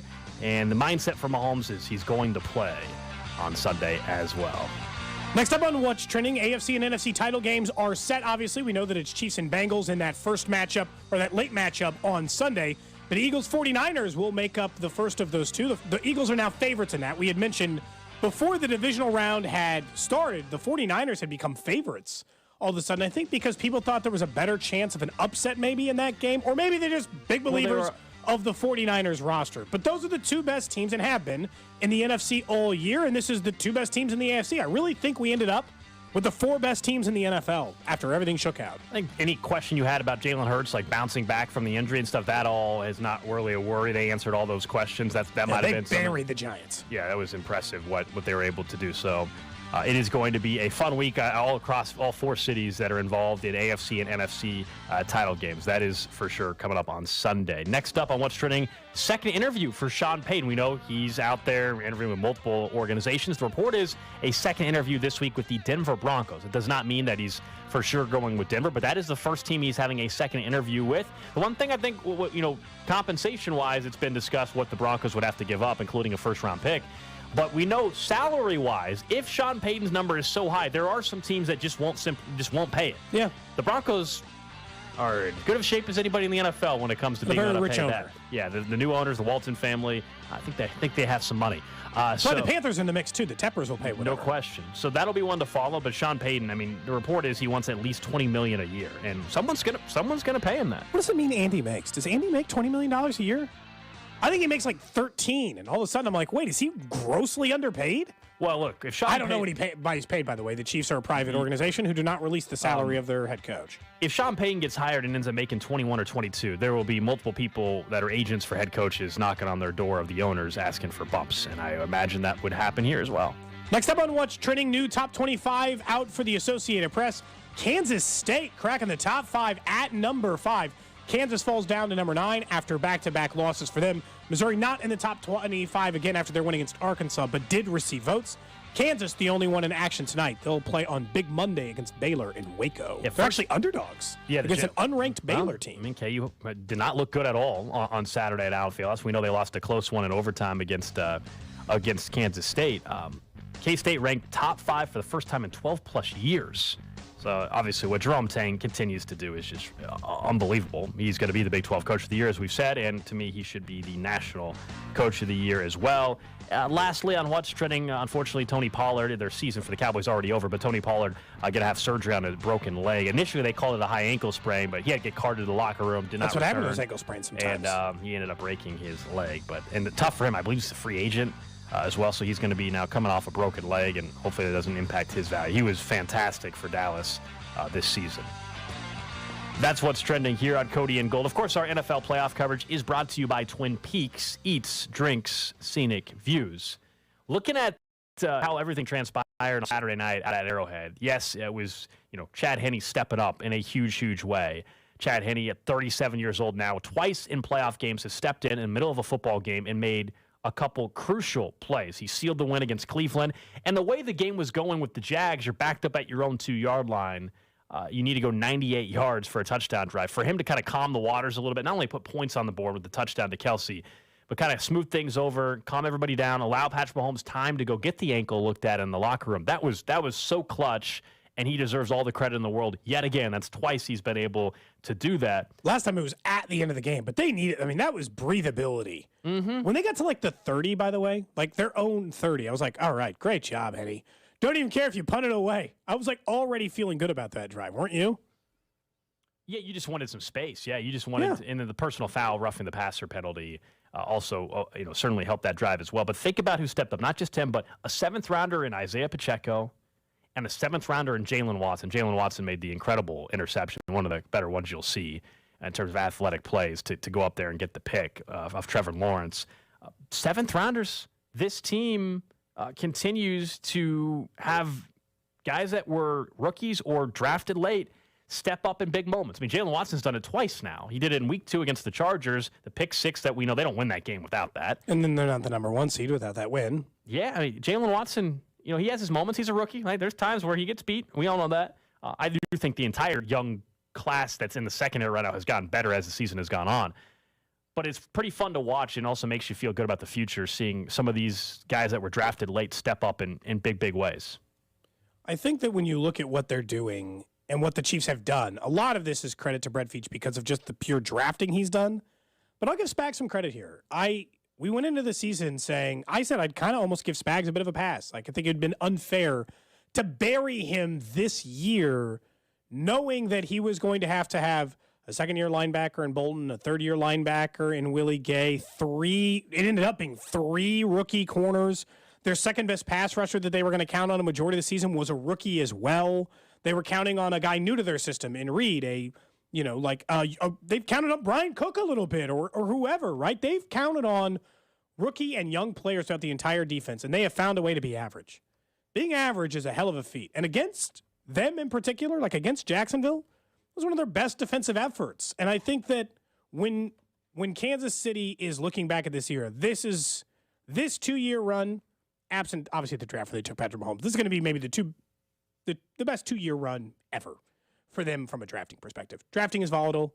Doesn't mean Veach is going to keep hitting at this success rate, but this is an incredible success rate. 2 rookies helping you win a divisional round playoff game when your star quarterback is injured in the game. Yeah, I mean, hold a parade, not that, but Brett Veach should be sitting up in his office today feeling fantastic. No, they should do a parade now. Just for the job he did? Yeah, so they'll do a parade after they win the Super Bowl, but actually do a parade this week just for Brett Veach and all the rookies. They get their own. Yeah. That's nice. We always talk about judging rookies based off okay, what are they second contract players? Are they guys who you want to build around for the future?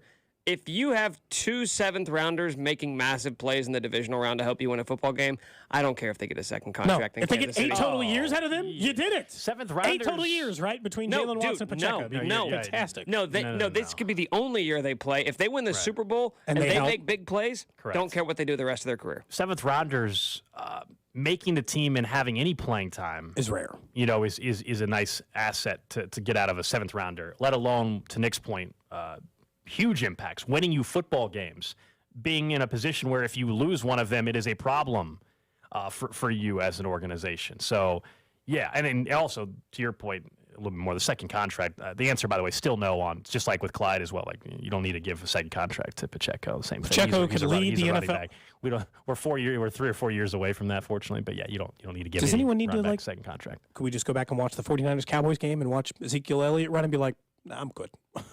Fine, thanks. Well, yeah, and even the Cowboys were like, why pay Ezekiel Elliott when you can have a guy like Tony Pollard? Listen, even before Tony Pollard's injury, which sucks for him, it cost him so much money. It's going to cost him so much money.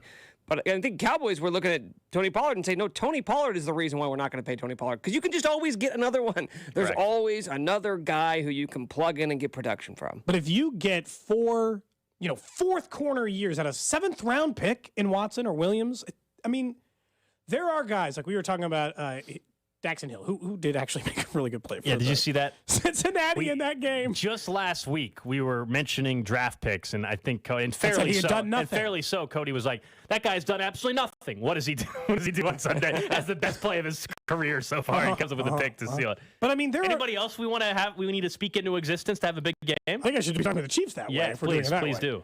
I think when you look at it, there are a lot across the league. There are 3rd and 4th and 5th round picks that have a really hard time getting on the field in their first year, right? Sky Moore is a really good example of that.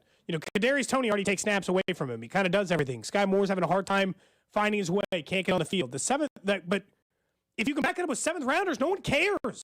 No one cares that your 2nd rounder doesn't matter as much if you are getting starter play out of 4 other draft picks. When we've talked about Brett Veach, the only thing anybody can even remotely say anymore about where he's at as a GM is you would like him to have the skill position player become a superstar that he drafted. Don't we all, right? I mean, that's it. I mean, truly.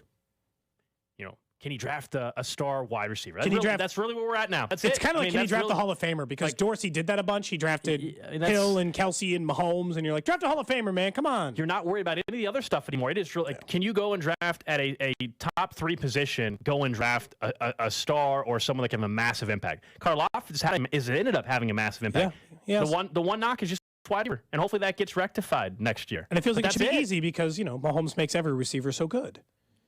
Feels like you should be able to find that guy. But does it matter? Like, to me, I'm less worried about his ability to draft a number 1 wide receiver if they're the number 1 offense in the NFL without doing it. Like, he can just keep taking stabs at that. There are 15 good wide receivers in every NFL draft. You can just keep taking your picks there. One a year, forever. And because they haven't had to give up assets recently to replace members of their team because they've drafted so well.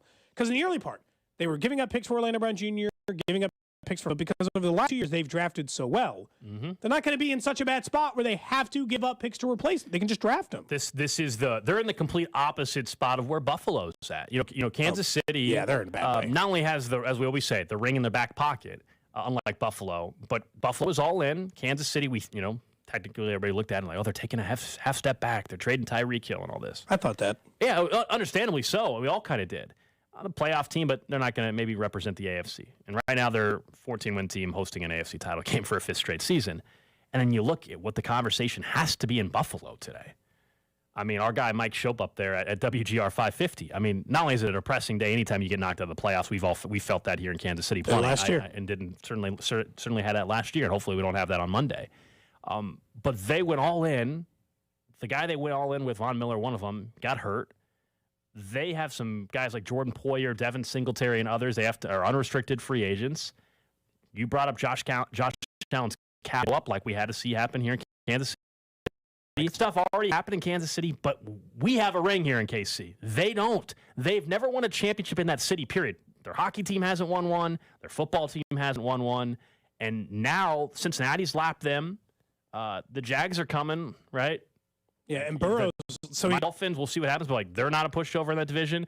You know, the Jets, we'll see, right? They got to get a quarterback, but that team seems to be better than they have been over the last couple of years. This was the year to get it done, Buffalo, and you didn't get it done. That nobody should be feeling worse today than Buffalo, considering what they went ahead and risked. Understandably so, and they got nothing to show for it. But doesn't a lot of this come down to what you ultimately think about Josh Allen? Like, do you just think Josh Allen is a good quarterback, or do you think Josh Allen will be remembered as one of the best quarterbacks of this era? Because if you feel that way... And I still think he's a top 5 quarterback. Right. But are we just talking about he's a top... Like, this is his window versus... Because we've done this in the past where, like, there was a while where Peyton Manning was criticized for not being able to win the big game. I don't think Josh Allen's Peyton Manning, but how good do you think he is? Because if you think he's one of the greats, then you probably expect him to continue to compete for championships, the Bills right? aren't suddenly going to just start missing postseasons or anything, but the notion that we're going to go into multiple years over the next year, one of the favorite. Like, I think there's. Don't you think they will be next year? I think they're going to be like the 3rd or 4th team that we look at. Right, but that's still one of the favorites. But they were the favorite. Sure, they were the favorite. Oh yeah, I'm with you on that. I think, I don't think they're going to just fall off and not be in the mix for conference championships and Super Bowl runs. I think what'll happen is they'll end up being the team that everything has to line up for, is how we'll view them. Hey, you got to be the 1 seed and then not play Cincinnati and the Chiefs because you can't beat both, right? They're going to need the things to go their way. Cincinnati and the Chiefs don't. They don't need things to go their way. They either make them go their way by making themselves the 1 seed. To be fair, the Chiefs had some things go their way to get the 1 seed and not have to play both of those teams like the Bills. Sure, and we're thankful for that, right? Right. But the Chiefs have made 5 straight AFC title games. We don't get to pin them with they need things to go their way to play in this game. Absolutely not. I'm with you. They, because of what they've been able to do in the conference, they're not going to get stuck with that. And the Bills have now, in 3 straight years of being one of the best teams in the NFL, they have made 1 AFC title game and nothing else. The only other thing they have to show for it is almost beat the Chiefs. And regular season wins. And a playoff killer season wins that don't mean anything. Cincinnati, it's a conference of 2 teams. It is Chiefs and the Cincinnati Bengals. The Bills are no longer in this conversation. They don't get to be until they do important things. I will say, though, if you want to still be the team in the AFC, if you're the Chiefs, you can't lose on Sunday. It would be 2 years to losing to Cincy in the title game at home, and 2 years where Cincy, that means, is in the Super Bowl and the Super Bowl if they beat you. Like you can't go into next season claiming, we're still top. The whole we joked, right? The big dog or whatever Joe Mixon said. Like they are if they beat you on Sunday. There will be no debate. 4-0 against Mahomes and the Chiefs. 2 AFC title game wins. Back-to-back Super Bowl appearances. You can't even argue. You might not like it. You can't even argue it at that point. So this isn't, if you don't want to have to deal with that all offseason, this game's then the Chiefs have to win on Sunday if that's the case. This game is much bigger for the Chiefs organizationally than it is the Bengals. The Bengals feel like they played with house money last year. They've never won a Super Bowl. Doesn't matter. They're not even supposed to be here. But they still have that sort of mentality. I don't feel that way about them anymore. Are you kidding me? That's certainly what they're trying to sell in Cincy is that nobody believes that they should be here. I mean, that's definitely what they're trying to sell. As a franchise, right? Like that brand is not as strong as the Chiefs. The Chiefs have, for everything that we've just talked about. They won a Super Bowl 3 years ago. They've been to 5 straight AFC Championship games. They've already bagged a ring. The Bengals haven't, but I still feel like for the Chiefs, if you lose this game, then all of a sudden it's why is there this one team that we can't get past? Oh, I think I would ask that question. Then you'd be like, is it going to be when they get cheaper? But that might not even solve it. They played part of this season without Jamar Chase. Well, because it's just and they won all those games. So it's like you go into next season and they're 4-0 against you, and you're going to play them in the regular season again. And the talk, if they're 4-0, they're going to go 5-0. And if you beat them, it's like, okay, wow, you're 4-1, but can you beat them in the playoffs? Like these are all things that will come up. You can end and rightfully so. You can end it on Sunday night at Arrowhead. And you don't want a team getting in your head because that's what happened with the Chiefs in Buffalo, where you put your whole offseason on getting past this one team. How do we get past them? How do we get past them? Where does the issue lie? I mean, I don't think Patrick Mahomes is the kind of quarterback who's going to go in fearing any particular team, but this is the only team in the NFL, in my opinion, who doesn't fear them. Everyone else looks at the Chiefs a different way. They're like, wow, look at them. Look at what they accomplished. They're so tough. You got to give your best effort. They're almost impossible to beat. And Cincinnati's like, so what?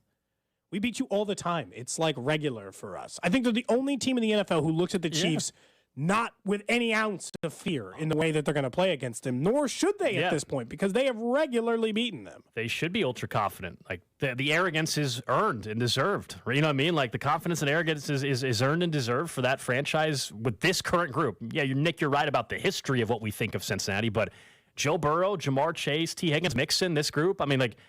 And Zach Taylor, we all heard his comments. I mean, listen to this again. This was Zach Taylor after the win yesterday. For the neutral site, I mean, yeah, we had our mindset to go play in Kansas City, and it is tough because they have to formulate the plans for coin tosses, and they got to formulate the plans for neutral site games, and we just keep screwing it up for everybody, and I hate that for people that have to endure all those logistical issues, and then we just keep screwing it up. So I'm sorry. Obviously, a lot of shade being thrown there from. I like the little piano ballad underneath as well. From Zach Taylor. I mean, now look. It's funny, like the whining about the coin toss that never happened. You're still whining about the damn coin toss that never happened. That's kind of funny to me. I told you I thought Cincinnati. And you won, so it doesn't matter. You were never going to be the 1 seed. The Chiefs won out their schedule. But we all saw the locker room clip as well. That's the mindset and what they're going with. No, every team. Look, for years, guys. For years, the Patriots claimed they were underdogs, and they had won multiple rings. And so the fact that Cincy's doing it shouldn't surprise us. The New England Patriots did it, and they had won 4 or 5 rings together. It was more egregious even when they were doing it. I mean, they were wearing the underdog T-shirts and all that. Like Cincinnati hasn't won anything in fairness, but they're not don't let them. They are not the underdogs. I mean, I guess by the Vegas line this weekend, they're a 1-point dog. Okay, but they're not really the underdog overall. That means on the neutral site, they think that they're better than Kansas City. Like, so it's not, when we talk about where these teams are, they're on equal footing as far as current success. I understand the Chiefs have the ring, but Nick had pointed out earlier the Chiefs won that Super Bowl before Joe Burrow was even in the league. But they've been in the league together for 3 years, right? I think a lot of it is there have been stretches ever since Mahomes got into the league that the Chiefs are the best team in the NFL. A lot of stretches, right? Basically the last 3 years, ever since they won the Super Bowl. Week to week, it's been, they're the best team, and if they're not the best, they're the second best. The Bills have had that sort of title at times over the last 2 years. Mm-hmm. At no point has anybody ever really looked at the Bengals and said, that's the best team in the NFL. I think that's where that underdog mentality comes from. We've respected them, but they've always been, I think, in our mind over the last 14 months, like a second-tier team. They can change. They may have already changed that, right? But they certainly can if they win on Sunday. And even if they weren't to lose in the Super Bowl, they can go into next season as saying we're the best. This is our conference, yada, yada, yada. Like the one thing that, of course, the Chiefs still have over them is that they've got the ring. But if they beat you, I don't care. It's a two-way street. If you beat them, then we got to go pull up those receipts from Joe Mixon saying we're the big dog in the AFC. Of course. This is what's fun. Are you? This is what's great. You can shut them up as simplest way possible as winning. Probably not enough time to get into this before the end of the show, but this is the Chiefs' biggest rival. So we can just establish that now, right? No matter how this game goes, this is the Chiefs' biggest rival. Rivals are not built in the AFC anymore. Certainly not the AFC West, where they clown on those teams every year. Rivalries are about who's great when. And the Chiefs and the Bengals are both great now and have been great for years and are going to be great for years and have now played in several big, important games against each other. You can't say that about any other team they currently face. It's the new marquee matchup. Yes. It is the marquee matchup Burrow in the NFL Mahomes. right now. It's not Allen and Mahomes right now. It's not. I don't know, right. like It's Burrow and Mahomes. rivalry, you think about like a historic rivalry, what that really means, and like there's not this built-in hatred for the Bengals. No, but that's like Patriots, Colts. It's like they didn't have a huge history of hating each other. Yeah. They just started playing in important games. I would say you got to beat them for it to be a rivalry. Yeah, one-sided rivalries don't really have a lot of weight to them, so win one. And that will definitely, I think, change it. Because if you go down 0-4 and you say, oh, the Bengals are the Chiefs' biggest rivals, I think the Bengals would look back and say, well, I don't know if we really echo that same sentiment here. Because we just keep beating you. They just say we have no rivals? Is that what their answer is? Which is weird.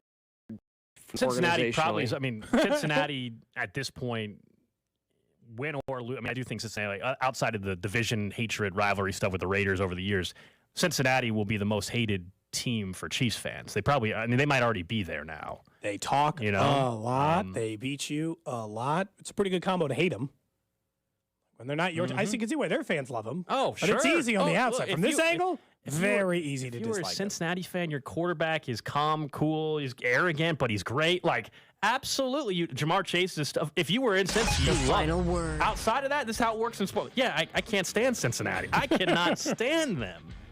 I think even last year we talked about just the smug arrogance of Joe Burrow. Can't stand it. But if I was a fan of their team, I would love it. Would love it. Well, I'm sure. It'd be interesting to see where if you were to poll fans, like we all said if the Chiefs were playing the Bills, then the country rooting for Buffalo. Are we sure that the country's rooting for Cincy? No, I think it's probably 50-50. Because of that arrogance? I don't know. We can talk. We'll have all week to talk about this. We cannot wait. It's going to be a great week, a fun week. We'll have some great guests coming our way later on this week as well. We're back at it tomorrow at 10 o'clock. Up next, though, it is The Drive with CDOT right here on 610 Sports Radio.